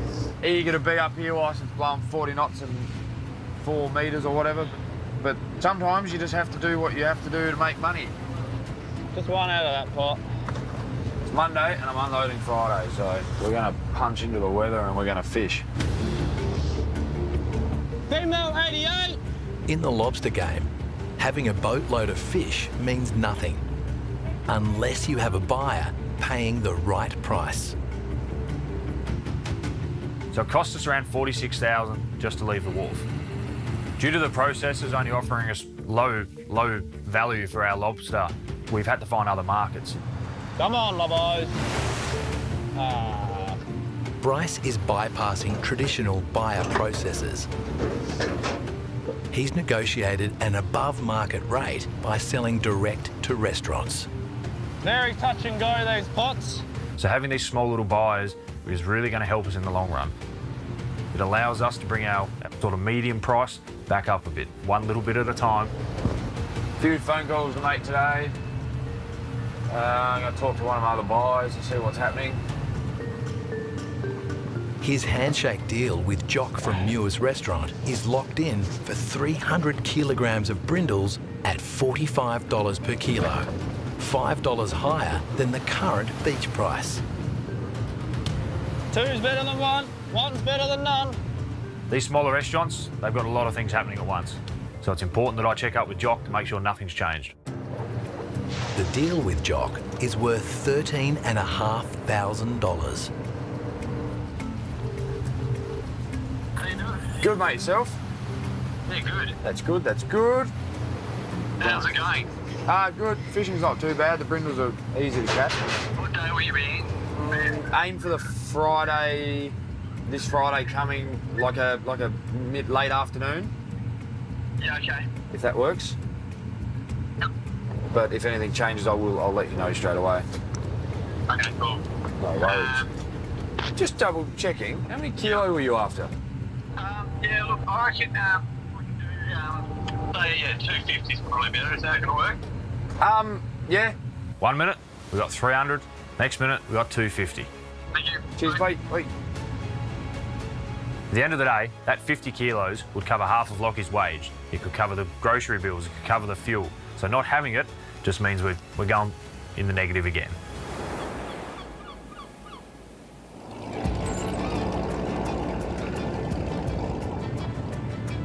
Are you excited, mate? Yes. Yes? Yes? The Jaegers have been fishing the waters off Tasmania for 5 generations. So Ryan's 16 now. He's been coming out with me pretty much the same as me with my old man since he's been knee-high to a grasshopper, so... What one do you want me to pull first? Mate, there's just one there if you want to go straight to her. Yesterday, training commenced for the 6th generation. Ryan took the reins of the Anson's Bay for the very first time and set all 50 of its pots. Lobster fishing is all about experience, and I want to try and give him all them experiences. Day 2's lesson is all about pulling them, a crucial step in Ryan's development as a future skipper. If they're full, he won't only be filling the Anson's Bay tanks, he'll be topping up his own, his dad's, and Kai's bank accounts. You get a few fish here, so hopefully they come up with a few. I remember when the old man used to let me set pots. It's nearly like the night before Christmas. You're just waiting to see what you're going to get out of your pots. can't sleep and you're crossing your fingers and you're hoping you're going to get something to try and avoid the disappointment of getting bugger all. Just hoping there's fish in this first pot. Well, there's fish, so... Oh, there's fish. That's a That's start. the start. He's not a bad fish, that one, I guess. Look at him. Oh, I'll take him for me first, Cray. He's a bloody beauty for up in here. I think he's been saving himself, you know. Fucking oath. That's probably about the biggest fucking cray I've seen from here, actually. Good couple crays coming out of this pot so far, so I'm happy with the start. 3 out of the first pot, that's all right. We'll get better than that. Confident. I'm confident now.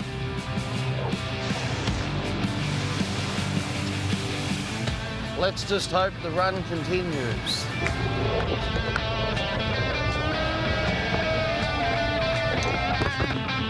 What the fuck? Well, she was in Cray weed, weren't she? It was in a lot of weed by the looks of it.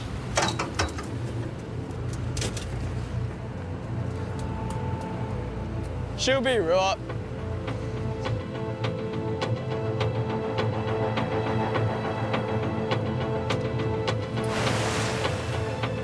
Oh, it's going to be like that, is it? A Cray would be nice. Any someone alive. Pulled the first pot and he got a nice big one. I think he got 2 or 3 out of that, and we've had a couple of blanks here now, so he'd be starting to get a little bit worried. This ain't no idea, old boy. Brian would have been waking up this morning thinking, oh, I can't wait to pull me pots. And like, he's a bit of a confidence boy. When he's confident. So I'm hoping that don't get knocked out of him.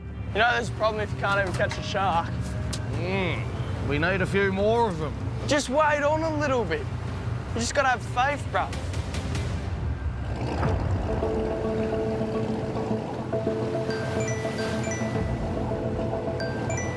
Yo. Yo, what's going on? Just pulling the anchor. Pulling the anchor? Yeah.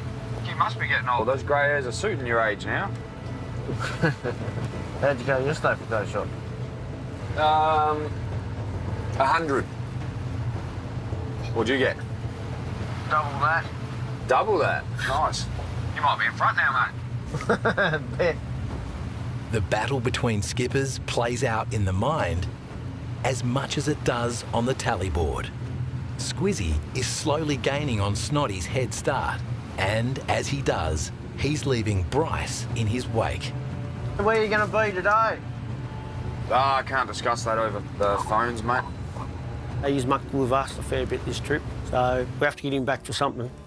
I'll be out in the ocean, that's for sure. My main thing is catch lobsters. That's what I'm here for, and that's what I'm doing. And if we come across Bryce, that's a bonus. Fishing this morning is fucking miserable. 439 yesterday. To beat that again today, I'll be absolutely wrapped. You fucker. Normally when I have a really good day, I expect the next day to be better. These are terrible. I'm here to improve every day. I'm here to catch lobsters and I want to catch as many as I can right now. But the lobsters have other plans. These are fucking terrible. What? These are terrible. Yeah. My fishing has changed over the last 3 years, where we're sort of probably catching 70–80% brindles. Now we've gone a lot more reds, just because the price difference is you just got to target them. Reds are fetching $45 per kilogram, $5 more than brindles. But chasing that $5 extra in the worsening weather is a gamble. Chasing reds when the swell's building makes it very hard. They just stay in their holes and don't want to come out to play. Don't matter what we do. You put all the bait in the world in there and use caviar, it won't matter. They will not come out when they don't want to.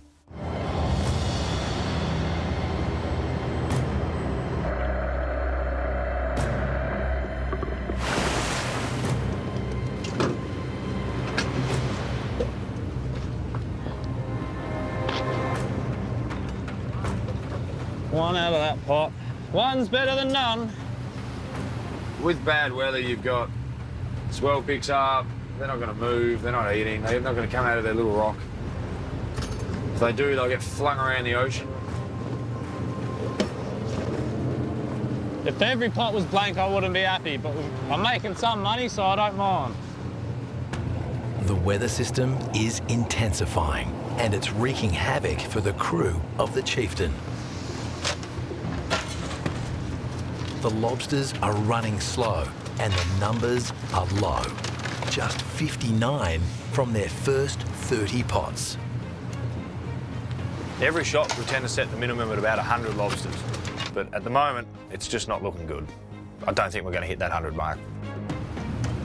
And the poor numbers are just the beginning. So far, I've got a guaranteed order to one restaurant. At the moment, that's just not enough. I need more markets. Gonna give Marcus at the Lobster Shack a buzz. He buys a few lobsters off me throughout the year and see what we can drum up. A few 100 kilos would be handy, and any more than that's just really good. With the current brindle price at $40 per kilo, selling direct to restaurants at $45 or better is Bryce's only hope of turning a small profit for the trip. Hey, Bryce. Hey, Marcus, how you going? Just wondering, you after any lobos at the moment? Yeah, no, we'll need some. When do you due back in? Due back sort of Friday. Okay, yeah. And what do you got on board? Predominantly brindles, 600s, not many of them, the females, but a lot of 800s, 900s and a few kilos for the brindles, so... Yeah, what sort of deal can you do on the I was sort of looking at maybe 50. Glenn got 50, so we deserve 50 too. Yeah, people's probably getting up there to those fish. I don't know, what do you reckon then? We'll just go 45 on the brindles? Yeah, we'll do that. At $10 more than market rates, 50 per kilo would have been a huge win. But Bryce will have to settle for 45. All right. Sounds good. Talk soon. Cheers. Bye. Just these two little restaurant deals, we're talking around $25,000. We need at least another 400 brindles. I really want to be unloading on Friday. If that's the case, we're really up against the clock.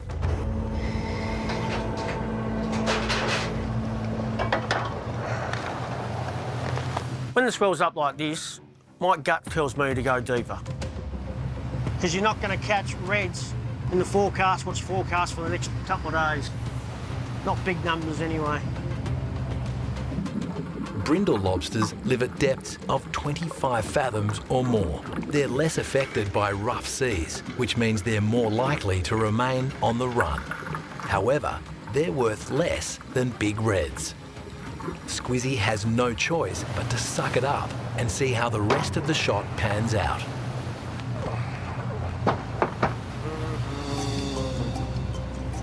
At the end of the day, it's business, so you're very competitive.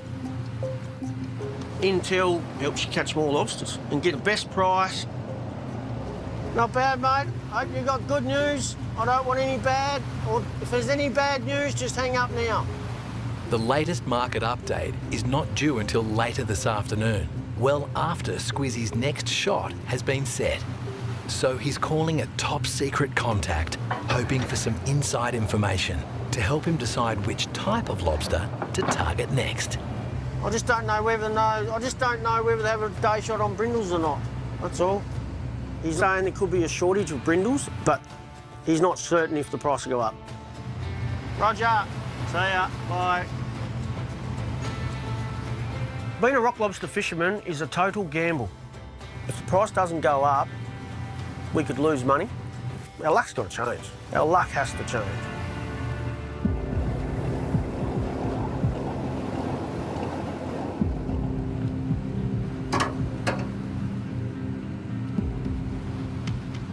I don't know about this spot. They're not very lively. Things are not looking real super duper here at the moment. A Cray would be nice. Sometimes first pot, it gives you false hope. You start off good and then you start going shit. It's like then your mood starts to go to shit. Jesus Christ. Not much in that one either, just one little rat.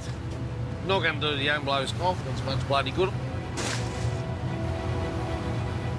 Come on, just the next pot, just be loaded, just be loaded. That seal just came up with the pops. You're joking. He must like crayfish. Fuck, you're a cheeky cunt, mate. Fur seals are common on Tassie's south coast, and although they're skillful hunters, some opportunists have been known to take advantage of hard-working fishermen. He's a little beast, Fuzz. He's sticking his head up to see what's going on. We call him Boris, this seal. The last few trips, every time we've been out, he follows us around. He's just a character. Boris eats mainly fish and squid, but his favourite feast by far is octopus. This Boris, like, he stuck his head in the pot trying to get the octopus out. No shit, hanging over the side. I'll dangle a fucking salmon over the side. Hey! I hope you don't come up and launch out of the water like a great white. He'll grab your hand, mate.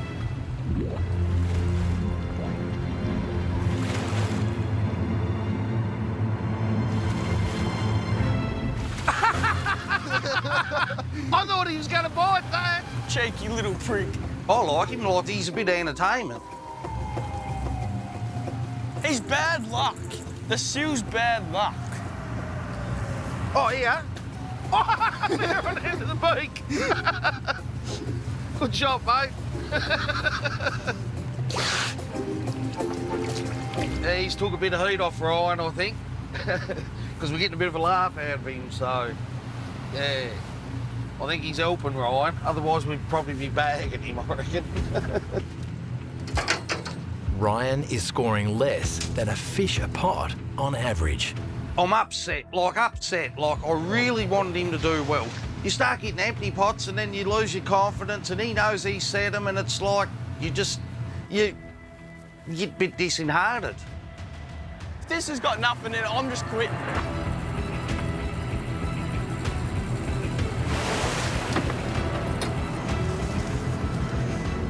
My crayfishing days are over. Never again in my life.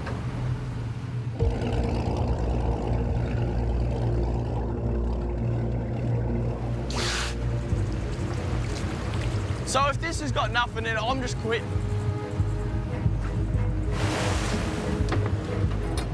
Fuck off. Ryan's shot isn't panning out the way he'd hoped. The skipper in training has only a handful of reds from the first 20 pots. The low numbers are messing with his confidence.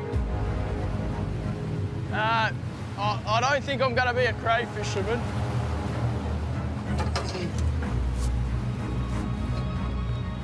Not going to do this again. I reckon he can stay in there. I'll stay out here. This is where I belong. His morale is down, like he's not up and about like he normally is. There's not enough crays in there to fuck the boat, mate. I'm not doing this again. Mate, I really wanted to lift his spirits a bit and get him up and about, like. You want to have a go at pulling them? Yeah, I'll do the last three. What am I doing? Fuck off. Ryan's got free to go of his pots he set, so giving him a go at drive and see how he goes. I'll keep an eye on him. He hasn't pulled any pots for. There's a few different things, like you got to make sure you're not running over the rope, you got to control the hauler properly. So we won't stand too close to the hauler for the first couple. Yeah, I was thinking the same. Just in case he has a little mark up. But I've got faith in him. Pulling pots, it'd be the most dangerous part of fishing. Just go further out and come back in. Roger. You got to bring things together, like you got to steer the boat, you got to throttle off, neutral, watch what you're doing, making sure you're not turning at the wrong time so your rope's not going to go up into the prop. You don't want to be too close. Pull your throttle off into neutral and she'll glide up. There's more to it than it looks. Hard left, hard left. Rope's going that way, so turn your wheel.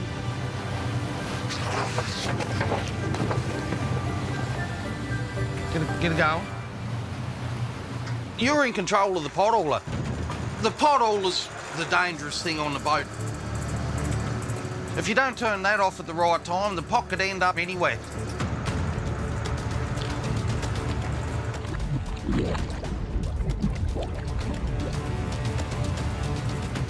Yeah, just stand there, old boy.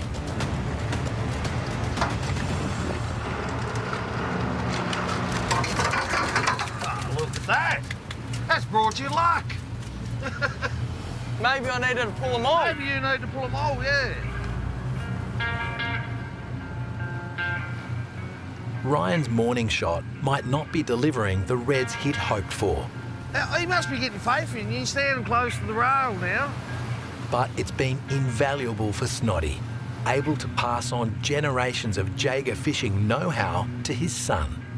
When you're young and you're learning, you'll have some good shots, but you'll have a lot of shit shots too.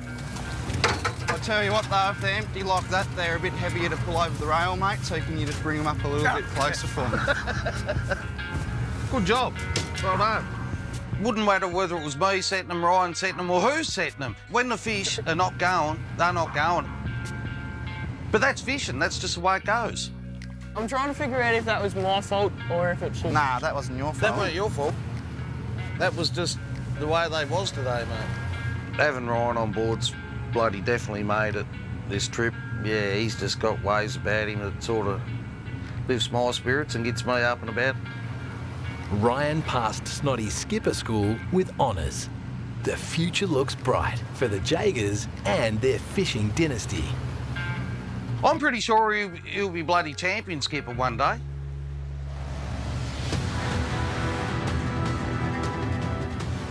Ryan's rookie shot was less than he wanted, but he still bagged the Anson's Bay 58 more Reds.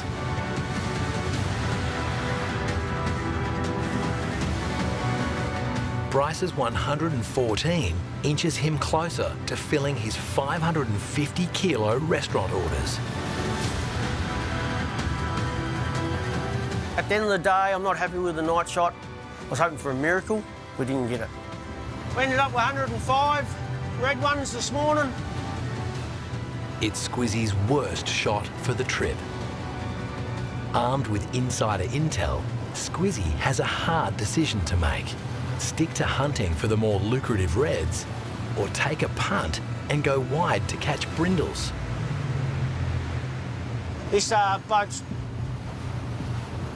too dear to run, only catching 100 fish a day red, or less. Some of the good guys can probably catch a lot more, but I ain't as good as them. I'm going to target the brindles. I'm going after brindles. I could be chasing fish that are worth nothing. That's the scary bit. Time to make a bit of a move. Might just travel down the track a little bit closer to home. I know Bryce is out wide chasing the brindles. We'll see if we can run into him as we go past.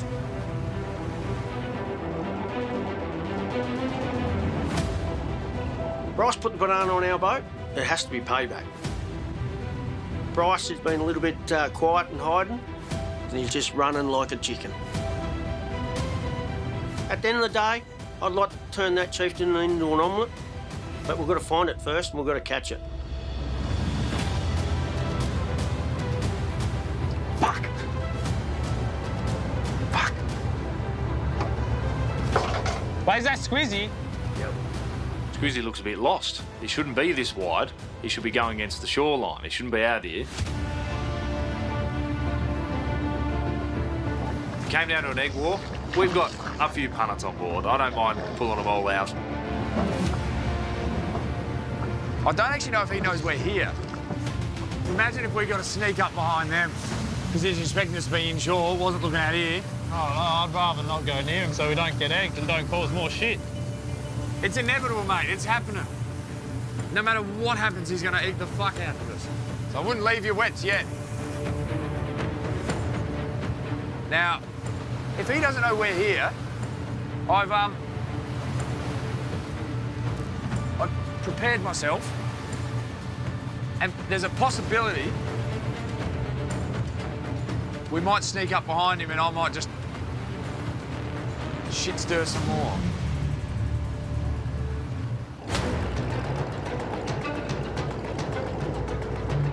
I've been on the run, but I'm looking at a limping deer here and I'm hungry, so it'd be rude not to take the kill, I reckon. If you're not first, you're last. So we'll egg him first. An egg war with the bold contender seems inevitable.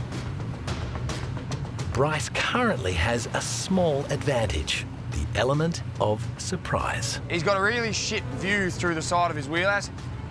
Or so he thinks.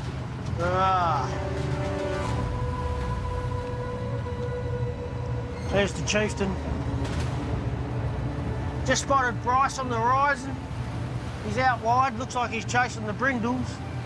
So I'll give him a ring. Yo. You're chucking him in or pulling him? Nah, we're anchored. Yeah, right. Oh, you're on the Morris. Yeah. Does he think I'm an idiot? We do have radars, Bryce. I can see you. Why's that? Where are you? Just going light alongside you. Oh, are you? Yeah.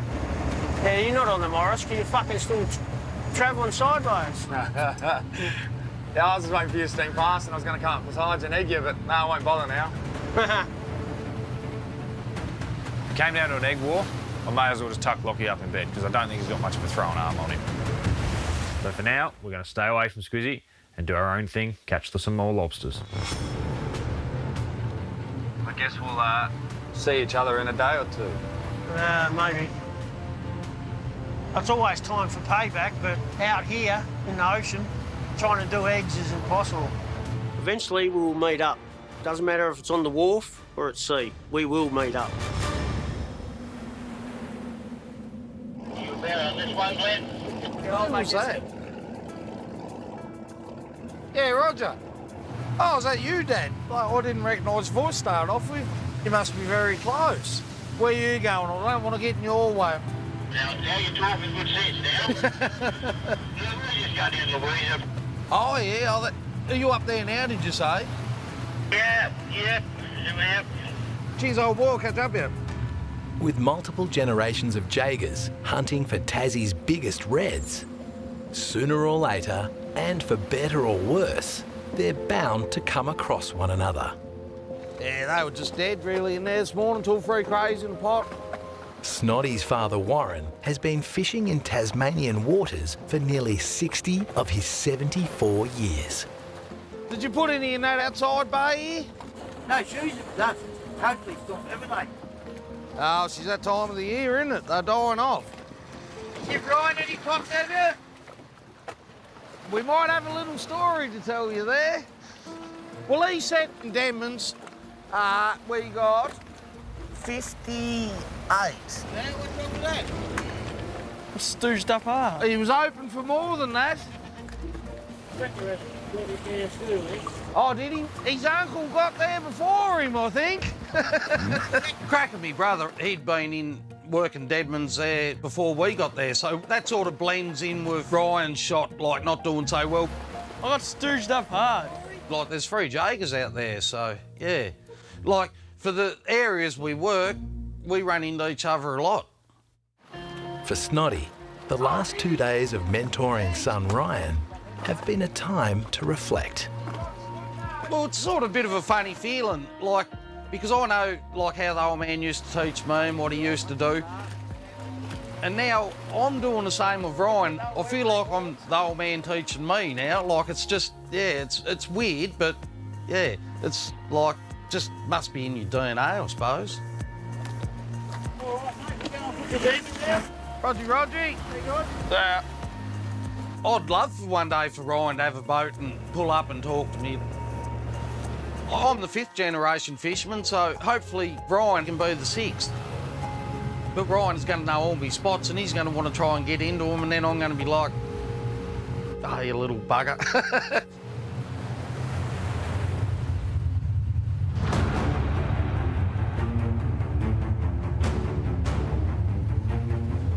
200 today will give us what we need within the time frame we have to have one more shot on brindles to get the order for Lobster Shack. If we don't get a couple hundred this afternoon, that just means more work for Lockie and I. 300 lobos, 300, 400, 500, 700. Rub the wood. That's how Squizzy does it, isn't it? Two hands. Two hands is better than one. We've got the weather moving in. We've still got more lobster to put on the boat. I've told these guys we'll deliver their lobster. Time's a ticking. You die, you cunt. Fucking land on the float. You got that first time? Yeah, good. Fucking landed on the float. Don't want to hear it. Oh, fuck. Pot's a bit stuck. Ooh. Pot's very stuck. Pot one. I must have rubbed the wood too hard. I'm stuck in a rock.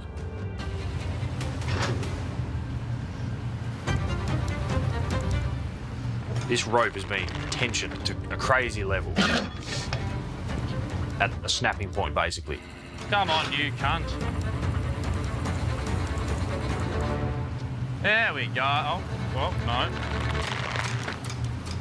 Just don't go anywhere near that line. It'll take you with it. Get fucked! Lockie's in a danger zone. Tipper! It takes one little mistake, one rope around the deckhand's leg, one anything, one wave with enough strength to snap that little bit of rope, and that's it. It's all over. You're crushed. We're back off the coffee pot where we nearly started the trip when we got up the west coast. We had a day shot out here, I don't know, 4 or 5 days ago for 230. And most of the fish are under a kilo, and that's what we want. This shot on the brindles is a gamble. We don't know what the price is doing, so I just don't know if they're worth anything.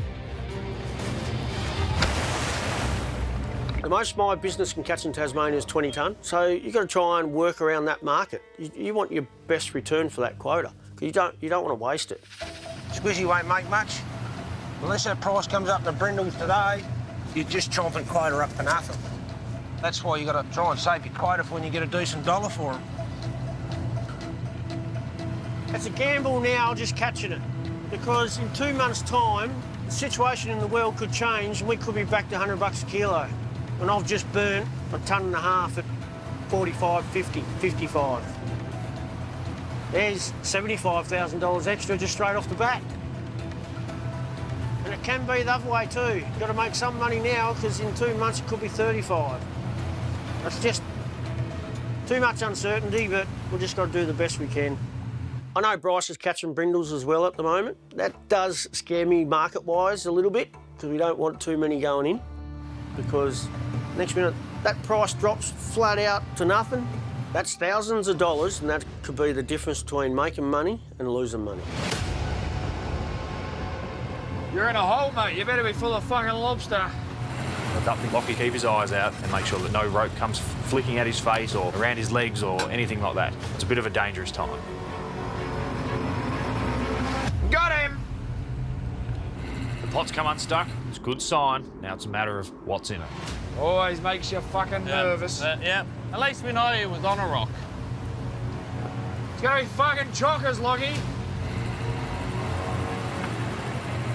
And this pot has... It'd be funny if it landed upside down and there's nothing in it. Come on. Give us a pot full. I'd say the Cray's holding it down, Ross. That's all right. The pot's looking good, but you can't count your chickens before they hatch. Got 8 out of that. That's one full pot. We just need 51 more. Come on, 15 fathom lobos.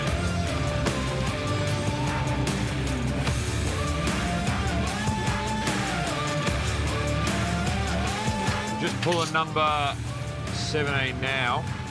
Nearly just about to start the 3rd bin of fish.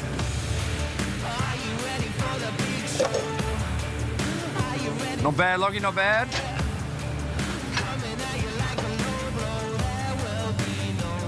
Got 8 out of that.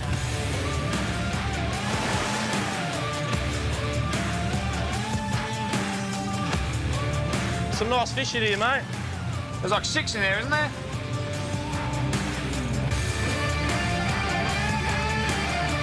There'll be about 30 a bin because they're a bit bigger fish, I reckon. I reckon there'll be about 90 here. 5, 6, 7, 44, 45, 36. 101. 101. We're halfway through the gear. We've pulled 26. There's 26 more to go, and we're at 101. That's good so far. If we can pull 100 out of the last half, I'm going to be happy.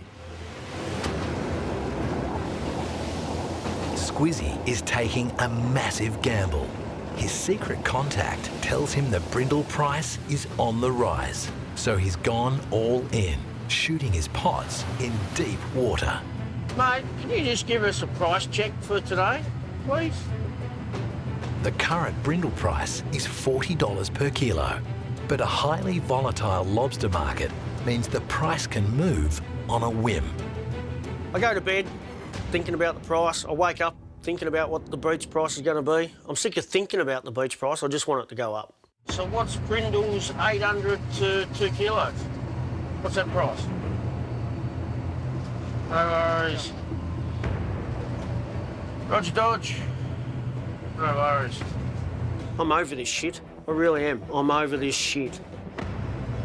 You don't really want me to say the price on film. This is what I hate about fishing, is this.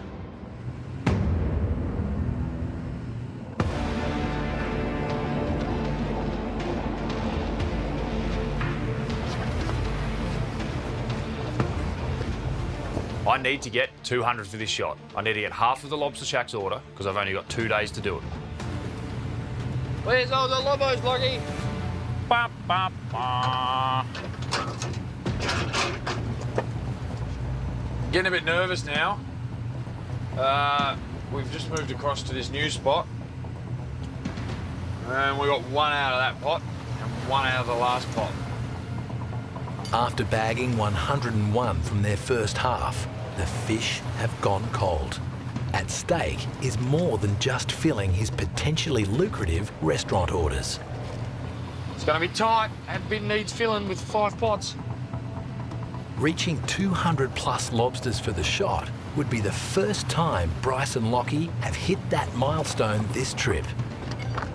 And that could provide a much needed morale boost after many days at sea.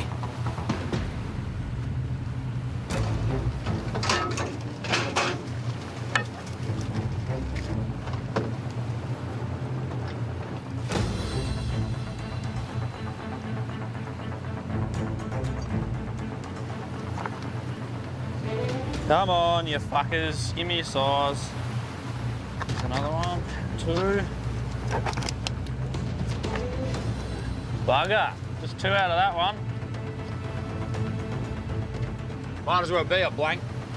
I'm confident we've got the 200, Bryce. Last shot, Loggy. Woo! Now, fishing's a lot like the saying, you can't count your chickens until all the eggs hatch. We've got 52 pots on board, and we can't say that we've caught 50 or 100 or 200 until we've got every pot on board. What have we got in the last pot for the afternoon? Fuck all! No more fish. 1, 2, 3, 4, 5, 96, 97, 98, 99, 100. 2, 0, 1. Best shot of the trip.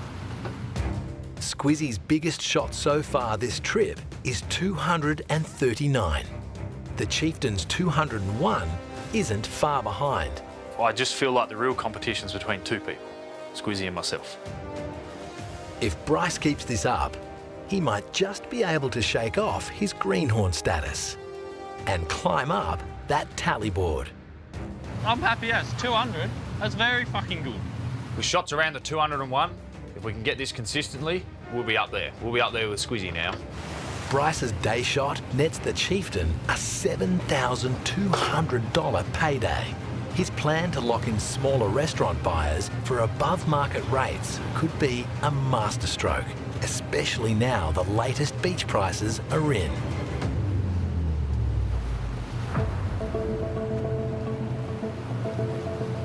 I'm stressing out to the max. At the end of the day, this is all tactics. Sometimes you get it right, sometimes you don't. Just got quota $37 for brindles. That's just not acceptable. That offer, as of today, I couldn't take that. The price was very low when we left, and we took the gamble, hopefully to go up while I was away. And it's just shit.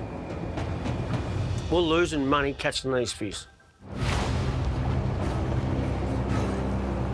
Pot was 11. I just need someone in the community to buy 11, and I'll celebrate. A $3 drop in the brindle price represents a loss of tens of thousands of dollars. I feel like I'm in survival mode at the moment, financially. When your business is right on the profit margin, makes a big difference. How long can we take this crap for? It's got to turn. It has to turn. It'll turn soon. Fuel's gone up in the last 12 months. Food, everything. Bait, our bait's gone up nearly 150%. Everything's gone up. We all know that. Cost of living has gone through the roof. Cost of catching a lobster has gone through the roof. But the price of a lobster hasn't gone up. Not for us, anyway. I need a backup plan, but I ain't doing a Glen. I ain't hanging out here for 19 days. No way. We don't have enough grog for that.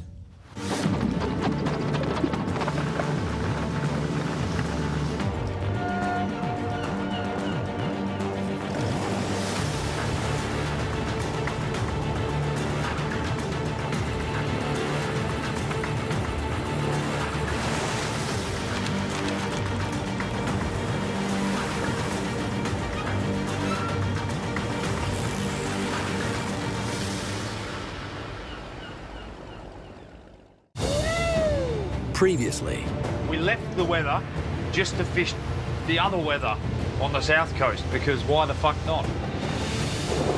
Markets sound like they're starting to lift. This isn't time to stop. This boat has to come back with 1.5 tons at $50. It's lobster season in the waters off Tasmania's rugged coast. Old timers are saying I fucked up and my boat should have been shot at. Right or wrong, what's the etiquette? What the fuck are you doing, mate? If I'd had a gun on board yesterday, I probably nearly would have fired a shot at you. So Bryce may have fucked up there. 3 hardcore lobstermen are battling for the biggest catch and the best price. There's a banana on Squizz's boat with his face on it. Bit of bad luck might rub off on him. You fucking little cunt. I got rid of the banana, but the bad voodoo, fuck hell, is still on this boat. He's playing a dangerous game, the boy, he really is. We're having a roast with Glenn, and if you want to join us, more than welcome. It'd be good to get close to him. We'll see what happens. I'll come to the truce meeting. You said truce, so... If this dinner turns out to be a fake and they're just there to egg us and destroy the boat, there will be a retaliation.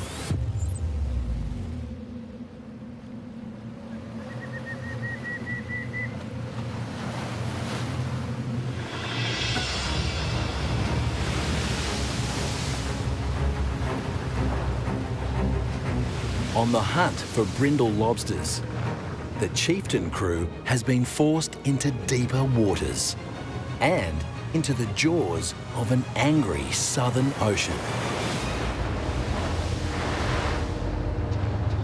Keeping an eye out for the gear at the moment.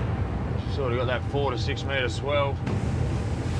You can only really see what's in the wave column you're in, so you've got to make sure you're not lined up to run a pot over. It's just always watching what's behind you. They're the ones that are the scary ones. The ones in front of you, at least you know they're coming. Working in these sorts of conditions is very dangerous. There's no doubt about it. If Lockie's not paying attention, I'm not paying attention, someone can get hurt and someone can die. Hold on.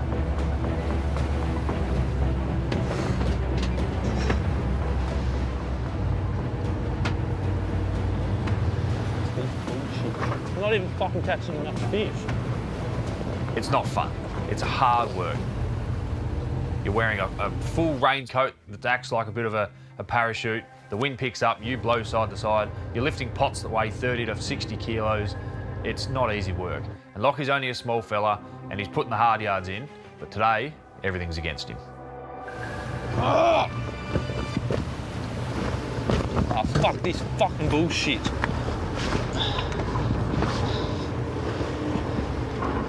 Fucking stupid. I think Lockie's losing his shit. Fuck me, cunt. He's not a fan when the bins start flying around the deck and making a mess. Ruins up his little system. So he takes his anger out on things. Fuck this fucking cunt. Fucking shot. Oh, fuck. And then a pot fell and lightly touched his leg. That's why you wear steel caps, but some people won't wear them because they're too heavy for my feet. The Chieftain crew is sitting last on the tally board and has no choice but to push through. The sooner this is fucking done, the better. We're pushing 40 knots, gusts of 50 nearly, I reckon. Picks up as it comes down off the land and around the cape. I'm not too sure about the tide. I know it's running the opposite direction to the wind, just while the waves are standing up. Oh. And that wind chill drops the temperature on deck to 3 degrees Celsius. It's just fucking shit, put it that way. Go fishing, they say, it'll be fun, they say. How about fucking no? There's a lot happening here. You need one wave to fuck your day up. One of them lime bins shoot across the deck and smack Lockie, he's out, he's done. You start dealing with weather like this, it's more about the time you're in rather than what's later. We still need 300 more to make money. That's only one shot. The weather's turning and it'll ruin the area we need to go. These are the days I used to hate being a decky. Out here bloody copping a bit of shit, catching no crays. She long all morning. She's just started coming in again. It's not very nice of a morning, but the pots aren't too bad, so that's all right. You wouldn't want to do the job without a good pair of wet weathers. 4 hours to the east, the conditions are wet, but a little less wild. The Anson's Bay crew is pulling their night shot. Look at him go. He knows what he's doing, the boy. We're up in the bay, like, and a lot of people shoot up in the bay when the weather's a bit shitty like this, so it cops a bit of a hiding. So, look, we're not expecting a super-duper number, but, you know, what it is what it is. They're all rats, man. They're all rats. They're like not tiny rats, though. They're all sort of... You have to measure them. When there's a little bit of swell on, you've got to be careful when you're walking up the deck. You've got freezer hatches that stick out off the bottom this far. You've got Kai's hatch that sticks out this far, so you've got to be careful. You've got to walk around all that. You don't want to fall over the pot, and you want to stack them nice when you're in a good bit of swell so they don't roll off and hit you or anything. There's plenty of wind about this morning, but if we's out in the open where Squiz was, like, she'd be pretty dirty out there. Ah, Squizzy, that's just Squizzy. He just works shit like that. I would sooner just have him up in the bay, get less fish and do it easier. That's just the way I've gone as I'm getting older, I suppose.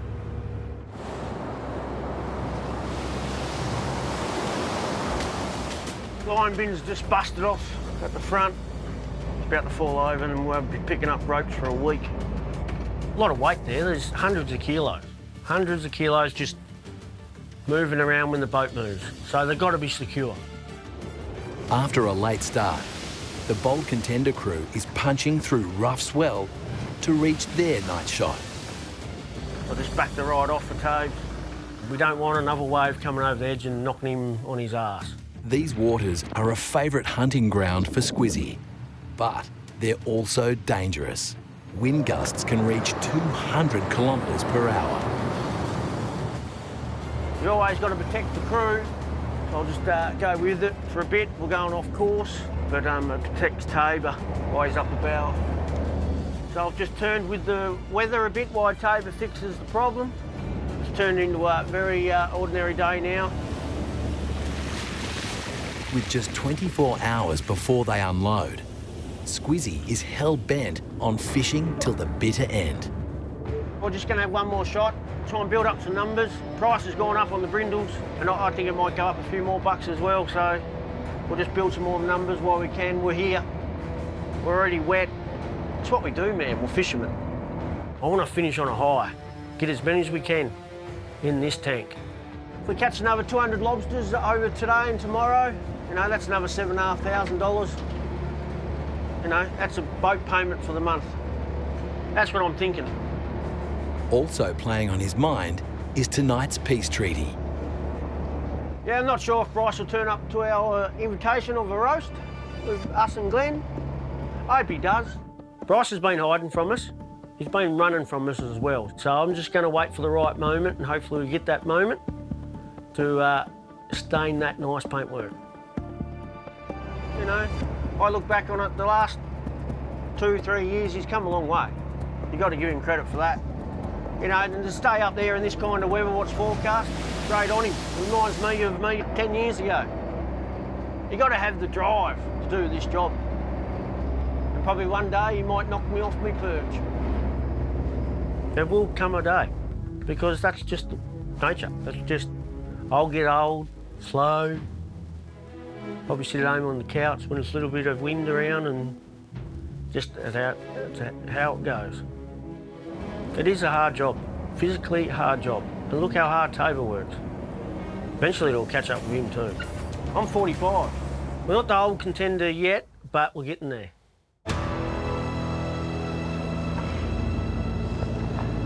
Catching fuck all. Wouldn't be a night if we were catching fish. Wouldn't mind working in the fucking weather. But when it's like this, and fucking shit's flying everywhere, can't even fucking stand up, makes you fucking hate your job for a day or two. We really need that tonne and a half just to make money this trip. With these prices, with the way things are looking, a tonne and a half is really a break even.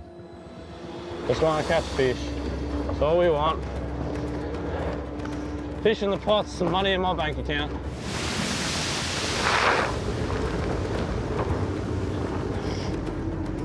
Finally, a fucking good pot. 7. Fucking about time. Watch out. Hold on. This is going to be a big one. Hold on. Whoa. Hold on. Gold. That was a fucking big one. If I didn't say that week off that side on, that would have been fucking shit. That would have been real bad. Fucking shit would have gone everywhere. People will be surprised with how little water you need to hit the side of the boat to make someone go flying to the other side. We need to be really careful today. It's important for the crew to be looking out to what's coming, not just looking down at what they're doing.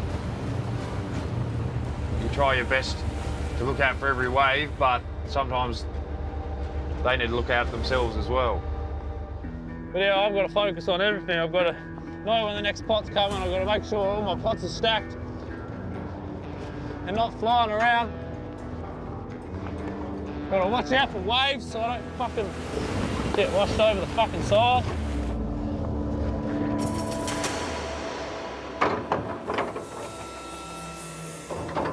Trying to knock me out. Huh? I wasn't looking. That's why I always prepare for the unexpected. Can't fucking hear everything, can I?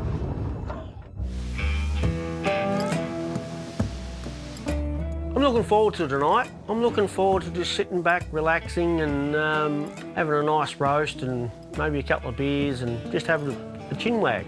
There you go, mate. Yeah, good. I'll do the potatoes tonight if you want. Yeah, well, we don't pill spuds on this boat. Mate, I've got bloody good King Edward spuds, mate. They're worth heaps. After unloading a good catch at $50 a kilo and having all that money in his pocket, he should take us out to a fancy dinner, not a barbecue. All right, mate, I'll get into him and I'll see you when you get out of here. I'll get off this for a bit and then get into it. Roger, mate.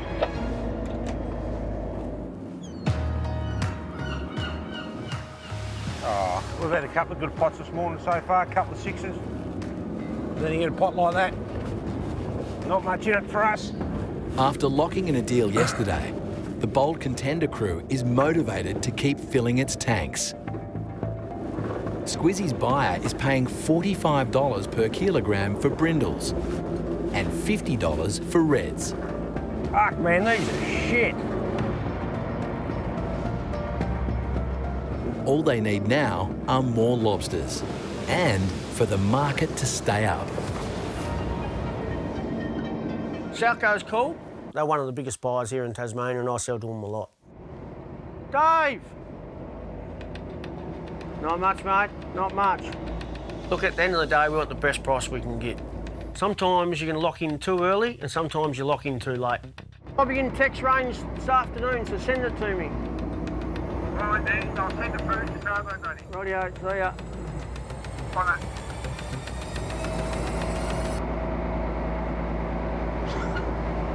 Fuck. That was Southco. They were just saying the small price is $60 a kilo. That's a $10 per kilo premium on yesterday's deal with buyer Mel. You know, in hindsight, probably jumped the gun a bit. Should have waited another day. But it's all a gamble and I was playing safe. I'm hoping Mel comes up on the price. I'm pretty confident she will. But if she don't, this is gonna hurt. Everything's up in the air, it really is.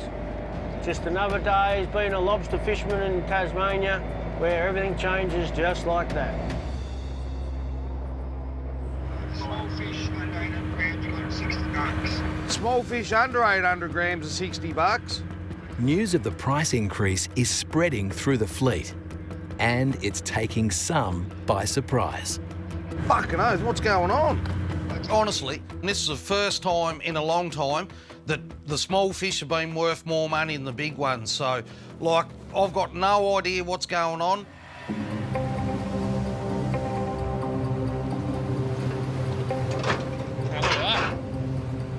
Salps galore.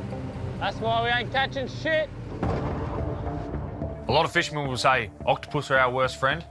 No, I disagree. I reckon these salps are our worst friend. They're a lobster snack and they bloody love them. Fuck off. Salps are from a group of animals known as sea squirts.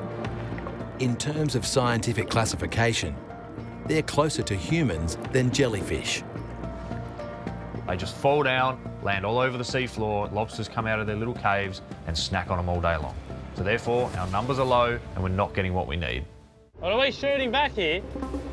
Okay, good. That way. With the lobsters full of salps, they didn't take the chieftain's bait. This shot has been a disaster. They've averaged less than 2 a pot. 81, I think. So not very good. It's the lowest shot, I think, for the trip.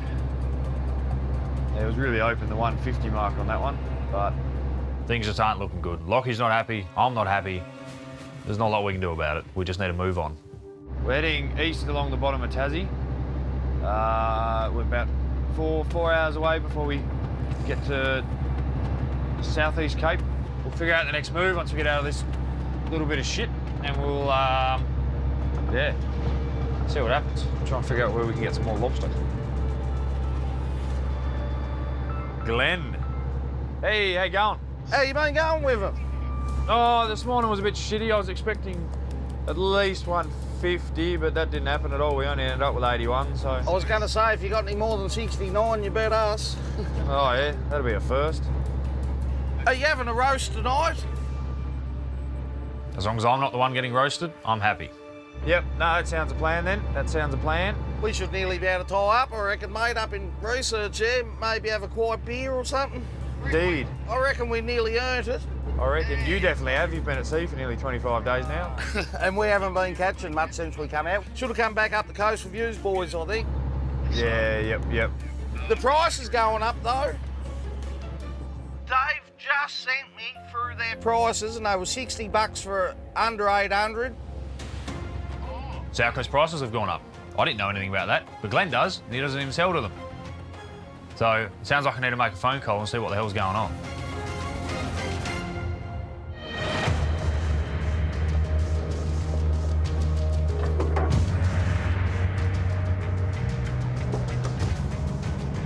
Look at that for a pot. I haven't seen fish like that here before. Normally ratty.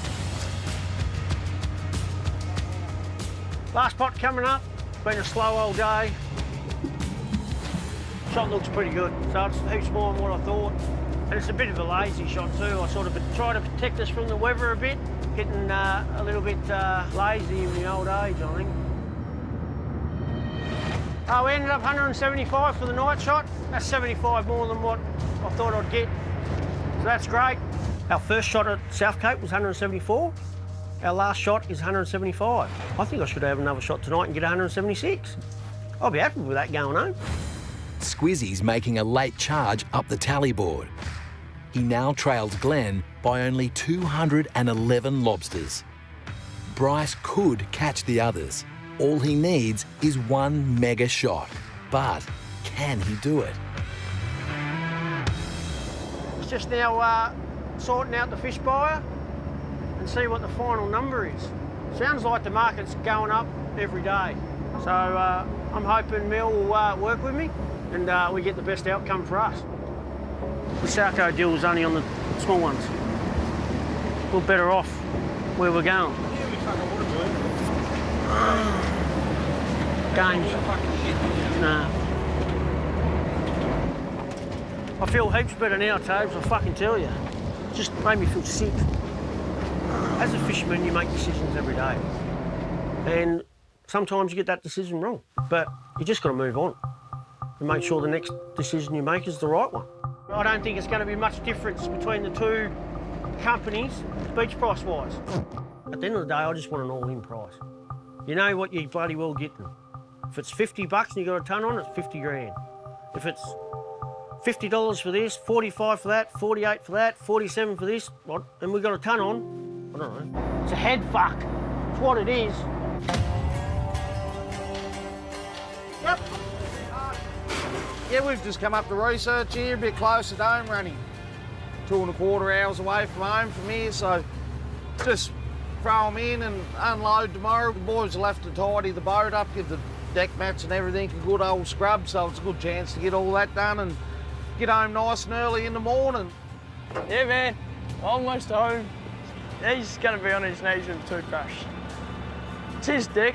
He's pretty lucky, really, because a lot of people pull the mats up and scrub them every day and muck about. Like, I used to hate doing that shit, so I'm pretty casual. I'm just at the end of the trip. We give her a good clean up and she's clean when we go in. That's the main thing. So we don't care really what we live like out here. We're pretty rough. We only wash up when we have to. We're out there to work. And that's what I put my heart and soul into, is working. Setting pots and pulling pots, that's what I do. The only time the boat is clean is when we leave the wharf and when we're going back to the wharf. The rest of the time, we don't care. With Snoddy's final shot of the trip in the water, and with the market on the move, his attention turns to his own deal with buyer Steve. Not much, what are you up to? Oh, just playing around. To go. You happy to take these fish tomorrow, mate? Yep. Sweet. What sort of time? 8:30, we'll have them on board, 9:30, about 10:30, I reckon. All right. What else? Yeah, that's about all. Oh, I thought you was going to say the price had gone up or something. No, not yet. Salco's has, but only for the little ones. Have you heard that, have you? What's that? Salco's $60 for under 800 grams. Still only 45 from 8 to bloody 2.5 though. Yeah, right. As far as Steve's concerned, the price hasn't changed. Like, that's a big difference, isn't it, when you're talking that? Like, how many... Considering they were only $40, that's fucking ridiculous. I know. Oh, if I could get $60 for me little ones, yeah, I'm not bound by anyone. I'll sell to anyone. If I can get more money, I'll sell to them. But, like, with the amount of fish we got on, I'll have to go through everything and work out whether it's financially worth selling to the other people, because, like, for an extra $200 or $300, you're not going to jump ship, like, and piss Steve off. Catch you tomorrow. Beauty. So...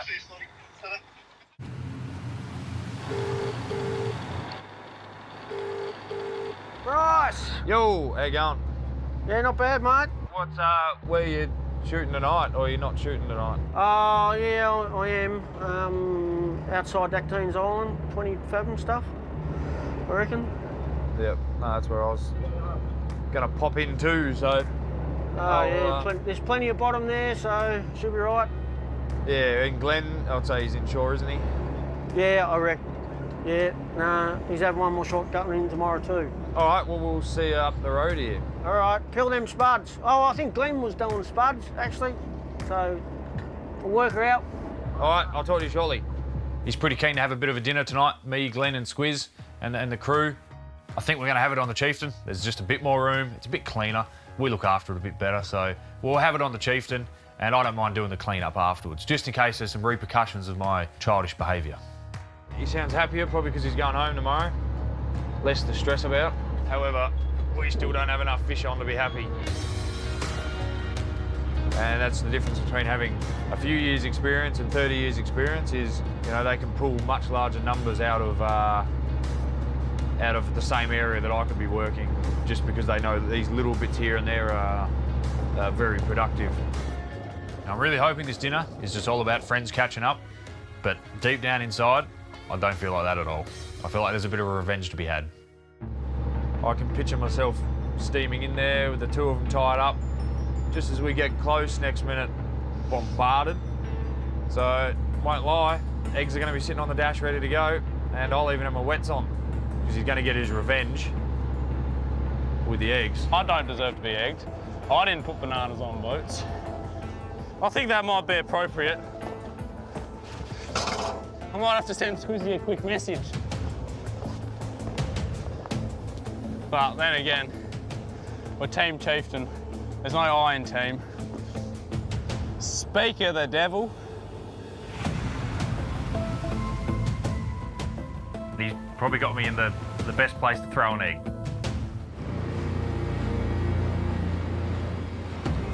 Speaking of the devil, he's pulling my pot. It turns out Squizzy wasn't looking to throw an egg at Bryce. He was looking for one of his pots instead. It's prank time. Tabor's on deck, Squizzy's on deck.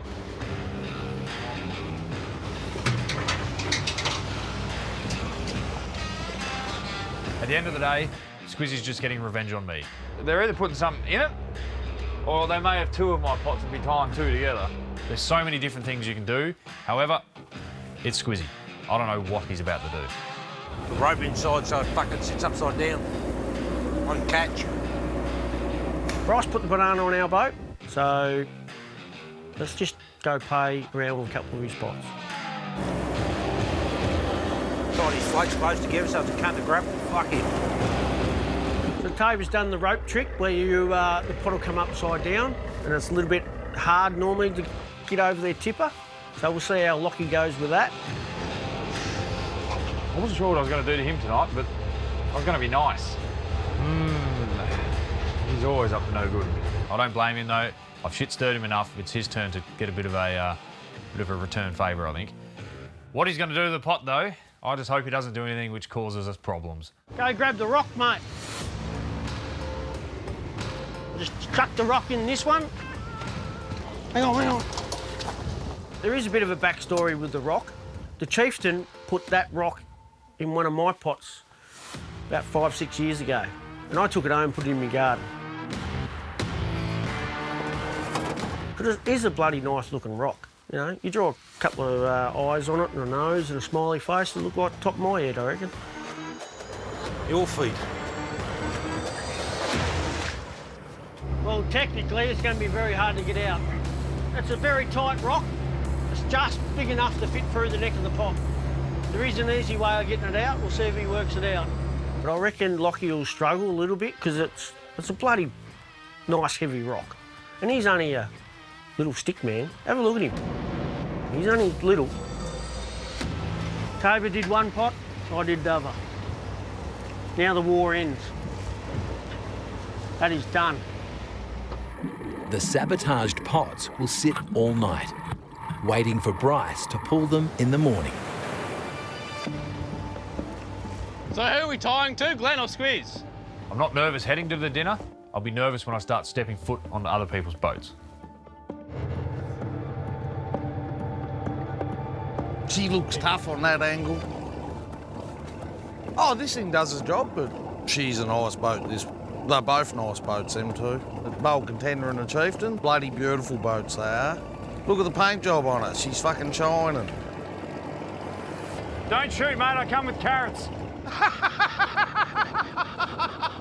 If we can steam up to Glenn and he can be having a laugh, I'm safe, I think. Because you can't laugh and aim down the side of a gun. We'll throw some fenders out and we'll come along you. Sounds good, mate. You coming up port side? Yep. That boat is immaculate. I've fished around this boat a little bit in times with camp, but I've never really had the chance to have a good look over it. Oh, mate. Go down there. She's nice and roomy. There's a bit of shit everywhere. But... Oh, fuck. It's worth every bit of its $800,000 price tag. It looks like a brand new boat, like credit to them all. Fucking hell, she's a good sized boat. This camp, what is she, 56 foot, isn't she? Yeah. Fuck, she's a good sized boat. Before he joins the other skippers, Squizzy's desperate to find out how the fast-moving market How you going, Mel? has impacted his handshake deal with buyer Mel. We'll due in tomorrow, and I was just wondering how you went with that price. I have heard it's gone up a bit today. Yep, yeah, it sure has. So only on one grade it's gone up. Yep. So it's small fish. We're looking at 55 for your reds and 50 for your brindles. Everything else still the same. That sounds awesome, Mel. Thank you. I was ready for a bit of a battle with Mel, but she's come up straight away. Didn't have to say a word. How good's that? As all the fish buyers have said, the small fish are going to go up, and they're going up pretty rapidly. There's over 2,000 fish in that tank. We've still got one shot to go. Mel's is a better deal. It's just don't need mass. And I'm wrapped. We are definitely on a better deal because the brindle price is up $5, and we've got a shitload of them. So I'm happy. Like, I'm really happy. The gamble paid off. I think we were probably a little bit lucky, but it's worked out all right for the Bold Contender. I think the banana's gone, I'm hoping. We left that sucker somewhere around the coast. The stress is just gone. Now it's just sit back, enjoy the last day, enjoy the roast, and just, just have a chat. What's going on, mate? Sold me fish. Oh, did you? Tighten Well, you your got no stern up. complaints then, have you? No, tighten your... Who does? Mel. Who's that? Mel. Oh, you're not giving much away. He might be getting a better price, so we don't want everyone to know who Mel is so that we don't all ring Mel and all get a better price. No, we're selling Morra to Bartels, so... How much? Just 50. I've got a deal. Glenn's got a deal. I'm not sure what's going on with Bryce. Grab us a beer, Ryan. Here you go, Squizzy, here's a beer. He's a bit of a smart ass like you, isn't he? The young fellas these days are smart and they've got balls, because I wouldn't have done that at that age to another fisherman. I would have gave him a beer and said, can I get a job, mate? That's what I would have said. How you going, mate? Good, mate, yourself? Good to see you, good to see you. Got a little present here for you. I'm not going to do it. Huh? No, I'm just going to... Come here a sec. Come here. Fuck off. Come here. Fuck off, cunt. Truce. It's a truce. All right, we'll both drop the egg. See, No, I'm not even doing anything. Yeah, It's done. fine. Yeah, you hold it. Get rid It's of a the present. You take it. You cook it and enjoy it. Mate, there's fucking 500 on there. Is there? Oh, I've only got 30 on here, so... Truce, mate. Truce. Truce. Till next time. Truce. Till next time. Done. Till next time. No, I'm not even doing anything. I've offered a truce, and this is exactly what I thought. Bryce just does not know when to quit. If there was a boat between us, I know for a fact there wouldn't be a truce. Squizzy would gladly throw an egg because he can get away. But if he does it while we're next to him, he's got to untie a lot of ropes before he gets going. I don't believe this is over, to be honest with you. You do this stuff and it just keeps going and going.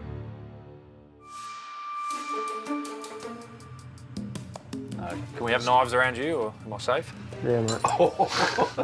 It's safe. Bryce, this is what I could have done to you the other day, mate. I was razor blade me neck. Shave me down. Nah, she's all good. We've sorted that out, so no stress, though. This dinner is all about just making up. That's it. We're mates. Just bury the hatchet and move on.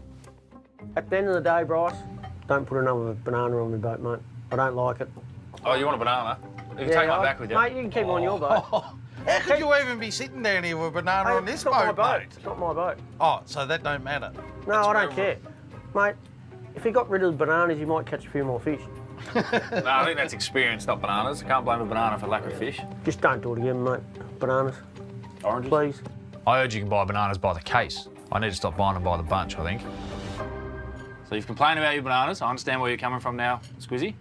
Thanks, mate. No more Thanks. bananas. Look, we can have fun and games. Sometimes you can go too serious and it starts a war. It gets out of control. But at the end of the day, we all know we're here for each other when something goes wrong. That's it. You know. I don't know about that, Squizzy.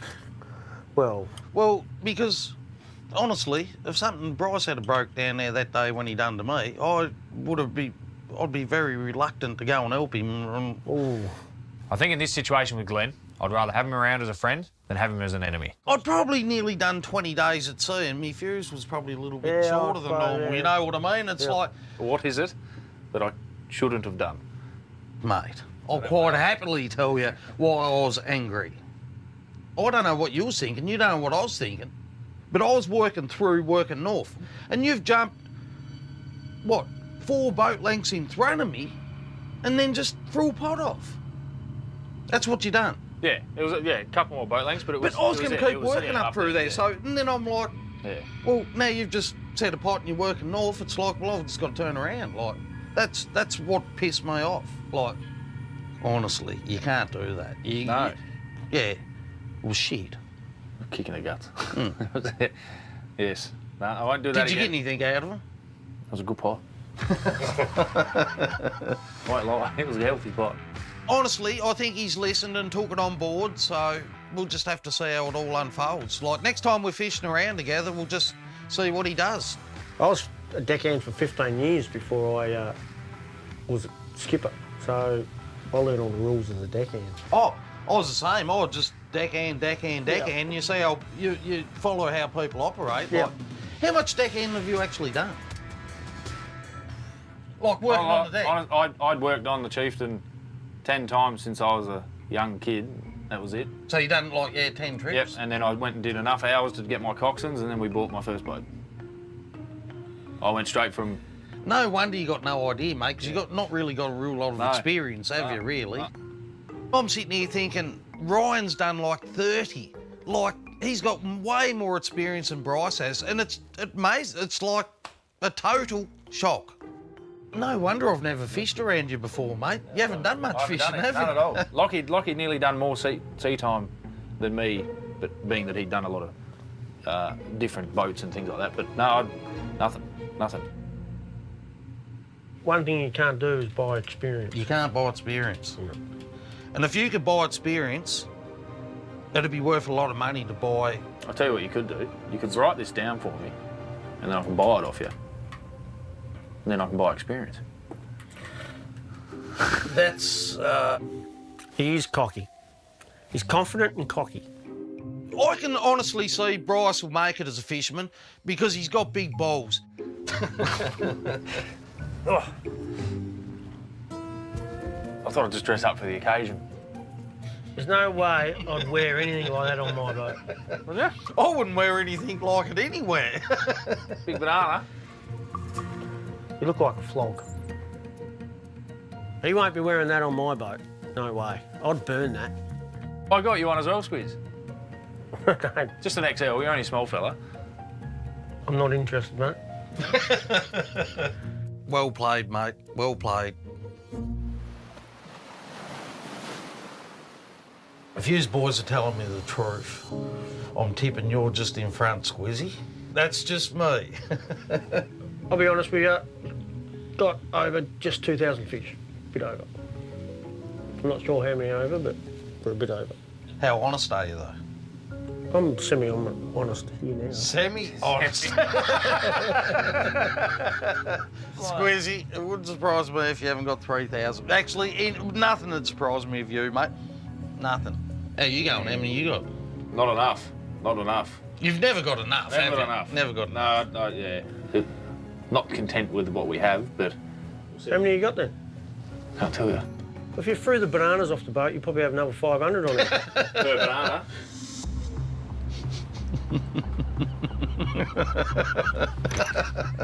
Hey. No, I feel like I'm the piggy in the middle. This is what happened. This is what fucking happens. Oh, I think there was malice in He that. got his shiny head.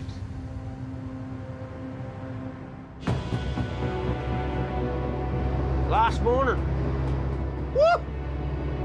Ready for home. Day 10. We've had our ups and downs. And I hope today's the biggest up we got, unloading. We need this day to go well. I want everything to go smoothly. We need to get these pots up, hopefully have a great shot, and get these fish to Mel. She needs them to get them to market. One of the probably biggest decisions I've got today is to work out how many I'm going to hold for Saturday to sell off the wharf to the public. We've been advertising for a few days to sell off Margate Wharf. I want to have enough for everyone to get one, but I don't want to get stuck with any either, because that'd be a bit of a disaster. So I do want to sell out. It is a beautiful sunrise till I turn around and see Toba. First pot of the morning. Beautiful day out here. After last night's dinner and all the talk of lobster numbers, Bryce is concerned he doesn't have enough. He needs at least 120 fish this morning to reach his 1.5 tonne goal. And that could be even harder to achieve now that Squizzy has messed with the chieftain's pots. We think Squizzy's booby trapped us. We'll see. Nothing on this one by the looks of it. See what's in it. See if there's anything happening in 18 fathom. Squizzy's out in about the 30 odd. I mean, this one, we're safe on this one. There's lobs in the pot. The suspense is going to keep building. A few nice beetles in that pot, Luggy. Look at them. Fiver.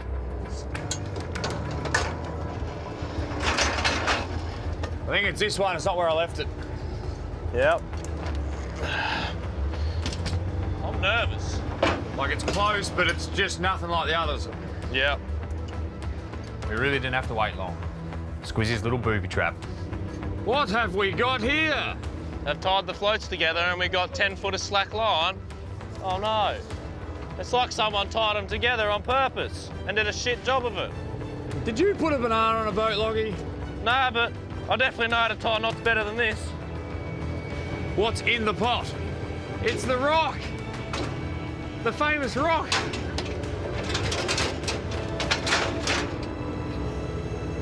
You've done well, guys. You've done well. I know how to get that out in fucking 2 seconds. We came up with that, mate. You know, the old contender, they gave it a crack. But at the end of the day, a rock won't fool me. It's Squizzy's revenge for sure. It's a heavy rock. That's a fucking rock and a half, mate. I thank you for the rock. You can have that back. As for me skewers and bait. Savers. Come on, mate. They're $5 a skewer now. $7.50 a skewer now. Yeah. I meant to give them to you last night. I forgot, so they are on here, mate. Lockie struggled to pick the pot up, so... Roger dodge, mate. Well, payback. If it was in your father's boat and you owned it, I would have made an omelette out of it. You would have made an omelette out of me? Ooh. He'll own that chieftain one day, I reckon. And then, if he does anything, I'll eat it. We're all even, mate. Like I said, war ends right now. Squizzy can say it's over all he wants, but it's never over. Mate, next time it won't be one banana, it's going to be a bunch of bananas. You don't know when the war is over. Bold contender out. Let's go home and get paid. And spend some time with the family. That might be Squizzy's plan. But his vessel has other ideas. Our fucking throttle cable's about to break. I can feel it. Our throttle cable's about to break. There's 3 sensors you've got on a boat. Your ears, your smell, and your feel. And I can feel something's not quite right with the throttle cable. We only just fucking replaced it that fucking long ago. I can feel it going. So that puts the revs from the wheelhouse down to the motor. So when I want more power, in forward or reverse, that's what gives it to me. That controls all that. Without it, we're a dead ship. Fuck! She's gone. This is disaster. The throttle cable's gone. We've broke down. We've got nothing. You take it out of gear? No, I can't. I've broke everything. I reckon it's broke that. Fucking hell. Oh, the whole fucking thing's broke. At the end of the day, we have a broken boat. We don't have full control. If you don't have full control when you're at sea, it is scary. You can't fucking make this fucking shit up. If we can't fix this and get in today, I don't know if Mill's price is there tomorrow.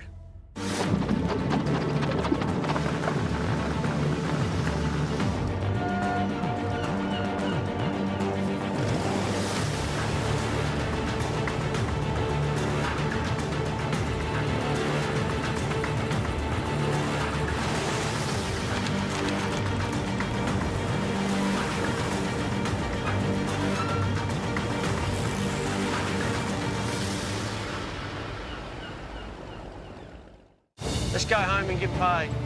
Spend some time with the family. Previously. I've got a deal.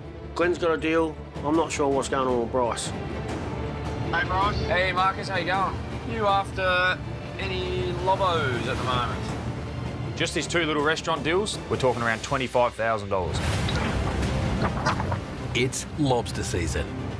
What the fuck are you doing, mate? In the waters off Tasmania's rugged coast. Look, we can have fun and games. Sometimes you can go too serious and it starts a war.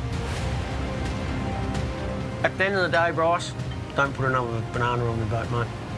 3 hardcore lobstermen are battling for the biggest catch and the best price.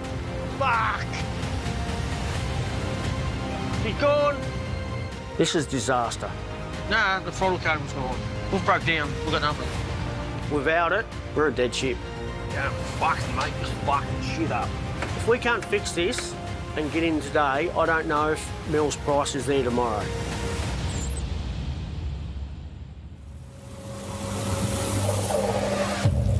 Fuck! She's gone. Fucking banana. I was stripped in there. Yep. How many pots we got to go? Fucking too many. This is disaster. We've got fish on board, fish are sold, Mel wants to get them to market. This is the worst case scenario. So we need to get on top of this as soon as we can. Today is meant to be Squizzy and Tabor's last day at sea. But a major mechanical failure has marooned them 5 hours from home. And upon inspection, the problem could be much worse than first thought. I thought it was the throttle cable. Tabor's pulled it apart. Now we've realised all the gears are stripped. It's the whole control unit what is stripped. Look, we've got a fucking spare one on the boat. I swear to God we've got a spare one on the fucking boat there. We're stuck in forwards. We've got no reverse, no neutral, and we're on low revs. We're a dead ship. Not one down there, Toad. I thought it was in the fucking fish bin down the side of the tank. Unless you took the fucking thing home. We're going to find a part to fix this. I'm pretty sure we've got one on the boat, but it's going to take time. I don't know how the fucking hell you're going to be able to do it up. That fucking grub screw will be that fucking rusted in there, man.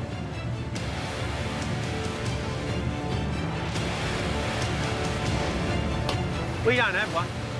This is the banana shit coming back. This is banana voodoo. Thanks, Bryce. I reckon it's this grub screw here. Come here and have a look. Pushed in, look.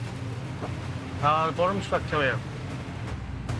Me driving the boat with wet hands over years of time is salt water is eating away the centre where the grub screw and that go. There's nothing there. It's just broken clean off. Fuck, man, you ain't gonna fucking... With more than $90,000 worth of lobsters in the tanks and a 2 p.m. delivery deadline, Squizzy needs a miracle. There is no way to fix this We're a dead ship. Fuck, you are just not going to move that.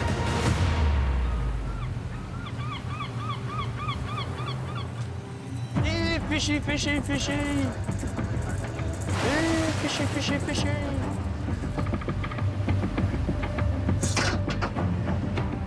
As they pull their final shot, the boys from the Anson's Bay are hoping they've done enough to hold their place at the top of the tally board.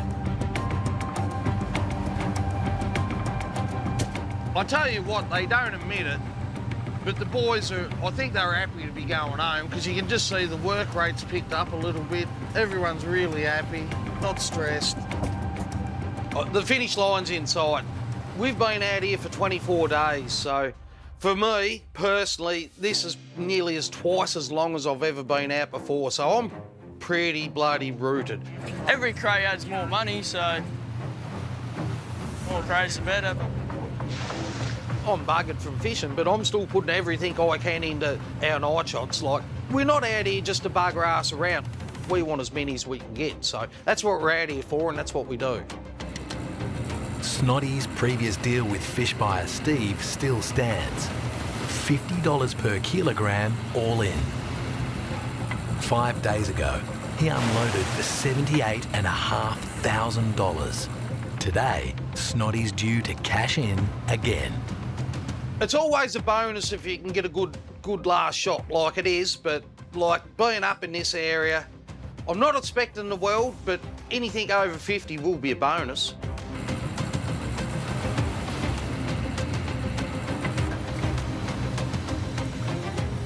You know, there's a problem if you can't even catch a shark. This ain't no idea, old boy.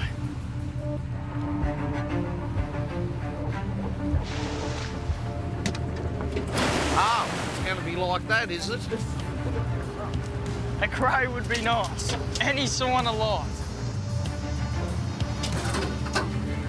We're out here to make money, and we need to make money.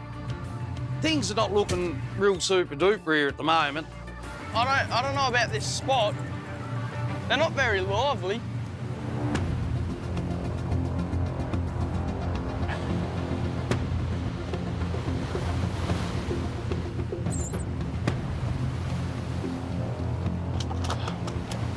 That's what you call a red. That's a nice lobbo. Yeah, we'll take him. Perpetually stuck in last place on the tally board, Bryce and Lockie's biggest concern isn't their overall numbers. It's the weight of each lobster. With the current way these lobsters are weighing at around the 850 gram average, things are going to get tight. By Bryce's calculations, he has about 1.4 tonnes of fish in the tanks. This boat needs at least 1.5 tons minimum just to make money this trip. Bryce will need to bag 120 fish this morning. Otherwise, he'll be running the trip at a loss. Nice spot there, mate. Good spot. Got some nice beetles. His catch is not the only thing on his mind. With yesterday's brindle lobster price rise, Bryce's once profitable direct deal with 2 restaurants is now losing him money. Just giving Marcus at the Lobster Shack a quick buzz. Hey, Bryce. Hey, mate, how are ya? Yeah, good, thanks. That's good, that's good. Don't know if you managed to have a quick look at that photo or not. Yeah. Every day's a new day on the market. I think it's one thing in the industry that will never make sense to me. It's the price of these lobsters. And I've got you and Muir's obviously paying 45. Obviously that's a bit of a problem now. We're just trying to work out what to do. Turns out the brindles have come up to 52, but only up to 800 grams, which means the lobsters that I've already pre-sold to Muir's and the Lobster Shack, I'm now losing $7 a kilo on. Despite their verbal deal to deliver 600 to 800 gram brindles, Bryce is hoping the Lobster Shack will take ones over 800 grams instead. What about your 600 to 800 gram brindles? 52. You prefer the 600 to 800s? Oh, well, I just want what we normally get, at $45 all in. Yeah, yeah. I mean, it's just a hard one with it all. Now, the only thing I can offer you, if you can take our 800s to 1 kilos at 45 brindles, the reds which Southco are paying 45 for 800s to a kilos. Happy to do them at 45 as well, if you're able to do 800s to a kilo brindles at 45 as well. Yeah. So, but I know I completely understand where you're coming from. All we can sort of do is that roughly the 800 to kilos at 45 is what we need. The lobster industry operates on handshake deals. Break that bond and the consequences can be disastrous. But in this deal, Bryce believes he has the upper hand. Marcus's business is called the Lobster Shack. If you don't have lobsters, it's just a shack. So, but if you need to have a think, feel free to please think and... Yeah, okay. No worries. All right, cheers, Marcus, mate. At the end of the day, I'd be doing the deal for 45. It works for me, and it definitely works for him. We'll see what comes of it, and see whether we work together or whether we just give up. I've just gone and caught 400 lobsters for him. That's a $13,500 payday, and he's talking about dropping out now. That's not good.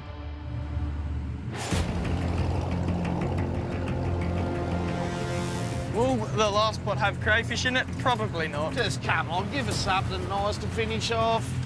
Oh, that's about how long me fucking trip's been. We're out of here. We're done. We're going. That's the last pot. That's this trip over and done with.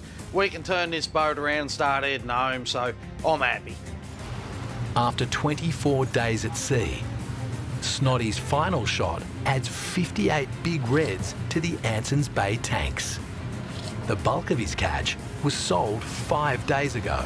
Snoddy decided to keep fishing while the price was up, and it looks like that decision has paid off. Yeah, so we've got a nice few fish in the boat, so yeah, hopefully we can make some money out of it. It's just, that's what we're up to. So we're even going to tie the boat up when we get back, or we're just jumping off and going home? It didn't. Mate, that was just a waste of breath, really, wasn't it? You like him, talking for the sake of talking sometimes.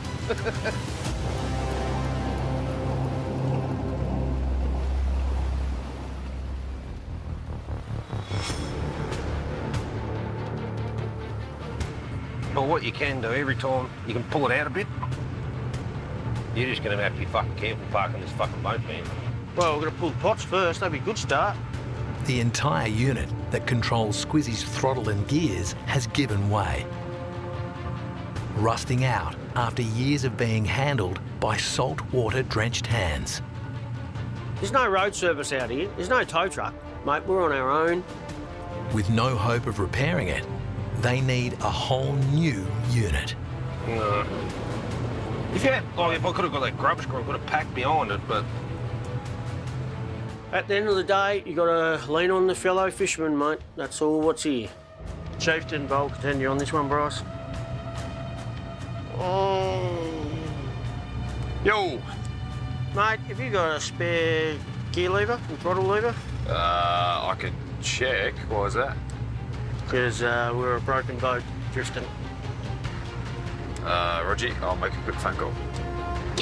Yeah, she's gone. At the end of the day, as I say, banana, bad voodoo. That's what it is. That's one thing after another. Do we blame a banana, or do we blame lack of maintenance? It's up in the air. Oh, we got a spare throttle on the boat, as in the gear lever. Squizzy's just his is just stopped. Let me look.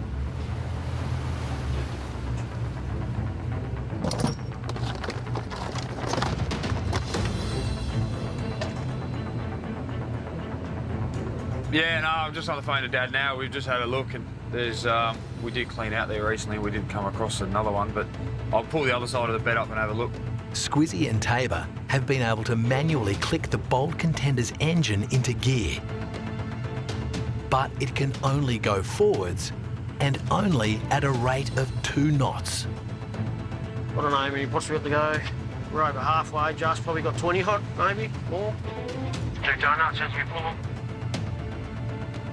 Plan A is get the pots up. I've got to get them up before I even think about trying to steam this boat up. This has gone from a stress-free day and simple to out of control, just let's get this fixed, get these pots up, get these fish to the buyer. Today, not tomorrow, today. You're too big. You need to be tiny. You must be this size. With fish buyers currently favouring smaller lobsters, Bryce and Lockie have found themselves in a conundrum. They need 1.5 tonnes in total this trip to make a profit. And to get there, they need to catch at least 120 of the smaller, market-friendly lobsters this shot. You don't expect much when you fish in this area. It can be really good sometimes. But today isn't their day. The shot only yielded 74 lobsters with an estimated weight of 60 kilograms. I know the other guys are going back to unload. However, we don't have anywhere near enough fish on the boat.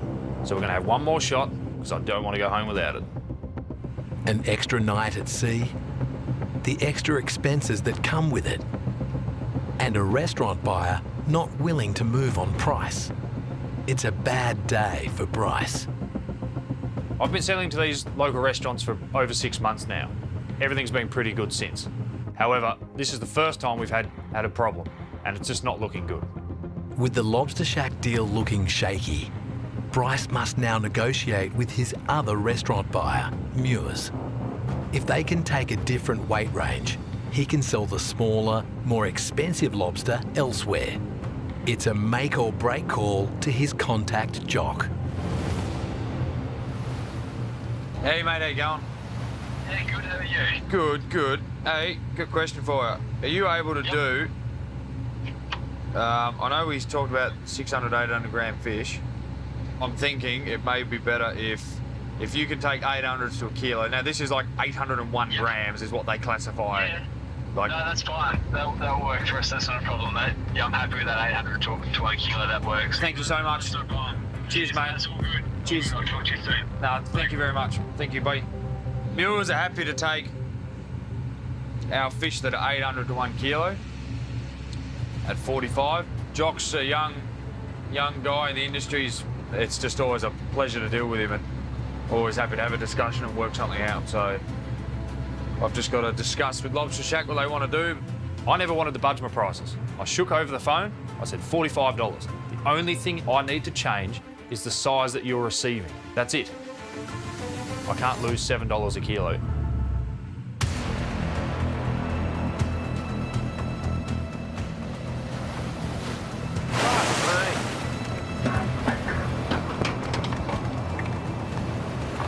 This trip's just been cursed at times, you know. I thought I was home, sweet home, heading home, sweet, but look at us now.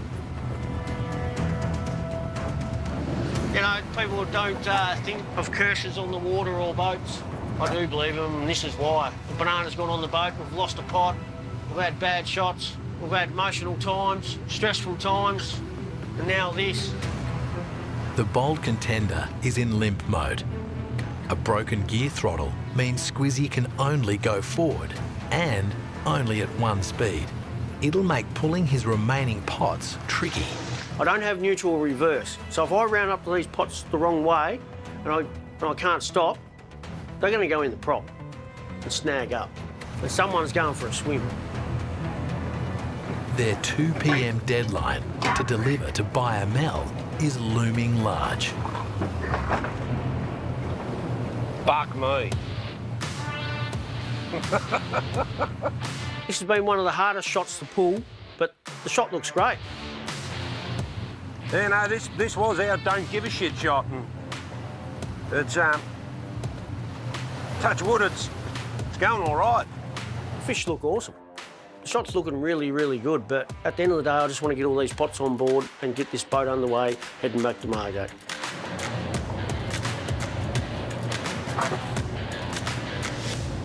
Ha! Another 10. So at the moment, them hydraulics are just running at a speed that I can't control. So the pots are coming up fast, and I'm stopping them just when they come out of the water.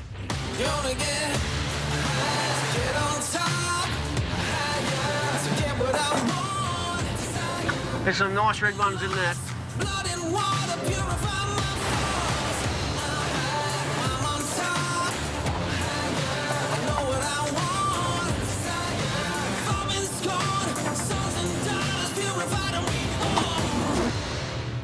Got 6 spots to go.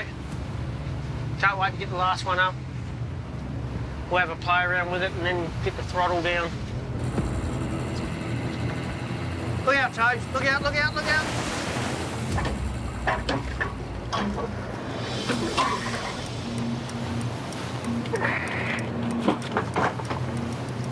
The shot looks awesome for in the area we're in. Like, our fishing has been bloody awesome. Yep, all the pots are up and on. We're going home, baby. 46.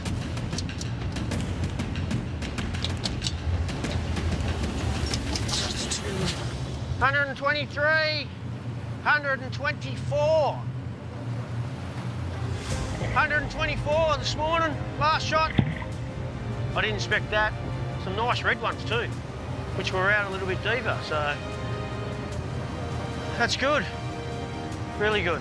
How that 124 will affect Squizzy's place on the tally board won't be known until all 3 skippers are back at port.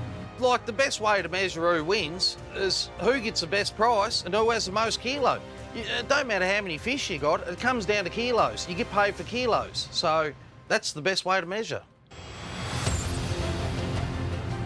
It's not far away now, mate. Nearly on terra firma. I'll be happy to get everything done, unload, and just go home. So we'd only been out a few days. The majority of our catch got unloaded at Southport. In the 5 extra days they were out at sea, Snotty and the boys managed to haul in 411 big reds. We'll just go forward enough so we can get the back one onto there, eh? But it's not the number of lobsters they've caught that matters to fish buyer Steve. Or to Snotty. We get paid on weight, and we've got weight. Happiest fish I reckon I've ever seen. Oh, well, that's good, mate. You just didn't quite get enough off. Each lobsterman does their own deal with their own buyer.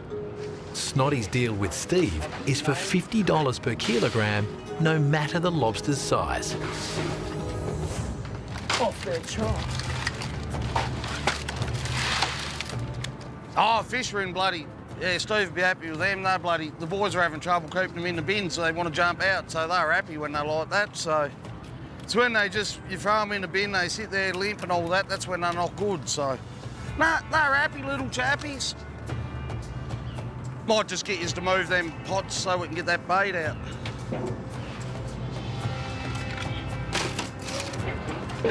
I'll sit down before I fall down, I'm a bit wobbly. Steve's just working out our weights now, and I've just got to do the book work, and the boys are getting the bait out. Once the bait comes off, we're done. I'm going home, mate. So, what's your final guess? 342, mate, my guess is. 359.97, so 360. Oh, you're joking. I had 360 wrote on the book. I should have stuck with my original number. I think I was over. That's the first time you would have ever had it. I've got 360 wrote on the book, and I just thought then, I don't quite reckon they will go that now. Snotty's 5-day trip tops up the Anson's Bay bank account by $18,000. So we had 360 plus 1570. So for our mucking about for the whole time we've been out, we ended up with 1,930 kilos. So I'm pretty happy with that. We had 20 shots for 1,930 kilos. So combining both unloads, it's a $96,500 sale. But is it enough to beat Squizzy and Bryce? All right, mate. I've got a couple little jobs to finish off and I'm going home. See you later. Champion. See you. See you, mate. See you guys. My guess, the top of the tally board's Squizzy. When it comes to catching brindles, like, he can go out and catch 300 or 400 for a shot, so you haven't got to have too many shots like that and your numbers just go boom, like they explode. So I'm tipping Squiz. Snotty's on dry land. Squizzy is limping to port. And the Greenhorn gang of Bryce and Lockie begin to set another night shot. We haven't had this extra shot because our last 2 shots, they just weren't good enough. And we're not going to hit that 1.5 tonne I wanted. The other guys don't need to do it because they've just got that experience, they know what they're doing, and sadly, this is just the price you pay. A good shot in this area, you're talking 150, but 200 would be really nice. That'll bring us home. I think with the way the industry is, with how few fishermen there are now, and with how many will retire in the next 10 years, it's important for all these younger generation of fishermen to be training each other.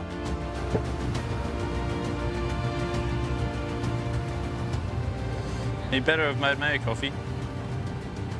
Hey, I know what's going on. He's letting me shoot him in, aren't ya? Hey, there's 3 pots here for you to shoot.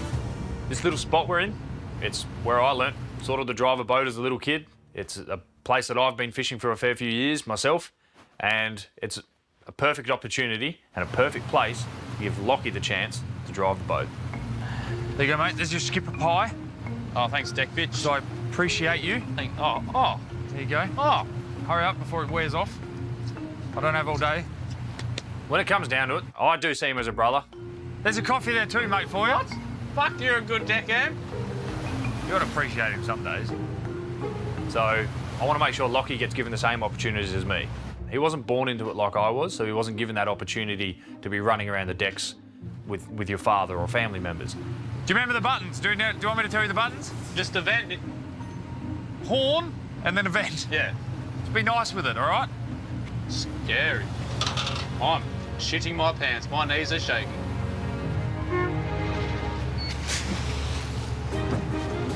He met my family just being what we call a wharf rat. He was hanging around the wharf, fishing all day long, not going to school. He just loved fishing. His first trip, he was 16. He went with Dad up the West Coast, and he loved it. And he never wanted to get off. Oi! Hurry up! I'm just making my deckhand. Hurry the fuck up. And when he came back and he found out that there wasn't another trip to do, he was pretty upset. And that's when he came over and hounded me.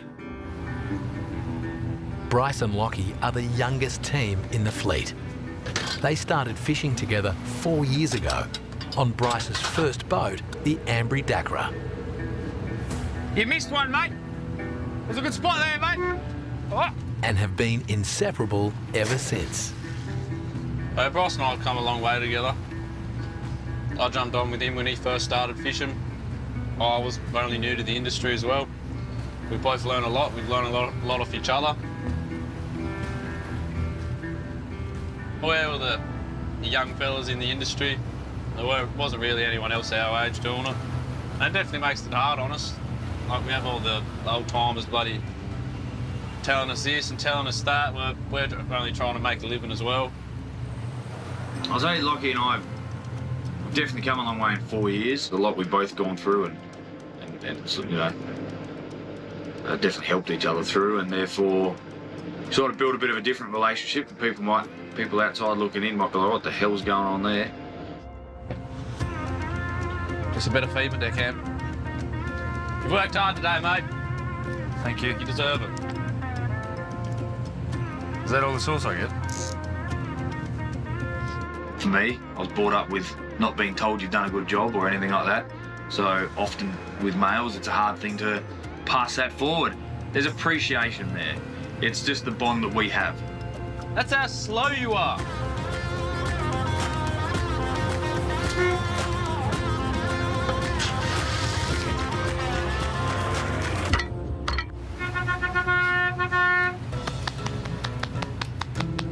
One day this will be me. One day. The pots are set, but Bryce's deal with the lobster shack is still up in the air. The fate of a $13,500 payday comes down to a text message. So the lobster shack's decided to pull out. So, yeah, you told someone to go and do something, you've gone and done it, and then I haven't changed the price. However, I've changed grammage by fucking 100 grams, and that's all it takes. So, $13,500 gone. So, about $1,500 out of Lockie's pocket. Gone. I think it's pretty silly. A restaurant shouldn't be able to. It's silly because the price never fucking changed.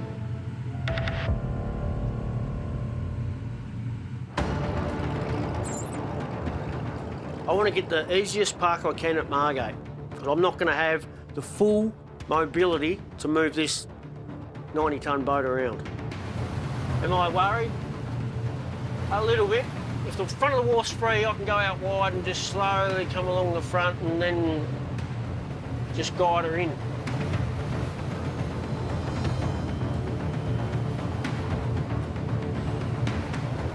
Baby. Years of experience, coupled with sheer skill, has meant the bold contender crew Here or here? Yeah, that'll do you. have averted disaster. Fire off, Kate. Pull her in.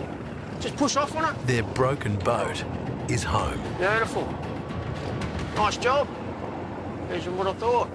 My mind now is on unloading the fish, make sure they're all top-notch, and get paid. I'm looking forward to it. With Squizzy back on time, his deal will go through. The only question now is, does he have enough lobsters on board to knock Glenn off the top of the tally board? All fishermen are competitive. We all want to win. You go over here, mate, if you want. Let's go. We ended up with 2,215 fish for the trip. But at the end of the day, it's not how many fish you catch, it's the kilos. It's the kilos what count. You don't get paid per lobster, you get paid per kilo. So the most kilos wins.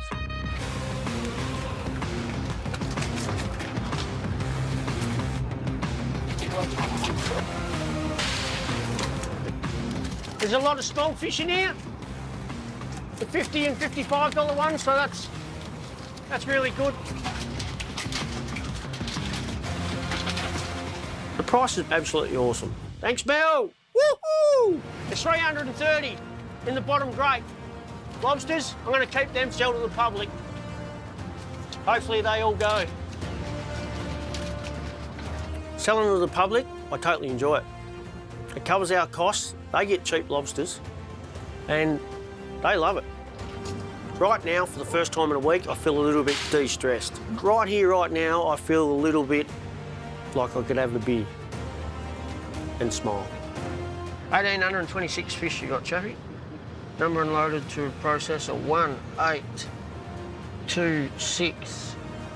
Chappie took 1,826 fish. How many kilos you reckon they went? 1740. Nowhere near it. Right, yes, go. Anyway. 1650. I'll go 1475. I reckon I'm right, aren't I, John? Yeah, I reckon you're very right. Ended up with 1,475 kilos. Yep, and we've still got some in the boat to sell to the public, so I'm wrapped with that. Squizzy won't know his final paycheck until his fish have been weighed and sorted. 10 days ago, we didn't know what the market was going to do. It was all bad. And we took the gamble and it's paid off.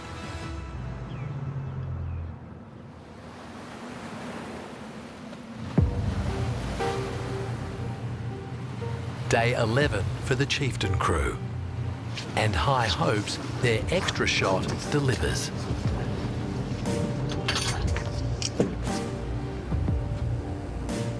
Started off pretty well. Another 2 out of that pot. Keep trotting along. Can it propel them up the tally board and turn the trip into a profitable one? Like I've always said, 100 is the minimum you want. You never really want under 100. That's what you call a good pot. Got some weight in it. It's probably our second good pot of the morning. We had one for 7. Another 7.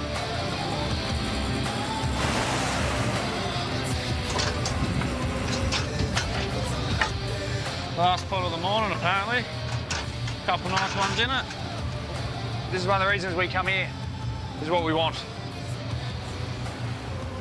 Beautiful. Biggest fish of the shot.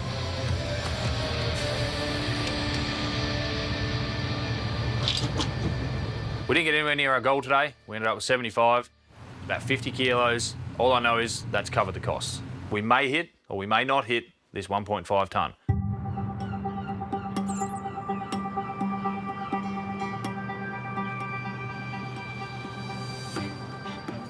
How you going? You're the first customer. Beautiful. Since you're the first customer, how many lobsters do you want first? 3. 3? You get another one for free. So you'll have 4 for the price of 3. So we sell off the wharf for $65 a kilo. Just go, mate. Go. Yep.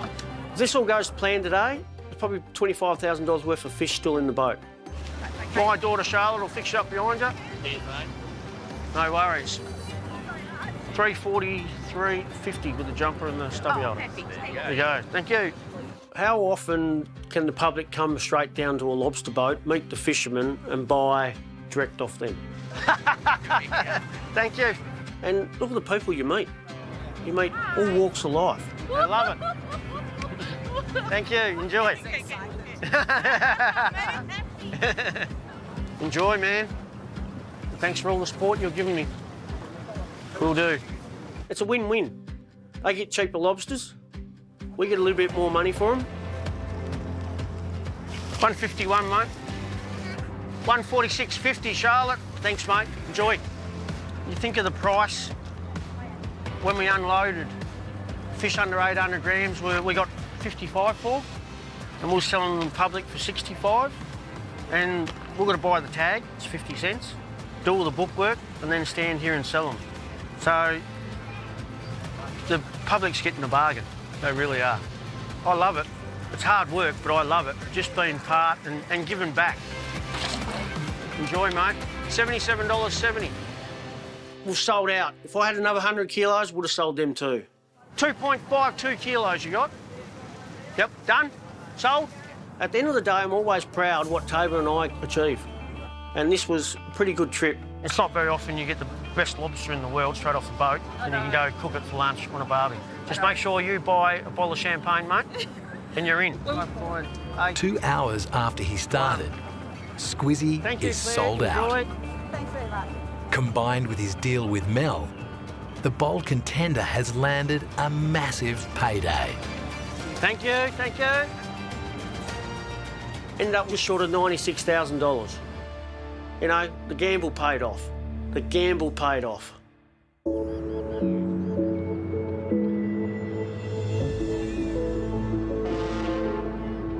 Home sweet home. There's Dada, yeah. You wave hi, Daddy, so he can see us. It's always lovely seeing the family. Like, it means a lot when they come down and watch the unload. My little one, Isabel, she loves what she calls flat flaps. She just adores them. I think she dreams of them. So she loves coming down and giving me a hand. Hey, we're in the wet weather. It's the best time of the trip. How you doing, Bryce? Good, mate. How are you? Good to see you. Good to see you too. Bryce's buyers are here too, including Jock from Muir's restaurant. He's taking 250 kilograms of Bryce's larger brindles. Do we have to put them in the bins? Yeah. You gonna help? Blakey from Processor Salco will take the remainder of the haul, including the extra 300 kilos that were destined for the lobster shack. So at the moment, all we have to do is put fish in bins and let the other people deal with the rest. You get the bin? Get the bin. Grab the bin. Put it down, Uncle Lockie. Thank you. Nice for Lockie to have someone on the same mental age as him to work with down there. Well, she's a bit ahead of him. She's a little bit ahead, yeah. Yeah, he's got a bit of growing up to do, so. Bryce needs at least 1.5 tons of lobsters to turn a profit this trip. What do you end up with? 286.8. 286? Nice. A tally, yep. So, yeah. 30 odd kilo more. No, cool. That's all right, that's good. Yep. It's a good amount. 287 kilos. We're super happy with that. It's around 350 lobsters. I can't complain. It's wonderful. Do you want to do 50? So that little bit extra for... If you're happy with that, I won't say no. Yep, no, I appreciate that. I'll take the public now. No, thank you. Appreciate it. Thank you very much. Not only has Jock taken an additional 35 kilograms, he's offered to pay $5 more per kilo. In an instant, adding an extra $1,500 to Bryce's bottom line. The Muir's deal results in a $14,500 payday for the chieftain. Bye.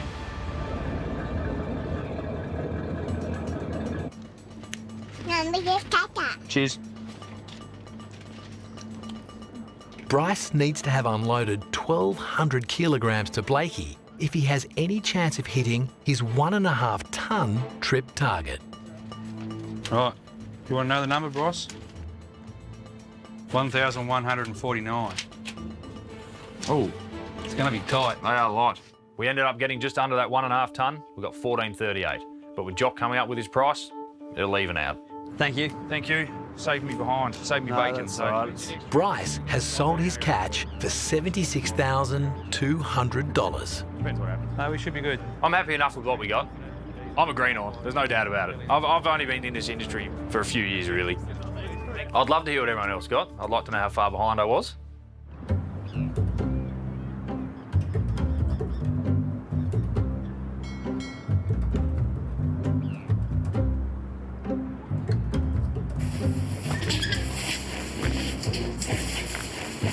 What's your plan, mate?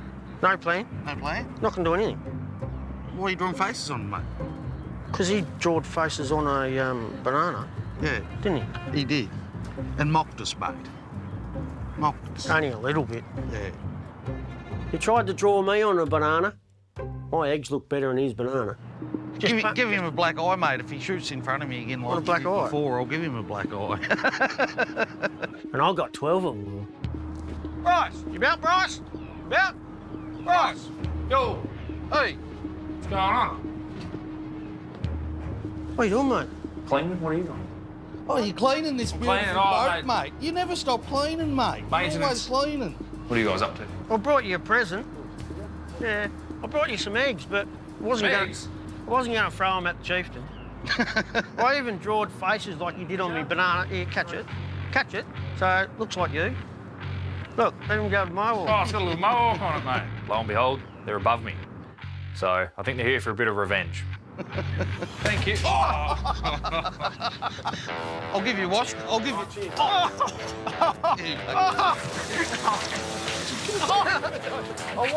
I did say the boat was my safe place, and he's probably got me in the best place to throw an egg. At the end of the day, my emotions took over. I just couldn't help myself. There's a bit more cleaning for you, mate. Well, it was pretty funny. I did enjoy it. I don't think Bryce enjoyed it, but I did. Bryce, just say these words. I will not put a banana again on your boat. Say it, say it. I will not put an orange back on your boat. You said orange. Banana. Banana. Say it, say it. Repeat it, Bryce. Do you want a banana? No. I won't put a banana back on your boat, Squizzy. All right, war's over? Yeah, war's over. All right, mate, we're done. No worries. Thanks, mate. That's all right. That is done. No more tricks, no more bananas on boats. I know we've cut the bullshit. We've broken some eggs, mended some relationships. Numbers. You gonna tell the truth, Squizzy? Yeah, I'll tell the truth now. 2,215 fish. We had 23.91 fish, 1,930 kilos, so... That's all right. What'd you have? I had the 17.23 mark or something like that. What'd you say you had? 2,215. Glenn's won. He's only just won, but he's definitely one putting in the days. I had a head start, and, like, these boys they've been having day shots where I haven't, like, does it count? We had the fish on board. I'd say the winner's Glenn, because he had all reds. It takes a lot longer to catch that amount of reds, especially that large of reds, compared to old Brindle boy. It's a unanimous decision. The winner is Snotty and the boys from the Anson's Bay. His all-in $50 per kilo deal pays off and cements his position on top. At the end of the day, the competition was about me beating Bryce. And we did. And we gave him a bit of lesson. The old bull still got it. Oh, well, see you out there next season, mate. We will indeed. See you out there, Glenn. Cheers, old boy. Hopefully, hopefully she's a bit better next season. So, yeah, it's all good. No worries, boys. No worries. Catch up is then. Beer time. Beer time.